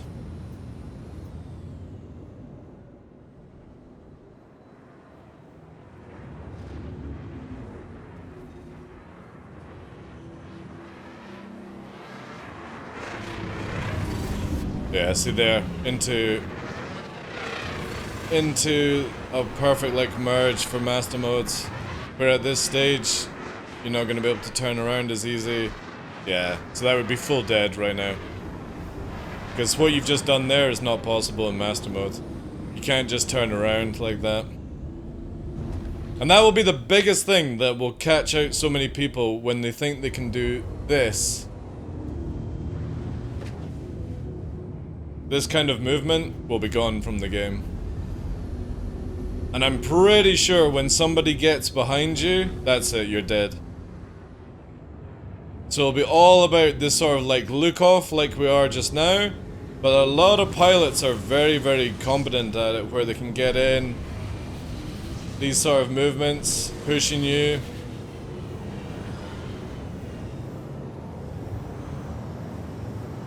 Super Hornet is definitely going to be in a good situation like this, because the Super Hornet can be like there, and the gunner could be just beaming you. But you can see how you've got the reverse thrusters on? That goes out the window very shortly. What's the take on the Vanguard? The Vanguards need to be set up the same as the Hornet right now, in my opinion. Like the Hornet for 319. The Vanguard should have really good push forward. Very fast acceleration. But it should be the same as the Hornet, where it struggles to turn round, right? Like this. At high speed, it would be basically having to do full pitch and roll around. And this includes in space. And then your gunner would protect you in these sort of stages.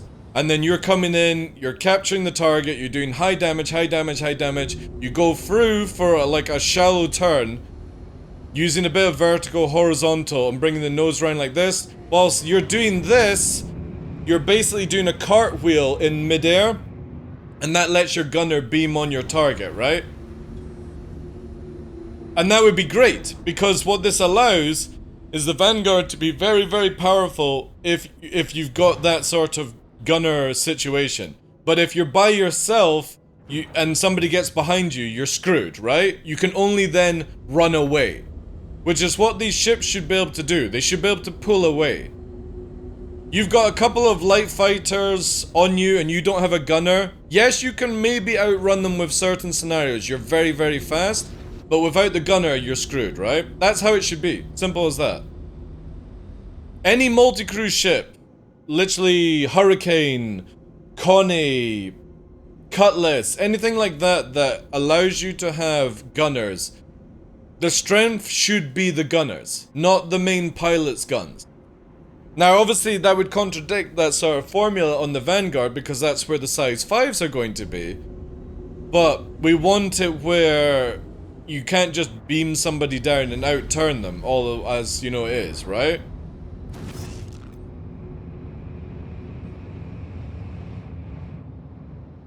And I think CIG, if they put the Vanguards in that state, would be in a really good spot. It would be a lot of fun. Trying out some menu controls here because I'm pressing the wrong stuff again. Interesting that I can't cycle through to white. Does anybody know if you can target white ships? Like, there's a button to cycle a white ship. I really wish CIG would buy your ideas. Well, again, CIG will eventually get to that stage. There's no way to do 6 DOF flying in this game. In the ships that we have. CIG have to massively change on few things. The easiest things to change are on weapon damage needs to go up, but shorter ranges. Turrets should have longer range, less damage. Right? So instead of you beaming 2 Panthers, or like, let's look at the Scorpius for example. If you're beaming 4 Panthers worth of damage from a Scorpius turret, it should have 2k range, but half the damage, in my opinion. Because these things should be designed to literally get rid of fighters and flak it out, basically. This would mean that fighters have the advantage to still do damage to you, but you don't get instantly rinsed. But for them to achieve any damage on you, they have to get close, which means that fighters would have to do swarm mentality. But the flying game would be amazing. Instead of you backstrafing and doing this sort of gameplay loop, right? Which is what we see. You go into Arena Commander, you see this all the time. You go into hard atmosphere, it's more about nose to tail. In some situations like Daymar, you have the ability where somebody can reverse strafe at speed and bring their nose round, right? That's fine. This is going though. Master Modes takes that away. Even if they don't change the characteristics of how, like I'm talking about with the Vanguard and stuff, every ship cannot do the pull the nose back round trick when Master Modes come in. You just can't do it. Because they're nerfing the speed that you can reverse thrust. And they're more promoting forward play. And you can see this already with the Hornet and the Glaive for 319. The 350R. They are front heavy on the afterburner going forward. And the moment that you turn, look at the disadvantage, right? Because we're going too fast, we've got to actually slow down to get into that turning ability.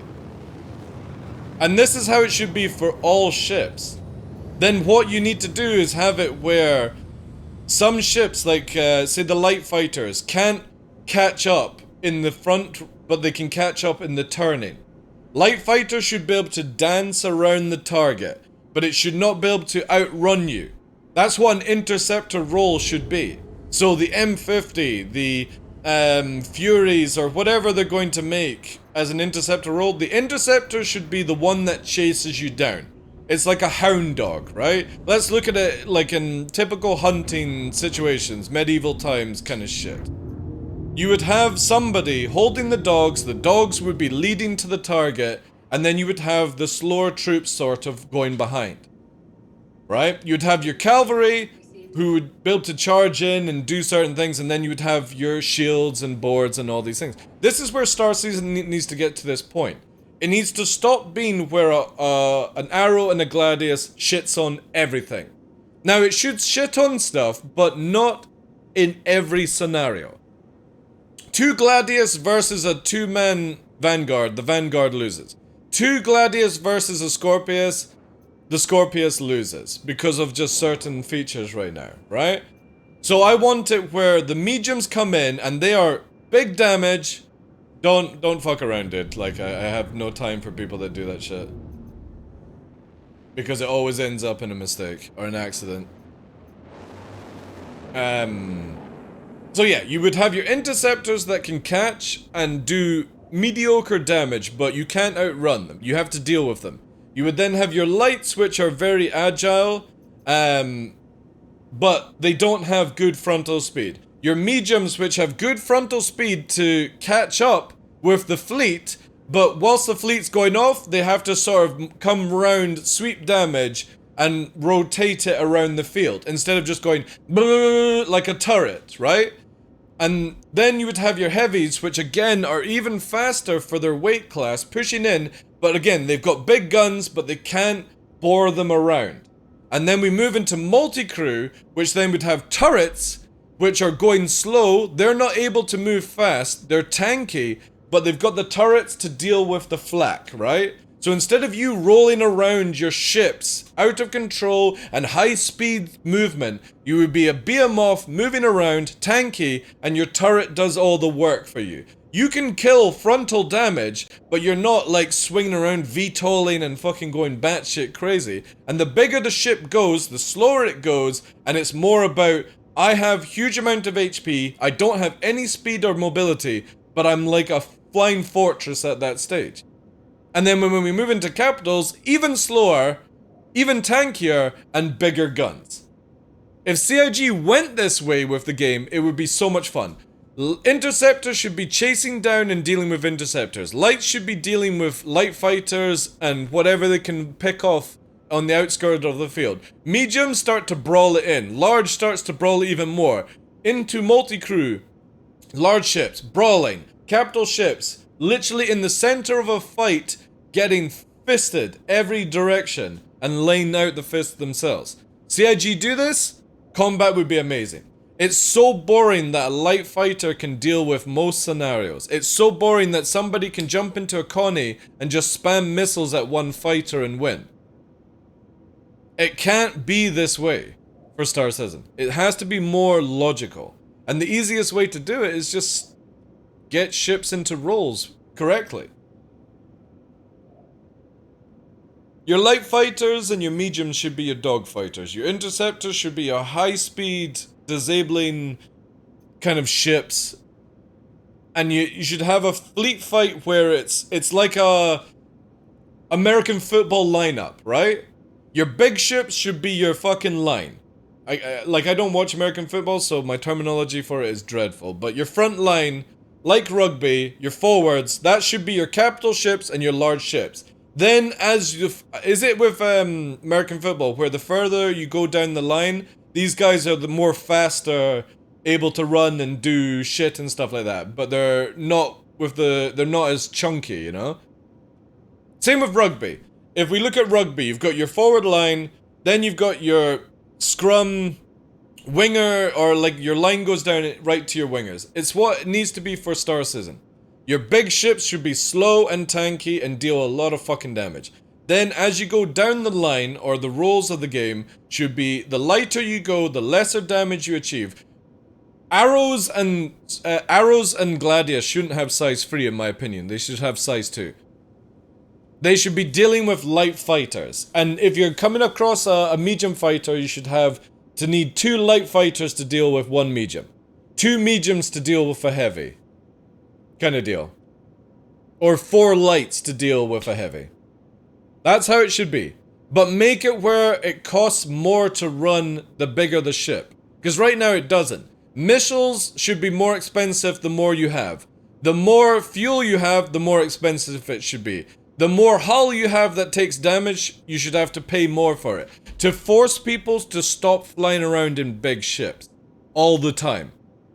They should be like, fuck, it's gonna cost me $1 million to repair my ship, and I can't pull the claim issue, right? Yeah, very true, Snarfin. But until CIG do this, there's no reason to have an actual fleet setup. Right now, for 319, it's actually better to have a Hercules, and like 5 fighters in Furies. You can go everywhere together, you can pick up all the loot, and all you need to do is have like a vulture follow behind afterwards. You can put a Pisces medical inside the Hercules as well, and still have room for 5 Furies to fly around in. And loot space as well. You could probably even put this new fucking storm tank in as well. And this is where people will start moving to, by the way, in this game. Because it's easier to have 1 Hercules pilot with a gunner, right? So there's 2 people. Save 4 Furies. So we're up to there, right? Then somebody that picks up the loot, 7. Maybe somebody that plays with the medical Pisces, 8, right? You've got your mini carrier, high DPS, all that stuff, right? Did you steal that guy's fucking Connie? Balls. It'll make you actually consider strategies. Yeah, exactly. And I'm not talking about for the Arena Commander scenario, right? Arena Commander should be whatever the Arena Commander people like. You know, the light fighters versus light. Maybe have a different arena where it's like snub fighters, BR. Light fighters, BR. Medium fighters, BR. Heavy fighters, BR. And you can actually sign up together in that. And then maybe have squad battle where you're only allowed 1 snub on each side. 1 light on each side. 1 heavy. CIG could build this where they basically give you ships and you have to go to the role. And that's how you get Arena Commander really, really popping off. Where you've got these different scenarios that people can go into. And not just be shat on by the typical nonsense. If you want to go in and fight mediums versus mediums, you have a different mode to go into. That would be really, really cool. But again, it's not gonna happen anytime soon. Another Connie, my god, it's all the Connies in the world. All the Connies in the world.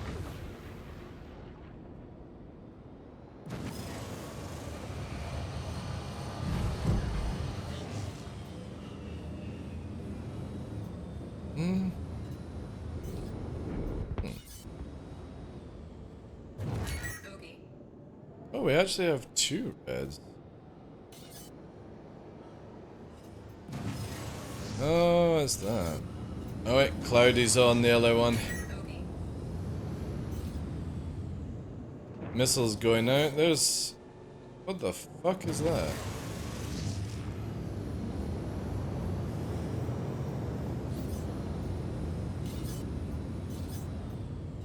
Man, I can't even detect some of these ships.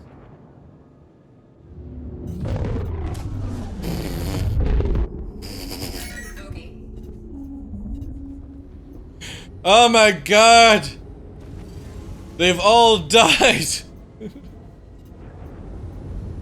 All the Connies have died! Awesome stuff. Alright, let's jump into a little bit of Arena Commander kind of stuff. I'm gonna play with a little bit of Vandal Swarm just to try out these settings in a more rich environment. But yeah, I can't wait for CIG to add that kind of stuff in. And I think it'll be soon as well. I genuinely believe it will be soon that we'll start seeing proper fleet setup. I'm hoping we'll see it. I hope CIG literally go... You know what I mean, like the Master Modes allows them to start doing what they've been talking about for the past 2 years. Nah, it's actually not 2 years. If we don't get it by SeasonCon, that would be like, what, a year, right? So. Joining soon, AC? Nice, dude. Oh. You go into Vandal Swarm. Because changing your keybinds for targeting is always a shit show in PvP. So we're gonna warm up with that bad boy. I wish you could go into Vandal Swarm without NPCs helping you. Also, we need to do this. There we go. Vandal Swarm. Vandal Swarm. It's in the game. So this should have us set up now correctly. Cool. Nice! Yeah, that's covered over nicely.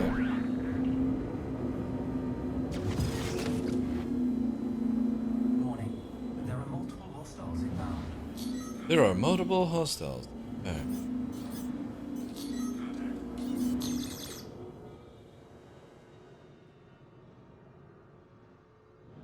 I don't know why they always spawn you like 7.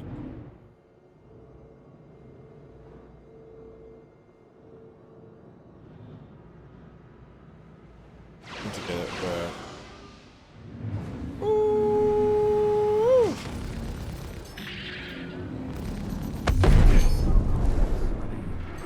Need to get it to where there's multiples to test this out.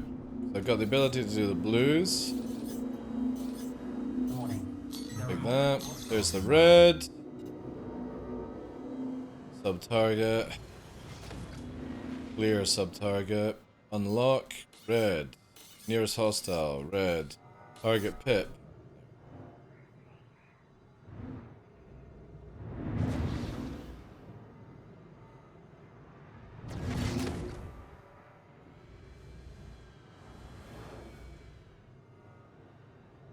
This dude is like literally not approaching. I hope they increase the AI a little bit better in the future. They just seem so dead. Dead in life.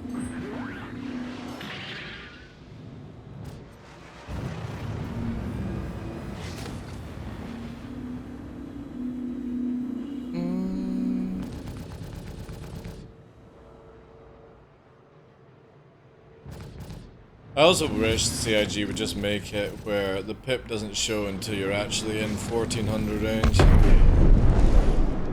That would be sick.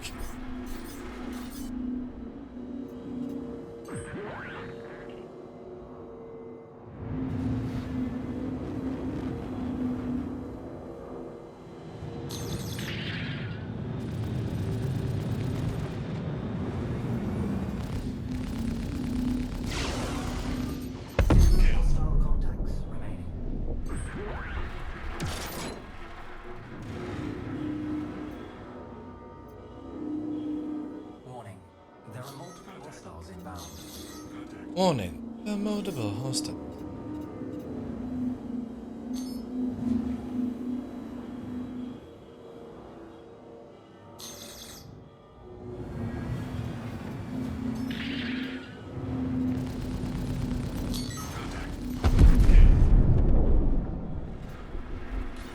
Ooh, I nearly pressed the wrong button.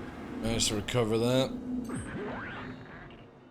It's gonna take me a few days, I think, to change out these targeting things, but it's gonna make a lot of difference. Because I have noticed that a few times in combat, I keep losing target on people. My fat chubby fingers would hit the actual keys. No joke, ever since 3.18, 3.19, I've changed so many controls on my joysticks. Stuff that I never had to think about. Just was never in that situation where, like, you could verse one person and then verse another and stuff like that. But I think we've got it to the point where I won't be making the mistakes I have been doing. Because I've got power management out the way, I've got targeting out the way, and now my thumb can just like relax and not do anything. God damn it, missiles! Ooh. TDL Shakery, thank you, Joe. Thank you very much for the 3 months, I appreciate that. Thank you, thank you, thank you! You guys have been super generous today with the subs. Thank you. I do appreciate it. Especially as, because, like, doing that week of no ads at the beginning of the month was a very bad idea, by the way. Never doing it again, sorry guys. Because I'm $150 down from testing that mistake out. We will not be doing that. Fucking bonkers, like.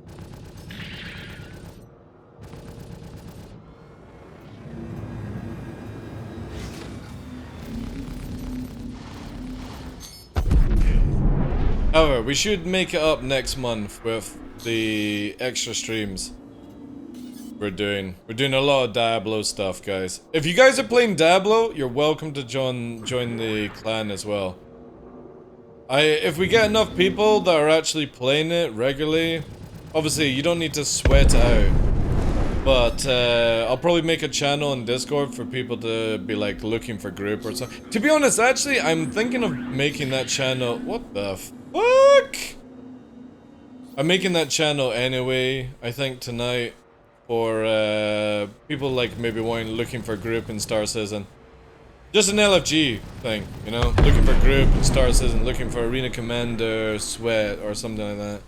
Just something for. Why can't I fucking target that shit?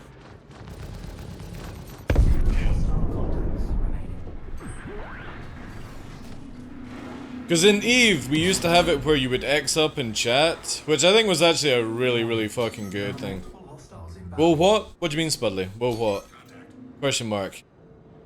You do realize, Spudley, that I say a lot of stuff on stream, so when I finally turn around to the chat and go, whoa, what?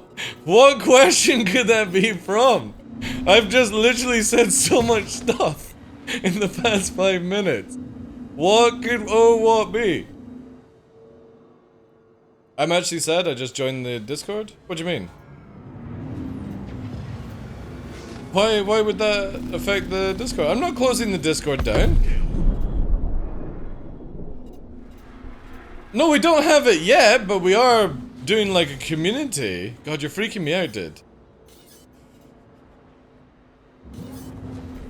I'm not sure if you're like upset or if you're excited, I can't tell. Alright, where are you?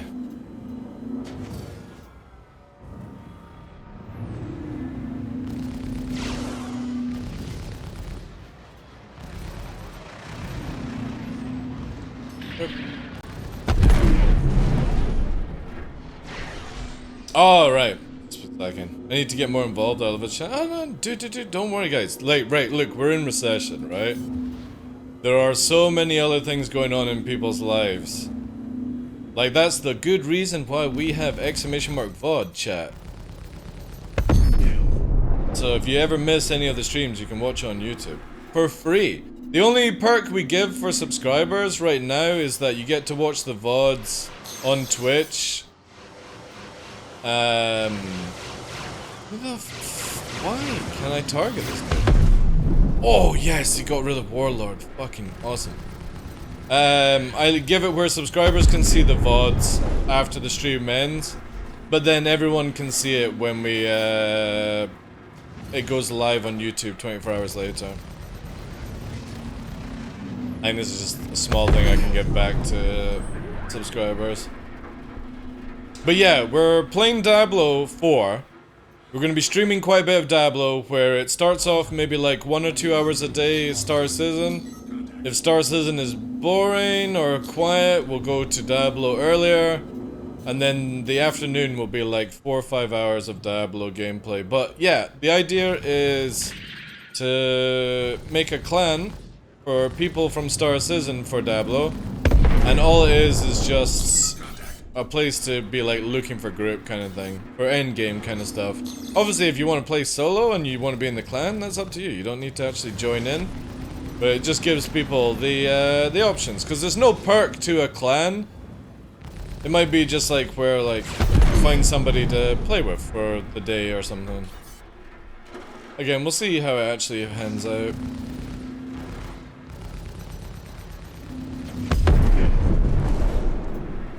Who knows?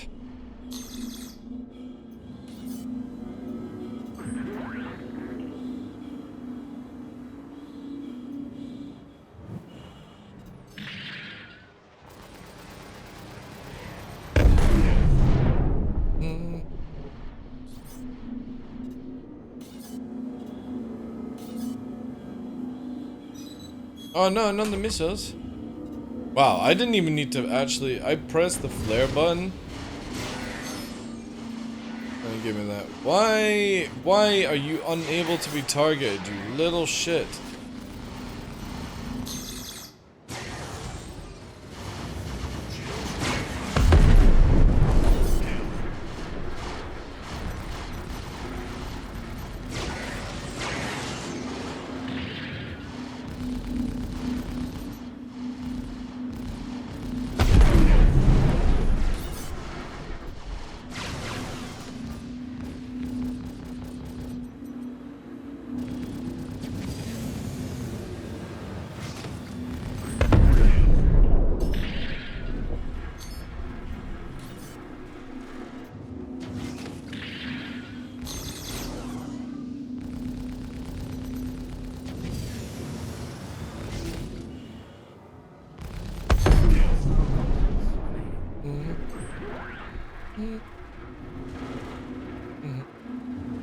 But yeah, looking forward to D4.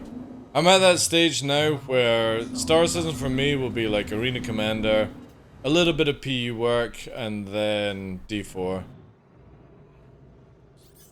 Once there's like a big reason to jump in to Star Citizen again, I will, but I think Master Modes is the biggest thing that will get me very excited for the game. Until then, it's just sort of like, yeah, they're cool, they're adding in lots of good stuff, don't get me wrong, I'm not shitting on that idea.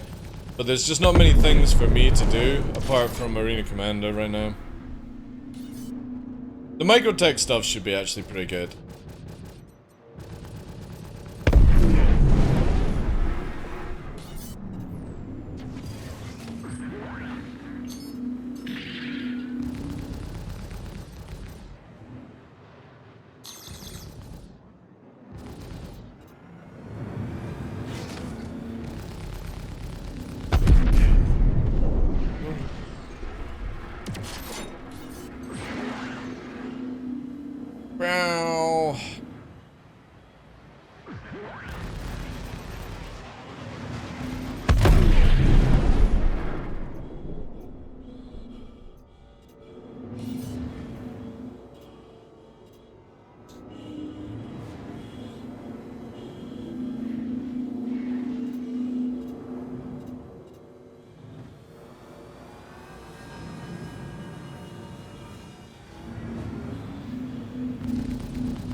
Oh god, I've got the Demon Slayer song in my head.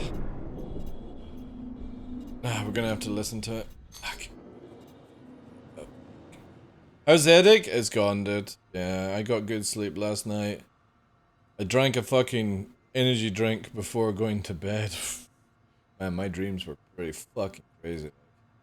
Nothing unusual though. Demon Slayer theme.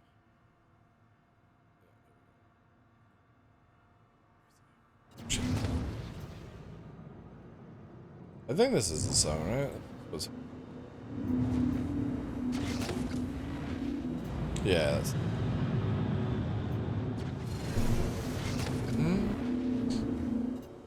But yeah, headache is good. Thank you for asking. Why we're doing like a little cheeky extra hour today.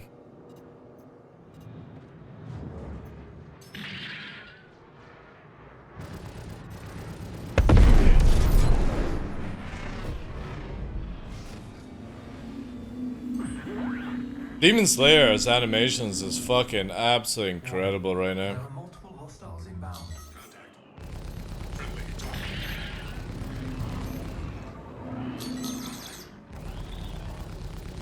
Oh, I should really actually be testing this in the Hornet Ghost for 319.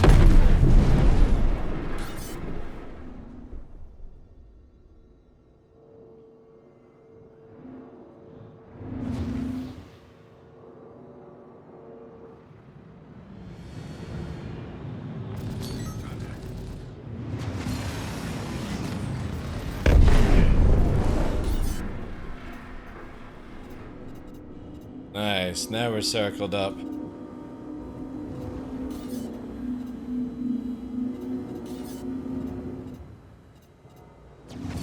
However, they don't seem to be reacting.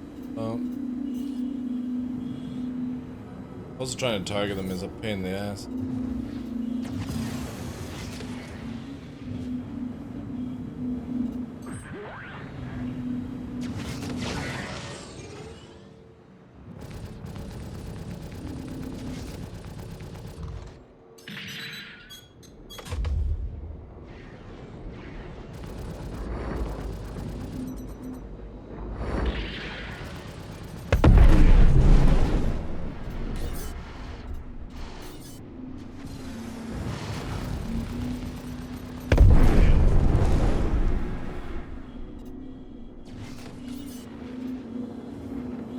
Yeah, why don't they ever push up, like?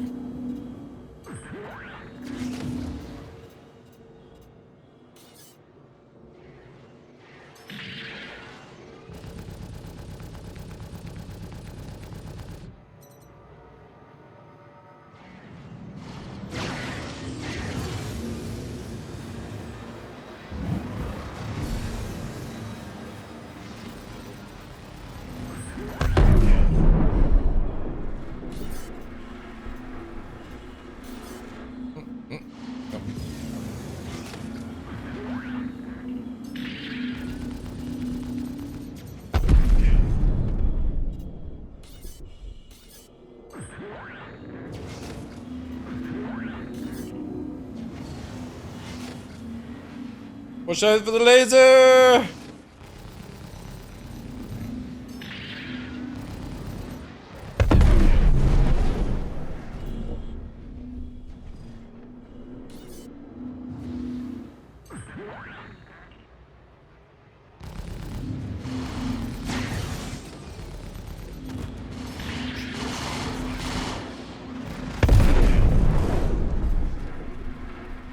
That was a good song. Making me hungry though.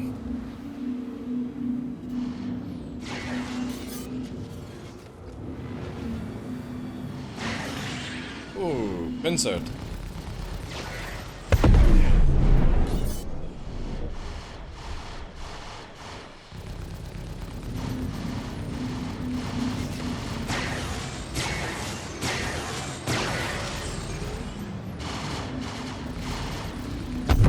Hostile contacts remaining.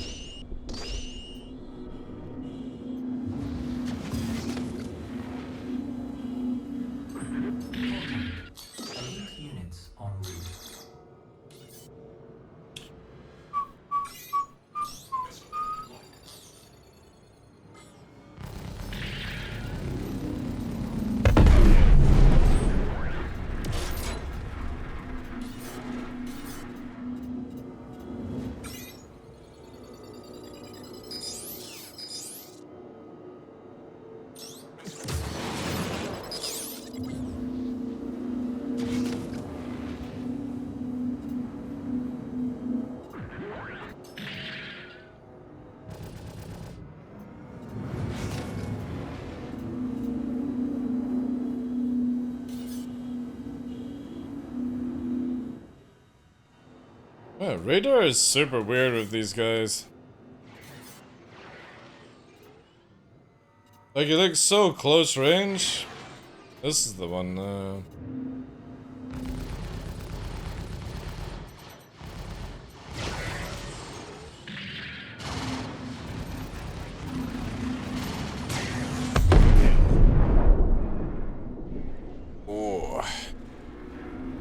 Season 3 is good for Demon Slayer? It's really good, yeah.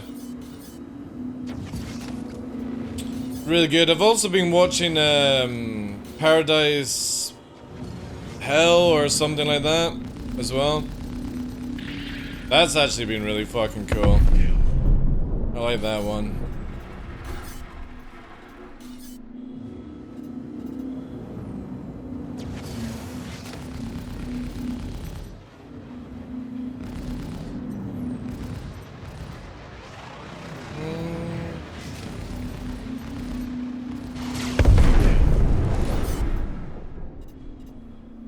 Again, this will be super boring for you guys, but it's just literally trying to train my finger to stop going to the old targeting hat and target the new stuff.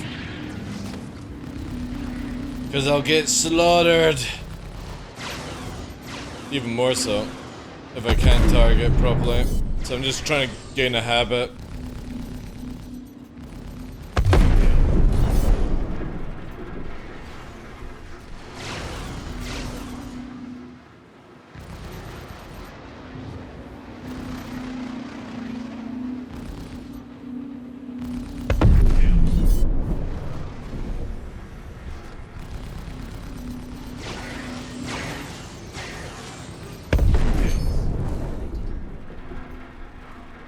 Good, they're good.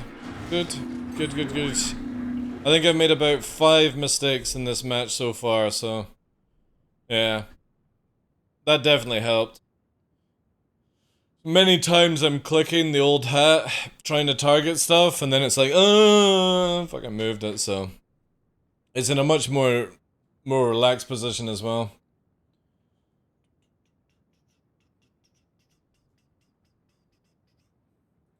Alright.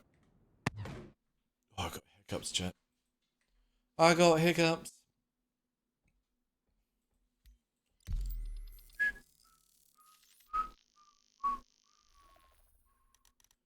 Oh no, that's Singapore.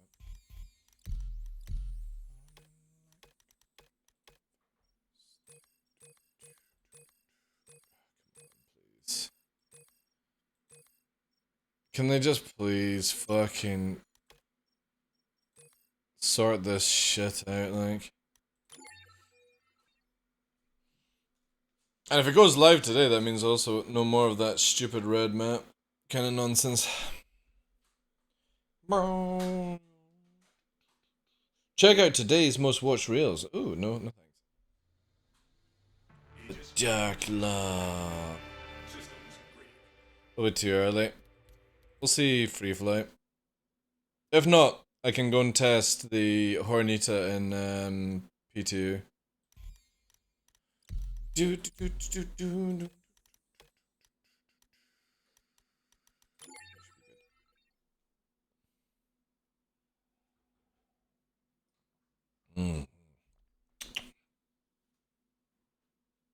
Also need to shave the beard a little bit, guys. It's getting a bit long, especially mustache. Get like these little. Oh no, not the red map. Alright, nobody's here. Okay, let's test out Hornita in P2 Vandal Swarm. Let's see how it goes. Yeah, I got like, look at these things. They're getting pretty long, chat. Maybe I could curl them up. Don't you have to like train them to curl, don't you? You gotta like get wax or something. Maybe I could get them to go up here. So that covers like the empty area. A dignified gentleman.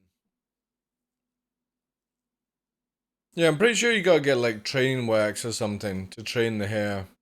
Like creeper vines. That could be kind of funny. Mm. Yeah. Right. Try this out. Single player. Hornet Ghost. There she is. Customize. We should be able to do like a full customize, right?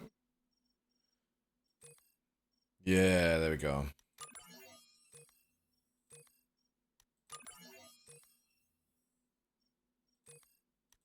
Nice. Badger. Badger, badger, badger, badger, badger, badger, badger, mushroom. Alright, cool. Let's try this. No, I want to select the Horneta Ghost. Go back. Vandal Swarm. Vandal Swarm. initiated. Anvil Aerospace. All systems online. Alright, cut that actually.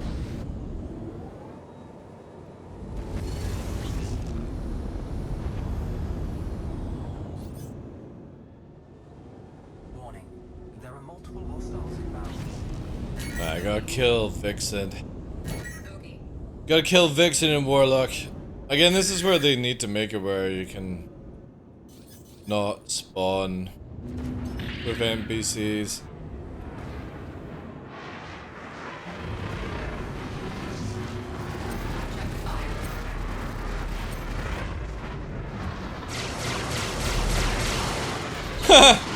The fucking dude is like hell bent on knowing me. I'm trying to help you, Vandul!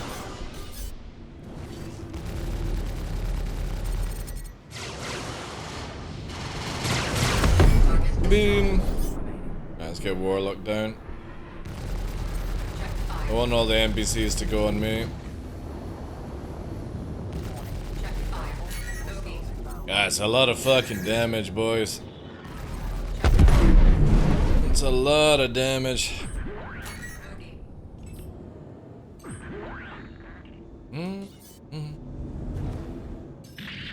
The Vandal Scavenger.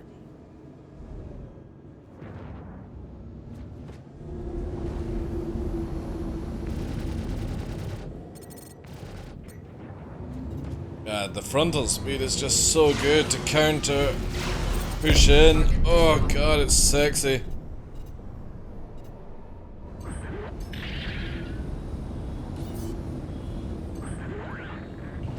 All it is the bad capacitor though. Wonder if we can actually get away with regen.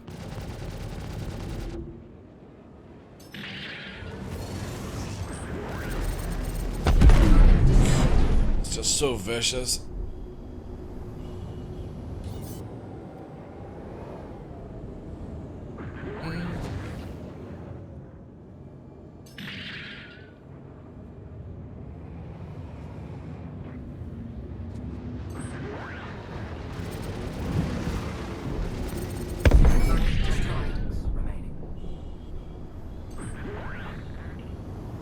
Yeah, I think this is the first time I actually feel like the Hornet is in a good spot.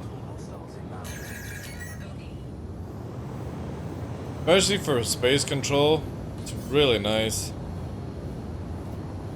It just feels more, for me anyway, like frontal engine, you know?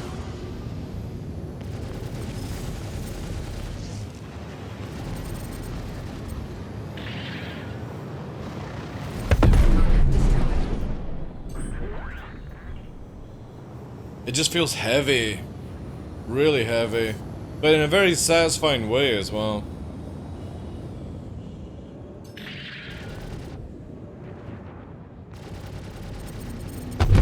Destroyed.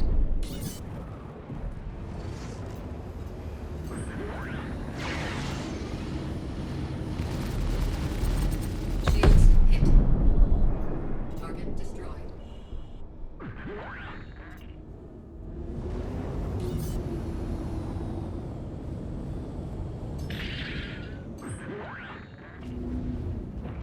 Hopefully, like, again, like, see the Buccaneer, Vanguard. I want to see more love to these ships. Look at that sweep that this thing can do. Like, it corrects its speed so beautifully because of that main engine. It's like...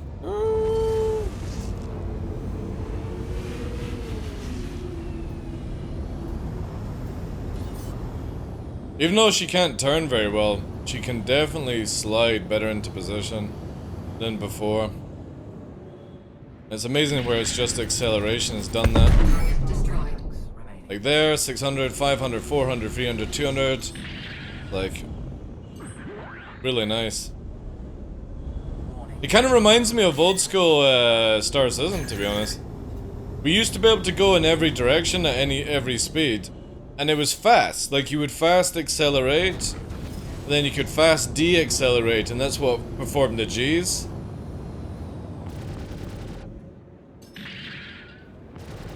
And this sort of feels like that. It's like, oh shit, somebody slipped behind me. It's like, oh, quick turn around. Target destroyed. Need to turn this way. And you're able to counter that 500, 300 moment. Yeah, it's just, it feels really, really good.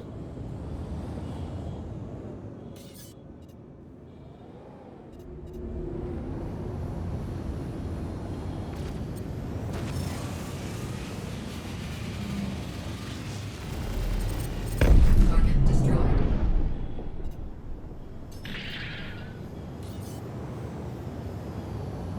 And even without Afterburner, it's pretty good at changing the direction. More ships need to be like this, hands down.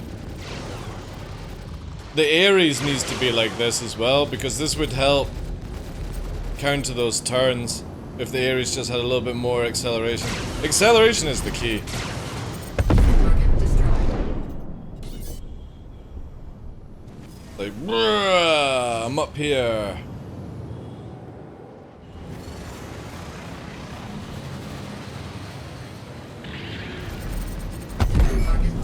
And then again, momentum keeps you away, 500, like, you don't need to get into a weird turn fight with this thing. It kind of just feels like you're flying, ooh, proper momentum.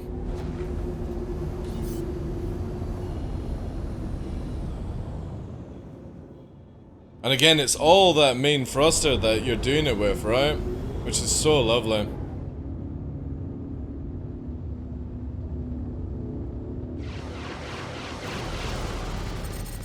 Target destroyed.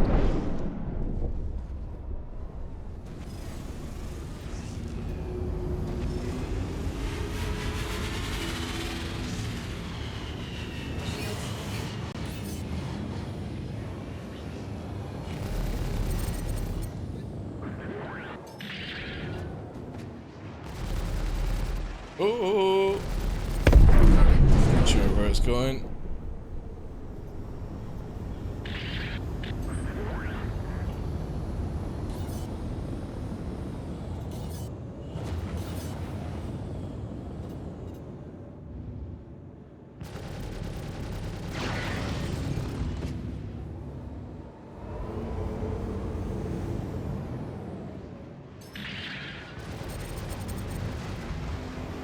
Ah, I thought we had enough burst. Target destroyed. Hey, Veg. Just one cool thing about fucking Arena Commander is I can actually pause this. As you've been flying the Hornet for a while, what's your preferred tactic? Boom and zoom. Don't try and rate fight it. Don't try and rate. I would definitely stay. One circle is probably the best sort of format to it instead of two circle. But this thing has the ability to, like, what you want to kind of do is, like, say you're on, like, this is an arrow. Your main damage is going to obliterate an arrow shield with one mag. You're then going to want to fly past the arrow and try and turn it around, but give yourself room in case the arrow pilots... Sorry, I literally punched my mic there. I apologize. So as you're flying past through the merge and you're going into the joust then, you want to maybe go horizontal and bring it around at a wider angle, because they'll be getting their shields back, but then you can come in and beam from range. If you turn too hard too fast, you will cut your AS down so hard that, and you can just use AS in space as well, right? Just saves trying to fucking speak all about it. But in space, you can more do like a Tokyo drift, right? So as we're moving here, see how we're cruising? But I'm able to focus the fire down as we keep the strafe going. And again, when shit gets bad, it's just 600, bring it back round. You use a lot of resources to do it, but it definitely gets you out of the shit scenario that you can get stuck in. And arrows and gladius just can't move at these speeds. They're still going to catch you. You can't outrun them, but you can out-accelerate them to get you into a better position, and I think that's so much better now. Can you stay on target and just beam down on their kind of system? Oh wait, I've just literally lowered my microphone too much. Give me a sec, chat. There we go.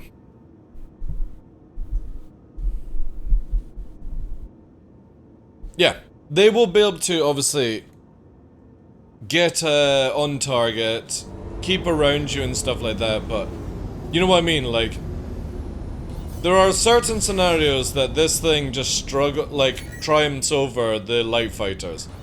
This has so much frontal damage, good camouflage, good anti-missile, and it's fast in the acceleration. It's not fast in its like total speed, it only does like 1200. So anything like Mantis, Arrow, Gladius is going to catch it. However, you can disengage, get your shields back, and beam def, and work it that way, right? The only downside is, in my opinion, that this ship's capacitor for Afterburner regens really, really slowly, you know? Yeah, for all things, Jay. For all Hornets, even the Gladius, 350R. Arrow and Saber and stuff have not been changed. Even though CIG have claimed they have, to a certain degree, they don't feel changed, in my opinion. So I think it's more like, oh yeah, we have done it, but no, we're actually just joking, guys. Memes. You'll have to wait and see for 320 kind of thing. But the Hornet definitely is in a good situation. Can it deal with 2 light fighters? That would be down to the pilot. Even a decent light fighter pilot versus 2 light fighters is going to struggle. The difference is, you have this amazing damage, and you have the ability to disengage. Which the Hornet didn't have beforehand. It couldn't disengage. It couldn't actually move itself into position. Now it does, look. Crazy amount of movement and momentum it can create. So, look, an NPC just crashed into the fucking tower. I don't even need to shoot, chat. You just have to sort of do more boom and zoom kind of gameplay. But you can rotate her really nicely. Veshkan would be the best person to speak to, because he flies the Hornet all the time. I've only recently started in 3.19 because I just love the characteristics of this new version of it. Not because of it being a Hornet. I've never really been a big fan of the Hornet. I'm more of a Saber kind of person, just for looks. But the main acceleration is what attracts me in this ship.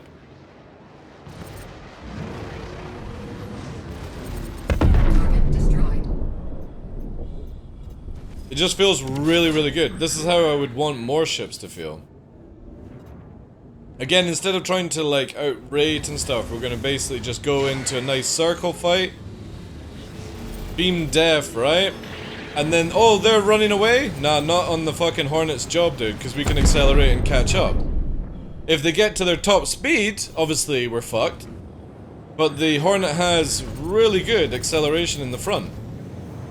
So it's like, oh, I need to change direction, there we go. Again, these are only NPCs, but it's the principle behind it, where it just feels really nice to have that strong G-force going forward to let her actually do stuff. Sorry guys, I got an itchy nose.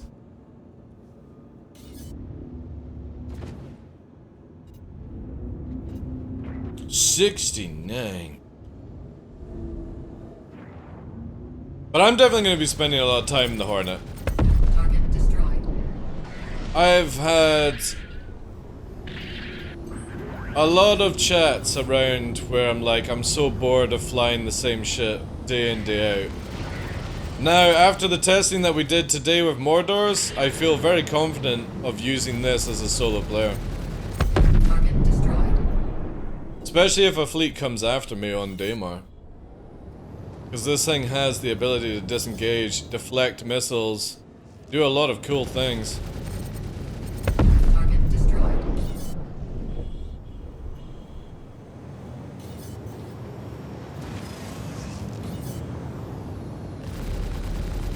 And I don't think it's OP. I think it's just other ships are not ready for this kind of flight.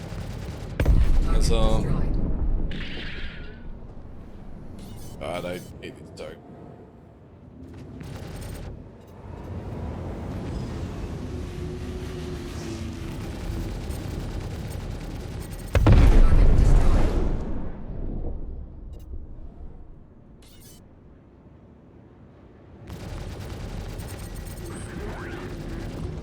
Target destroyed.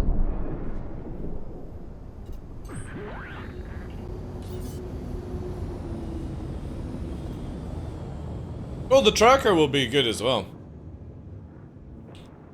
But obviously, like, for me, the Ghost sort of has a better purpose than anything right now. I kind of feel like the Ghost eventually down the line should not be allowed to have the ball turret. That's just me. Freeze size freeze is good enough for the Ghost. I think if you want the stealth, you have to actually fit the Ghost roof to the ship. That would be my take on it right now.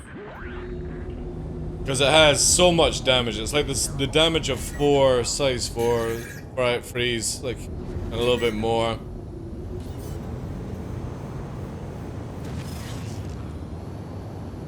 But then I suppose it balances out to the same as a Saber. Bogey. Target destroyed. Bogey. I wonder if Carnard is actually a better choice for the front. Maybe 2 size 2s, 2 size 1s, 2 size 3s. Target Might balance the regen a little bit better. Who knows? And then put the Carnard and the turret on a separate trigger. shields hit. Target destroyed. Target destroyed.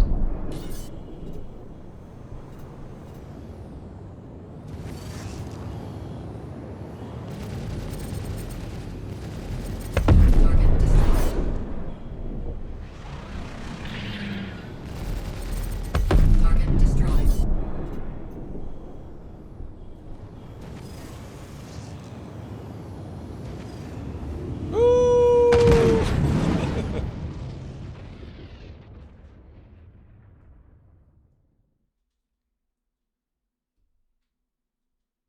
Well, the thing is, though, the Super Hornet has a problem with it, where if you change the fit out when you got landing gear down, it doesn't allow you to yaw and pitch very well. But I actually need to test that out. That is one thing I need to kind of test. Actually, we'll do that. Let's quickly do that. I want to test this out, chat. I'm going to have to reset the account, though. Quickly reset the PT account.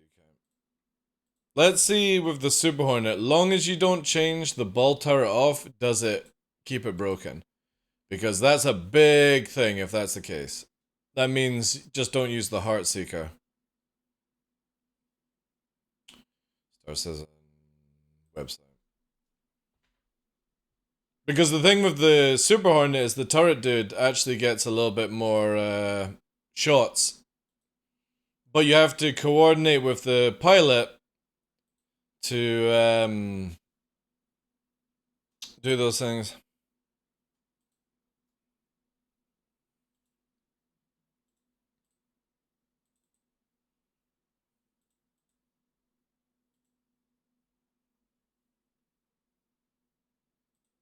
Alright, PT.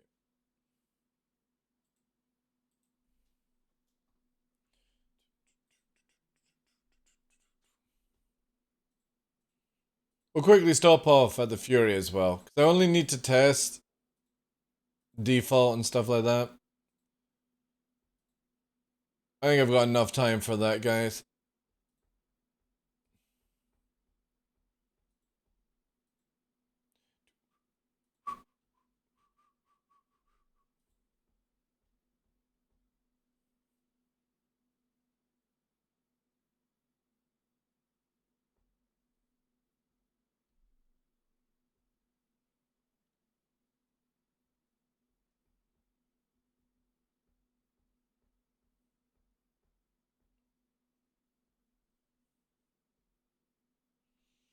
Alright. Yep. Back of the head. Skip. Stanton. Not Orison, sorry. Area 18. You. All we have to do is the basics for this to do the test.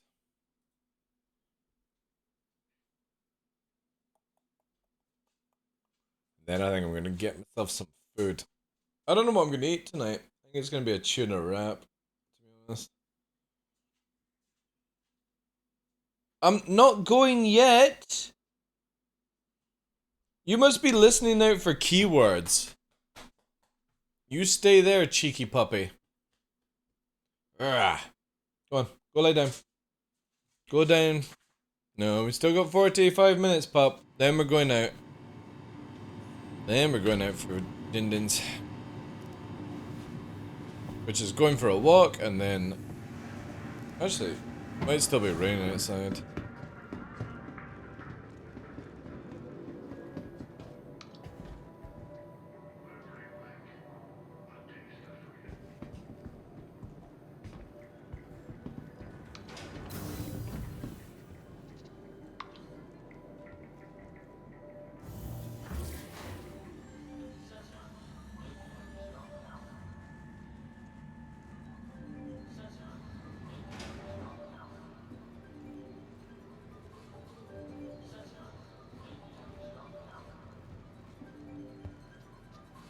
Oh.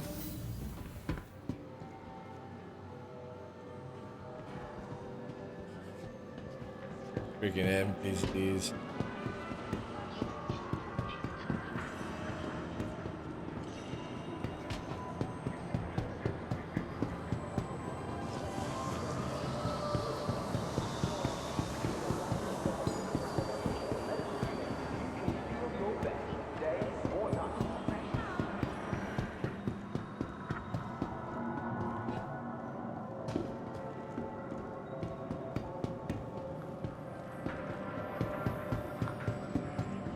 Oh, the drain! Oh, the drain! Oh my god, Sparkle's here. Stand clear of the doors.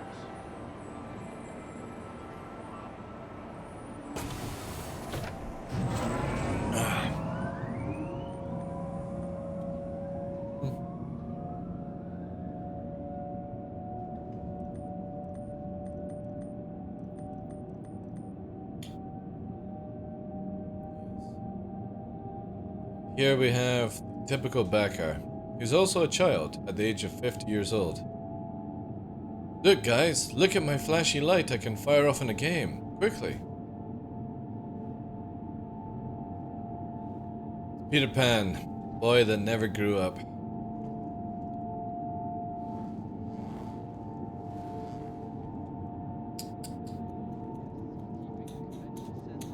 Now arriving.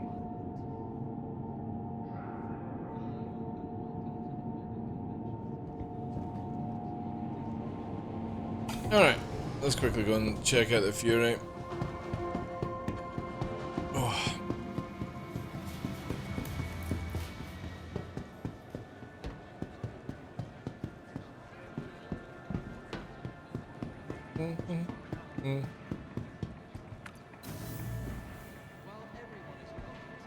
Oh.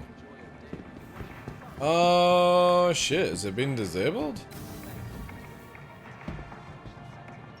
Oh no, it's been disabled, chat. Ooh.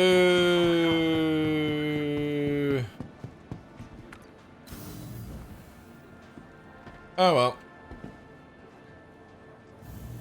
Can't show you it, sadly.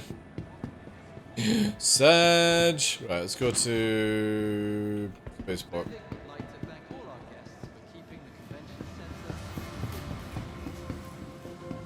I was hoping to see. No, you absolute schweinboat.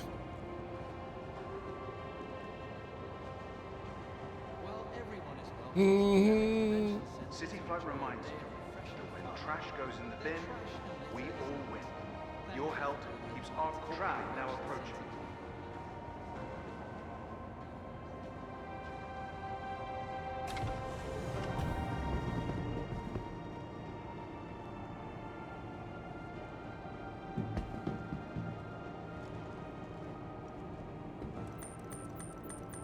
Tram now leaving the station. Stand clear of the doors. While enjoying your day, be sure to treat yourself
Man, this rail system is super janky.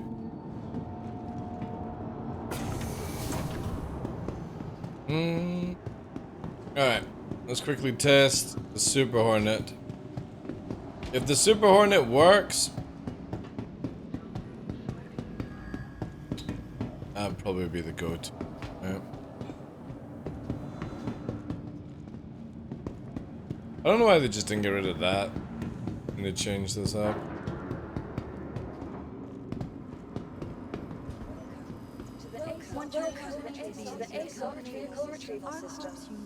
Right, we're gonna need Super Hornet.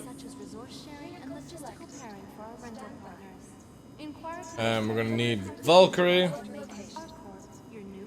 Yo, never mind.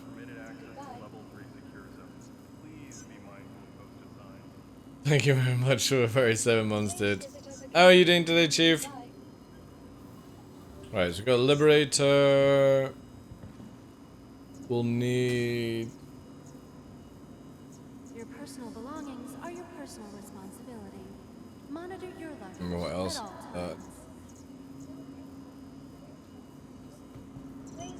You're good? Nice, nice, nice. Good and happy? That's even better. Just testing out some stuff. This week there was a lot to talk about from the community concerns. Oh, have you got a community concern video up? Be sure to check the departure and arrival Nice, ports nice, nice. conveniently located throughout the spaceport. Or you're getting one up. 33 in the series. My goodness. I'll check that out then. Check that out tomorrow. That'll give me something to start the day off if it's out by then, obviously. 3 seconds ago? Ah, nice. Okay, so chat. Long as we don't change the ball turret, right? Whatever your transaction, we wish you a beneficial and prosperous stay. Long as we don't change the ball turret.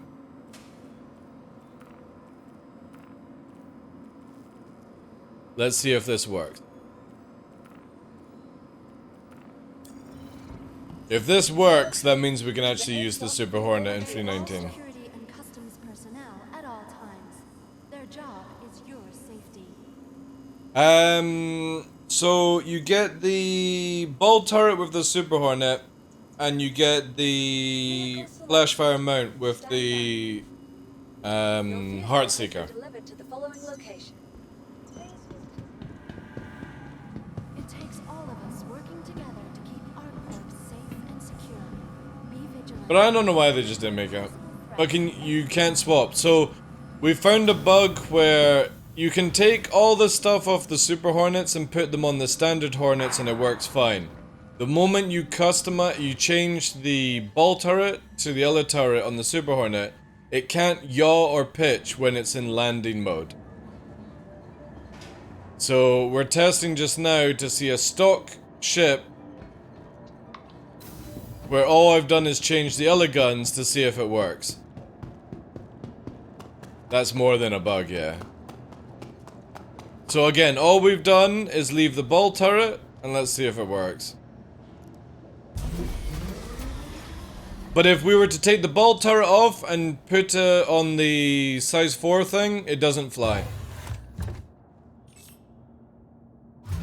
The tracker does as well. I've only tested the ghost, yeah. So let's have a look here. All systems online. Nope, doesn't work. So even if you customize it, look, there we go, right? You can see the joysticks moving in the cockpit, but I've got no control. If I pitch down, look, nothing. If I raise the landing gear, Landing gear raised. no problem, right? I can pitch, I can roll, but with landing gear down, and we pitch, Landing. or yaw, sorry. I can't do anything. Roll, no. So as long as I raise the landing gear, I can control it. Landing gear raised.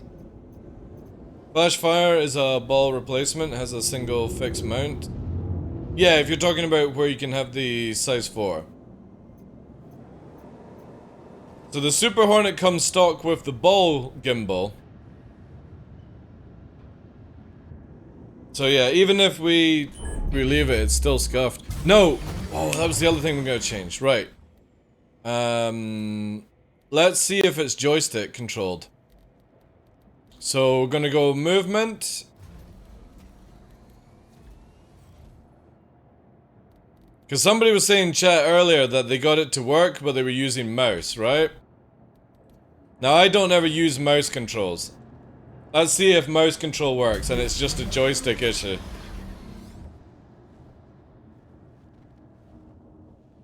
Yeah, don't ever believe what Oracle says though, John. Again, it's a third-party website.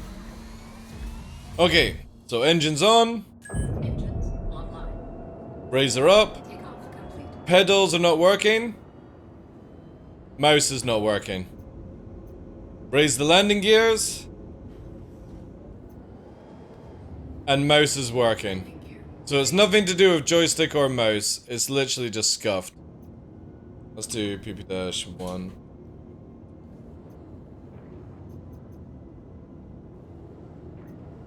So again, landing gear is up. Landing gear is down. I've got no control. Landing gear deployed. Now I do because I'm touching the ground. Oh no, wait. Yeah, look.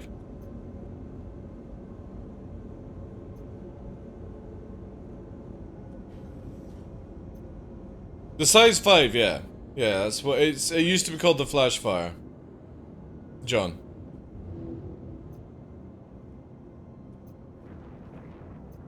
So again, can't use the Super Hornet unless you're fully ready to land. So you would have to come into a hangar, you would have to be like this.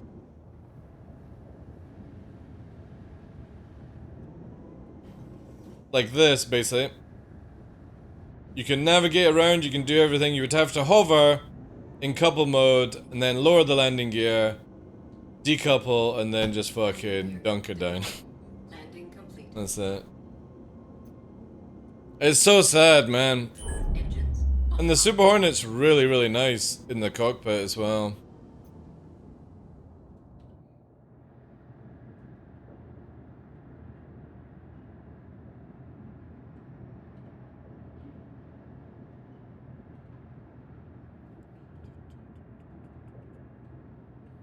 Oh, we can actually get in.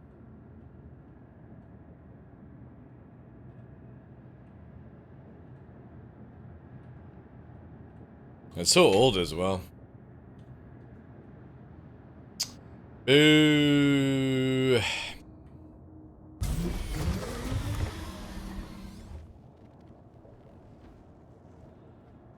Such a shame.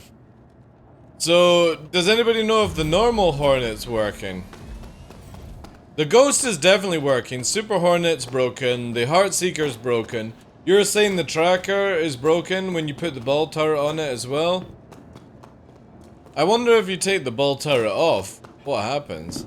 Let's try that.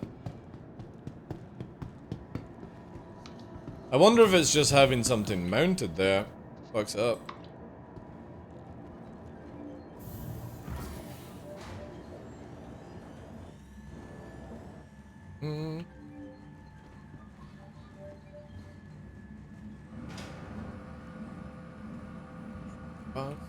These elevators seem really scuffed as well. Oh, can we actually just use this? Oh, that's nice. That's a good system. Saves me going out. Okay, let's do store. Let's take off the ball turret and see if that's what's actually fully stopping it.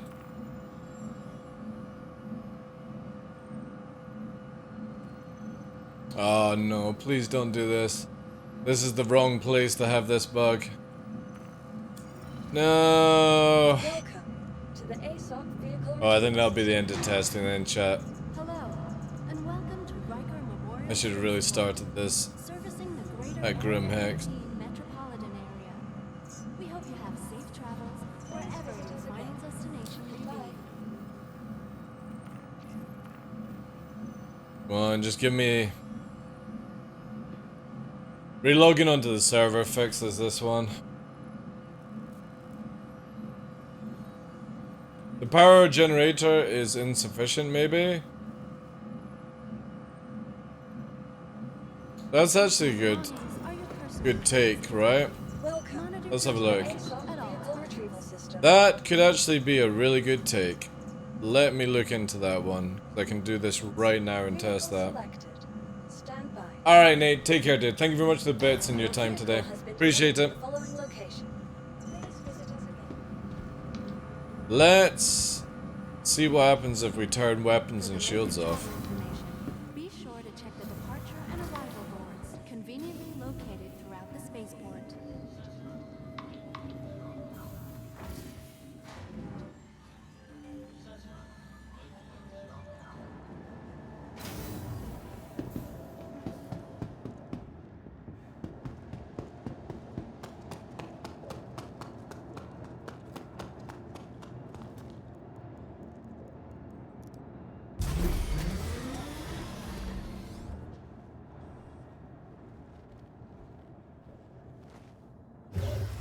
Maybe that's why there's no reports on it either.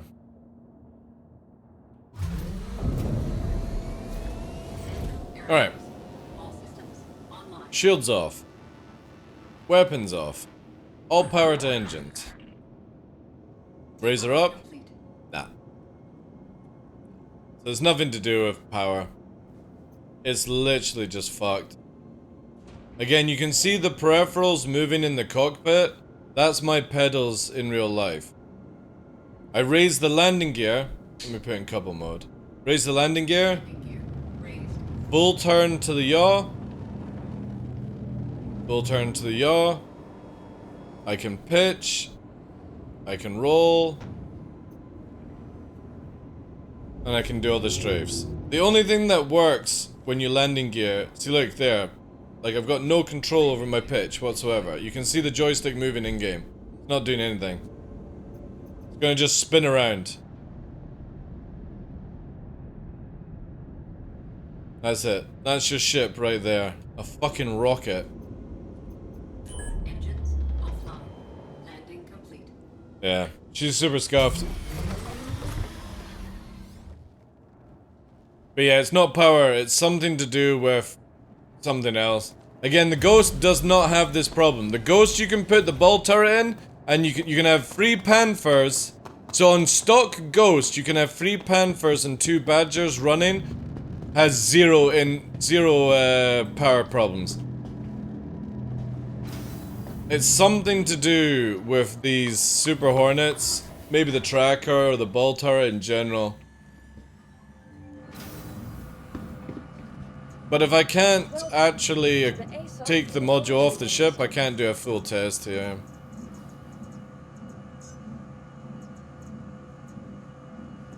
Please visit us again. If this works, I can. Your personal belongings are your personal responsibility. Please. Monitor your luggage. Please at just all work. times. I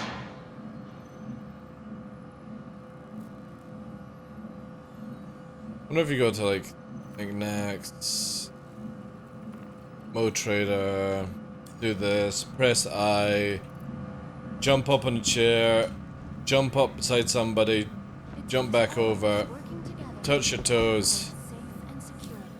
Be vigilant. and it'll report work. possible threats every time.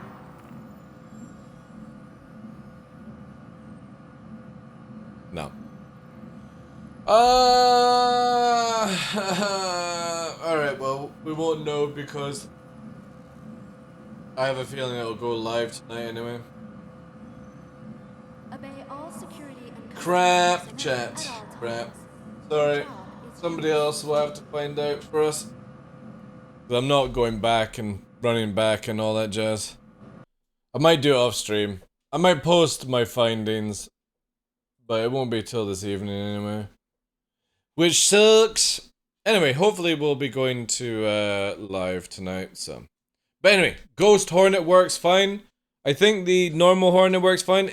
Oh, I mean, the ship works fine, right? You can use everything on the ship. It's just when you're landing away. Stop your pain. No, I don't use Gilded. Just use Discord, dude. Gilded just hasn't done anything in the past 2 years for me to promote it. I'm still partnered with them for as long as they'll have me, but yeah, they've worked on gimmicky shit like changing your text color, woo, instead of actually improving their voice channel. That's why what's it called? Atmo have also left Gilded, dude. Like when Atmo left Gilded to go and run shit on Discord, that should have been Gilded's Eye Awakener, but they're just making a meme site. So no, I've got it where you can see all my details, but you can, like, look at this dude, right? This is how crazy this shit is. On Gilded. I've still got people, like, all you've got is links, rules, and stuff like that. Look how many people fucking join. Every day. People keep joining constantly. Like, we're at 866 people here, but yeah, this was like a year ago moving to Discord. Over a year, actually. And I'm not gonna go to the partner area to show you what's going on, but there's literally fucking nothing. So it's like, yeah, I'm full Discord right now. And we've actually got it a little bit more set up and stuff for doing things. Yeah, it needs a wake-up call, but they're just doing whatever, right? They got bought out by that company, Roblox or whatever. So, they got plenty of money. Why do they give a shit? It'll end up just dying. Discord, this is why a lot of people come in here and like, oh, why'd you pay for Discord? Because it works, they keep updating it, it's way more secure, and funnily enough, everyone's on Discord. So that's why I pay for it.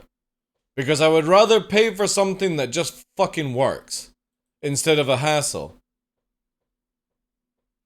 But yes. Alright.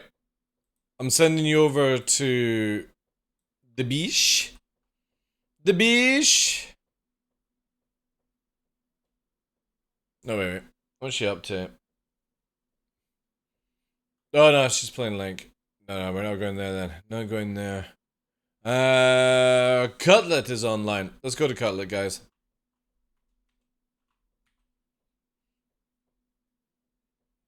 Yeah, exactly, Seven. I'd rather pay for something that fucking works.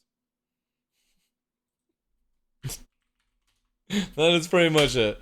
Anyway, guys, I will catch you tomorrow. I'm pretty sure we will get 319 live tonight. I think there'll be a PTU, and then there's going to be live, because again, they've got to have this all ready for Friday and stuff. Away! Away does not mean come back and mope in front of me again. God, he's such an annoying pup today. Yeah, I'll check it out, dude. Also, I'll probably watch it tomorrow morning with the guys and stuff like that. But yeah, I'll be back. Hopefully it's live tomorrow. If not, we're back on PTU, a little bit more testing and stuff like that. If we're live, awesome. We can get down to some stuff. And yeah. Appreciate it. Thank you very much for being here, guys. Have a wonderful rest of your day. And I will see you tomorrow. Enjoy Cult Stream, guys. Appreciate you. Thank you. Thank you for all the love today. It's been a lot of fun.